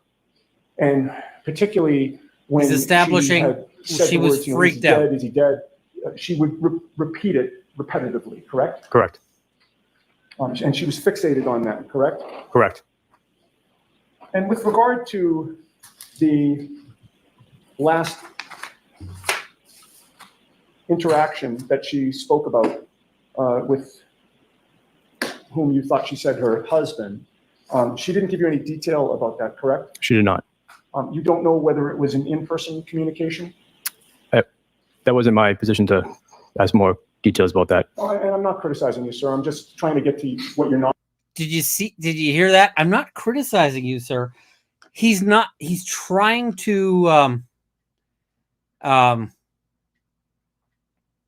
he's trying here to be gentle with this witness because he doesn't want to turn this witness against him. He doesn't want to turn this into a hostile, angry cross. So he's like, I'm not criticizing you.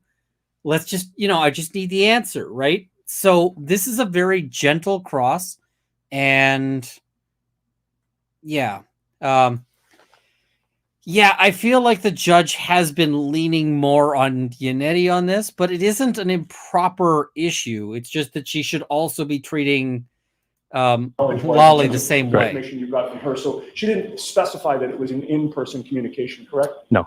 She didn't specify as to whether it was a phone conversation? She did not. She didn't specify whether it was a text message exchange back and forth? She did not. And she didn't specify whether it was an angry voicemail that she left, correct?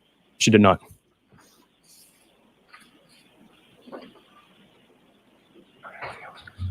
No further questions. Thank you.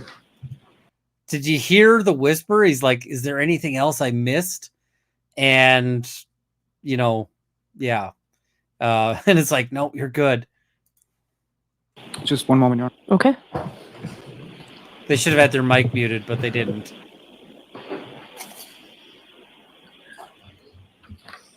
No, that's fair. I mean, sometimes it can be hard. You're asked, is this the guy? And you're like, I don't know.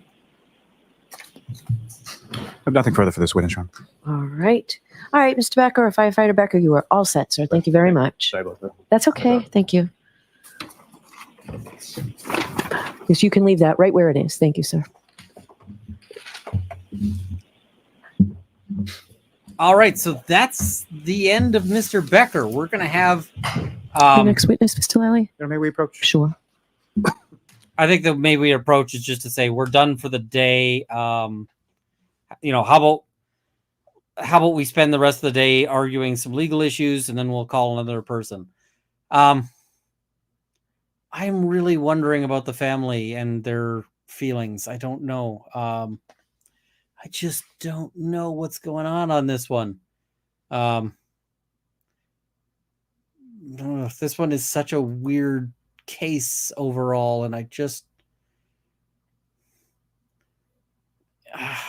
don't know what to make of it. It's frustrating because it's like I wish I had better knowledge of what exactly is going down here. So yeah, we will we'll get some information here later, but for right now it's like it's interesting. I still feel like the prosecution... It makes sense that rather than starting with another witness, figure it's a Friday afternoon, it's been a long week for you all, we'll excuse you at this point. So please do not discuss this case with anyone. Don't do any independent research or investigation into this case. If you happen to see, hear, or read anything about this case, disregard it and let us know. Have a great weekend. Monday will be a full day. We'll see you first thing Monday morning.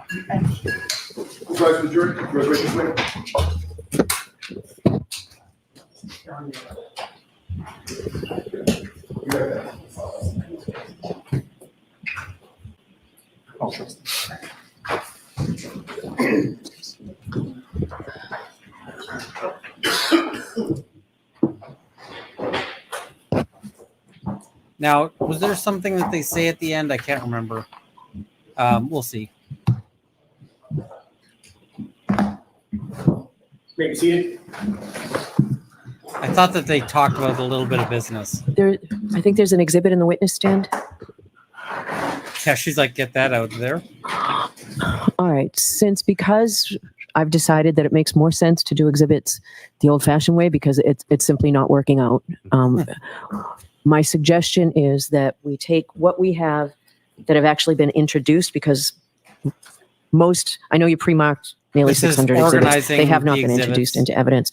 So we have numbers 1, 2, 3, 4, 7, 8, 9, 14, 18, and there are additional that are in the 300s and 200s. So what I would like to do is take all of these, and I know Madam Court Reporter has been great about sticking around all late during the week to pre-mark things. This is more important to me that we get the record straight from this point. I would prefer the jurors to have the exhibits in order and not have numbers 200 and 300 in where they should be 15 and 16. So what I would like you to all do is take a look. This is something I would want to insist on if I was them, because it's like, if the jury gets exhibit 1, 2, 3, 4, 5, 9, then they're sitting there going, it went from 5 to 9. What was in, 6, 7, 8? I want to know that. So I want the actual exhibits consecutively numbered. So I don't think she's wrong on this. Look at the exhibits that have actually been introduced. Their prior numbers. If you have referred to them by their prior numbers, I will permit you for the rest of the trial to say previously referred to as 308, but now exhibit 15 until you feel you don't need to do that anymore. So it means things are going to have to be renumbered. So I don't think that's unfair. Madam Court Reporter, was there anything else we needed to discuss on this? Is there anything else you need from the lawyers? Okay. So I don't want to use your name. You've got a list of everything, and Mr. McDermott's got a list of everything that's been introduced. Do you need me to do this, or is this something you can all do with Madam Court Reporter? And I want to come out and make sure it's right. All right, so why don't you all take 10 minutes to see if you can work this through. I'll come out at the end of 10 minutes, see what you have, and we'll make sure the record's straight. All right, so at this point, they're just getting into housekeeping, and housekeeping is important. But somebody says my mic is wonky. Are other people saying that? Is my mic? Oh, other people are saying my mic is causing trouble. I don't know why my mic is causing trouble. Let me see if I can fix that somehow. Is that better? We're just wrapping up here. Hopefully it's getting better. What is going on here? I see some people saying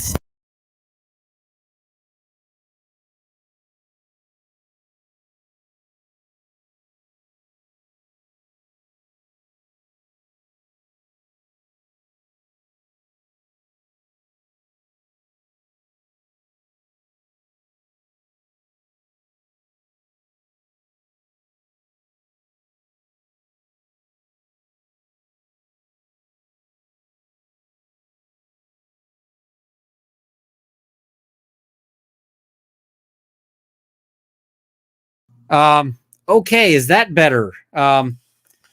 I seem to be having some technical difficulties. So can you guys hear me now?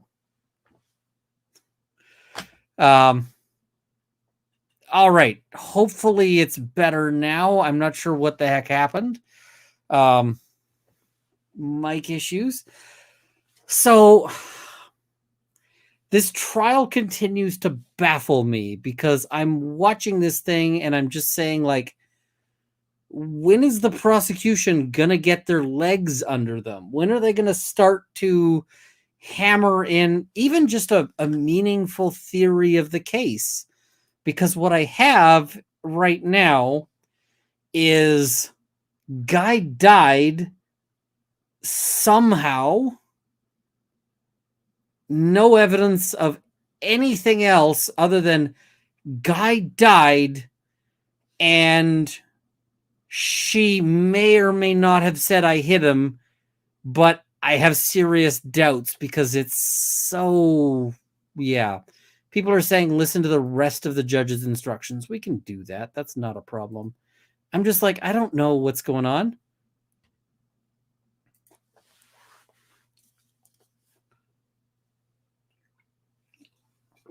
So, okay, they don't want to.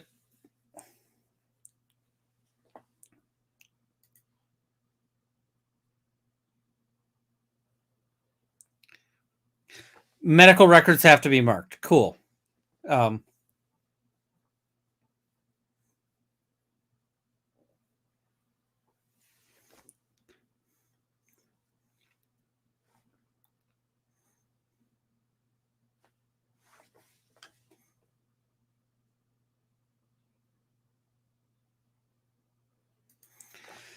Okay, so sound go. Oh, jeez.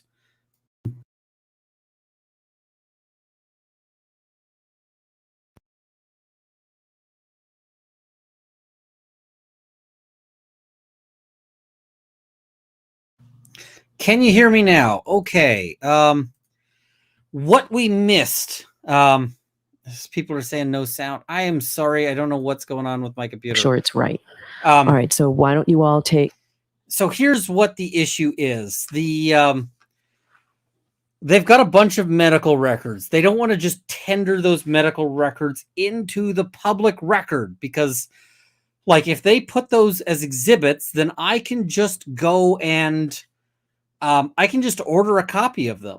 And medical records tend to include all sorts of messed up stuff, right? Like, if you pull somebody's medical records, you're going to get every situation where they had, like, you know,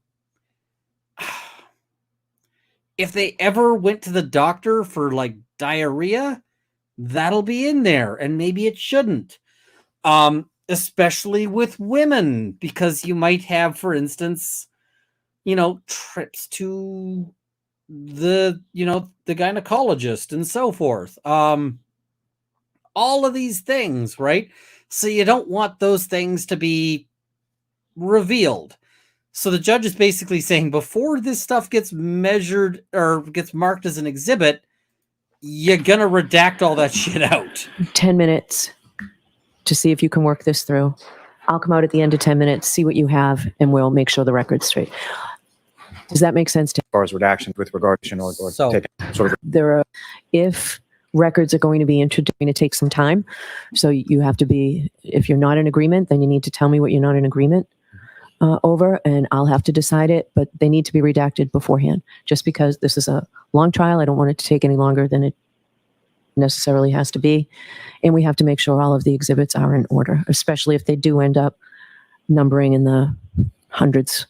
So, all right. So you factor that into your schedule. We've got many days that we won't be in session. It seems like a good use of council's time to redact records and talk. If you need additional time and we need to cut into the evidence, I'd prefer not to, but I need to know. All right.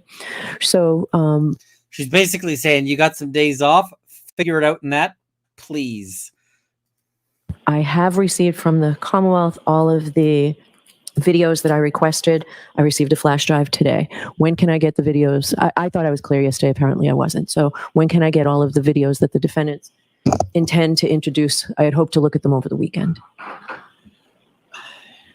We can do, it's not a matter of getting them onto a flash drive. That's quick. It's just a matter of getting them to the court. So I would invite the court to direct us how, if you want to use the weekend, let us know. We work on Saturdays and Sundays. So you can't do it today. You can't do it before you leave. I don't think your IT person's here, right?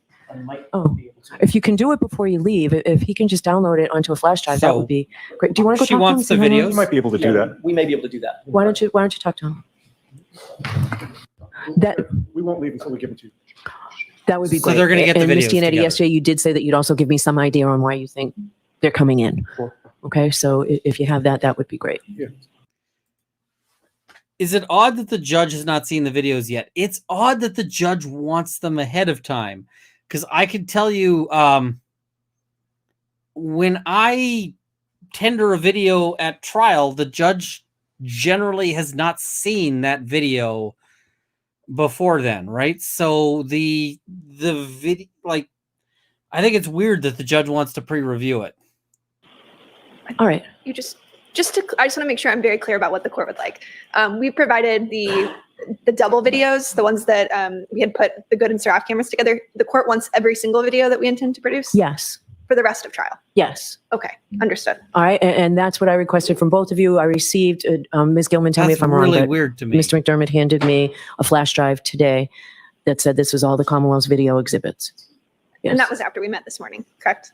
Okay. All right, so that'd be great. I just, I want to know what's on them. I was surprised yesterday, and Understood. I shouldn't be surprised. Understood. That's All right, weird so I'll to come out me. after you remark the exhibits. Do you need a break before then, Madam Court Reporter? Mr. McDermott? All right, thanks. Court, all rise, please. All right, and I think that's the end of everything. All right. So, let me just take over. I still keep waiting for the prosecution to figure out what their case is and what it's gonna look like, because I just it doesn't seem to be gelling for them yet. All right, I'm gonna go through the super chats that are behind. Lolly, what if anything, Elaine 2.0? I can't blame him too much because I've been having audio troubles like Elaine was. Ooh, that caught me by surprise. Just because, thank you for the 10 gifted memberships. 6 guavas in a trench coat, love it. My favorite bad question was while discussing the medics being en route to the hospital, who, if anyone, was driving the ambulance? It's one of those new self-driving ambulances, apparently. By the book, I hit him, so weak, trauma sets in. Maybe all she could think about was they had a fight and she hit him, punched his shoulder. No one asked more questions. Nope. Therese C., thanks for giving us your breakdown. Thanks for joining me. It's a lot of fun. Allison Lee, just can't get over the scratches on his arm and the fact that no one came out of the house. R.I.P. Officer O'Keefe. Yeah, the scratches on his arm are a real mystery. AKA the cat lady, love watching your face light up for the defense. The thing is, if you watch the Hannah Gutierrez Reed trial, you'll see my face light up for the prosecution because they're the ones doing the good lawyers. It's good lawyering. EDB thought this was nuts. I was just like, this is so weird. So weird that the judge would get all of this in advance. So I don't know. Chupacabra from Brewberries, thank you so much. That was with regards to the bad video. Kelly H, if Karen Reed is found not guilty, will they continue the investigation? No, I do not think they will. I think they'll just say we think it was Karen Reed, and they will not go any further. Gwynny Bly, thank you for the YouTube membership. Kate Lewis asking why were they allowed to remove the taillight? I mean, they're allowed to do stuff for investigations, but yeah. Somebody's asking if there's any Massachusetts YouTube lawyers. I don't know. Nick Starro, we used to be friends. Haven't spoken in years. It's an easy answer. Rainman YYC, thank you for the 10 gifted memberships. I hope you're doing all right. 20th Century Fox, motion to recuse regarding Canton Beach Club membership. I haven't looked into that. I'm just trying to focus on the trial on all of that. Sholin, thanks for your point of view. Very informative. What, if any, is explosion head? I feel it. Canonical Heat, come on, like already. 1.2 likes and 3.4K watching, and do the YouTube things. Thank you so much, Canonical Heat. And thank you so much for the 20 gifted memberships. Much appreciated. Law Nerd 24. Ian, you're either spitting fire or I already got a hold of some great edibles. Could be both. AKA the cat lady, if this goes on appeal, how will the appellate court be able to deal with the non-objection objections and what basis the judge ruled on? If they didn't go and ask for a sidebar, then they're not going to be really reviewing those objections. Smurf Anna, is Veracity Verifier trademark available?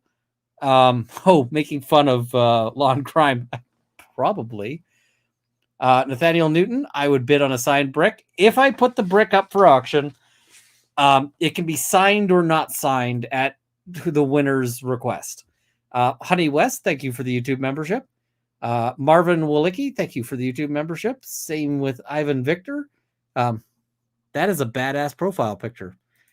Lynn Britton, the dad was a TV personality around the same time. Oh, interesting. She had to have known the whole family check out Boston's Finest. Interesting. Gwynny Bly, first responders may believe they are stretching the truth to help convict a murderer, Karen, rather than cover for a murderer, i.e. misguided. I think that is very much a possibility there. Potentially criminal. Yeah, phenomenal shape to have unalived a man at speed. Normally, I'm just going to say, normally where you've got like a hit and run, the damage to the vehicle is critical evidence for the prosecution. They'll say, look, his bumper was crumpled in. There's this person-shaped mark. Their bumper has a thing.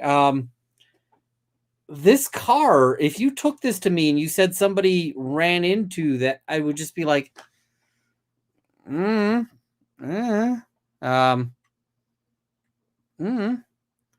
So, yeah. Beautiful messy ball. I shared a picture with you, side-by-side pictures of Karen Reed's car and JO driveway, Sallyport versus jury view on Twitter with you. I saw those. We're going to wait to see what comes out at the trial, but I do appreciate that. Thank you so much. Marianne, so the thing I continually can't put together is how being hit by a car would only injure head and arms, no damage to legs and torso. Seeing the car just confirms it. Yeah, how do you not get torso injuries if you're smucked by a car, right? It's like, yeah. The damage in the back is directly above the light that isn't broken, though. Yep. I also want to flag, what is it? Torrent 3, thanks for distracting from my migraine. The charity braid is next. And I'm only 9 subs from 1.5K. May you have restful sleep. Guys, check out Torrent 3. He does excellent braiding streams. 9 subscriptions from 1.5K. Check him out. I find him very restful to watch when I've got stuff I got to write and so forth. So check him out. And maybe hit the subscribe button if you're feeling inclined to, because I think he does good stuff. So, we just read this one. Ladybug Lisa, is that lividity we're seeing on the torso? It is. That's why it was that purpley color. Perhaps she was driving a scythe chariot, Runkle. I didn't really think that like Spartacus or whatever would be in this, but maybe. Dev, the car is clearly a mimic, a car with teeth. I may have to use that. DSN, thank you for the super sticker. Jamie F, thank you for the 5 gifted memberships. Dog Lover, thank you for the super sticker. Just because, especially if the jacket does not show damage. Yep. How do you get that kind of scratches without the car showing damage? The other thing I want to see is is there blood on the inside of that? That's that'll be interesting. So Stangren, me and my brothers got into a fight years back, and our Rottweiler decided he had enough of it, and the injuries looked exactly like what is around his elbow. Yeah, I'm kind of feeling that one. Yeah. Random commenter, do you have an email? runkleofthebailey@gmail.com. I actively have dog bite marks healing on my arm right now. These are dog marks 10 out of 10. Yep. GM, I'm new to following this case, so forgive me. If Karen is not guilty, what would the other explanations be on how this guy died? The thing is that the easiest explanation is just, we don't know beyond a reasonable doubt. Like, if there is no explanation, then she gets acquitted. But in this case, there does appear to be an explanation, which is, just like, hey, maybe he got into a fight. Maybe she had nothing to do with it. Maybe it was more connected with his police buddies. Morgan, my family went through something similar with my cousin's blank. We were peed as hell that they never tried the person everyone knew was guilty. Ooh, I'm sorry. Emma Zay. Yes, I know what the M word there was.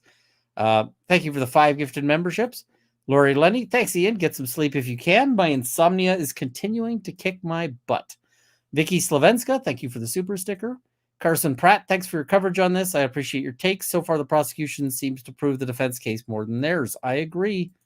Squinting Cat, thank you so much for the super sticker. And that is a very cool Squinting Cat image. Random commenter, email those pics over. There's 2 emails. I will check that out in a bit. Laura, thank you so much for the super sticker. Much appreciated. All right. I am going to go. The pups have been very patient because I've been streaming for about 5 hours. I did feed them beforehand, although apparently I forgot to give them water. But they kind of need some attention, I think. So I think me and the pups are probably going to run around in the backyard, maybe go for a longer walk. So yeah, I think that's sort of the game plan here. Sorry, stupid YouTube censorship. That was in response to you wondering how the family felt. Yeah, fair. I appreciate it. GRB Physics, is it bad that I'm very impressed with how a Lexus can handle collision damage? If that Lexus smashed into a person at speed, then I'm a rocket ship. Like, it just doesn't look like that at all to me. So, yeah. Maybe I'll go after I sort of run around with the puppers. Maybe I'll head into the leather shop too. There's a bunch of projects I want to do. I have to make Zora a new collar because I made her this lovely collar and then she destroyed it in like 0 seconds. So I got to go make Zora a new collar that doesn't suck. Maybe one that's a little more durable than this one because she just nuked this one in 0 time whatsoever. All right. Thank you all for joining me, and see you guys next time. And oh, now that I've said see you guys next time, I need to actually find the outro so that I can do the see you next time. That was not intended as an acronym, but ugh.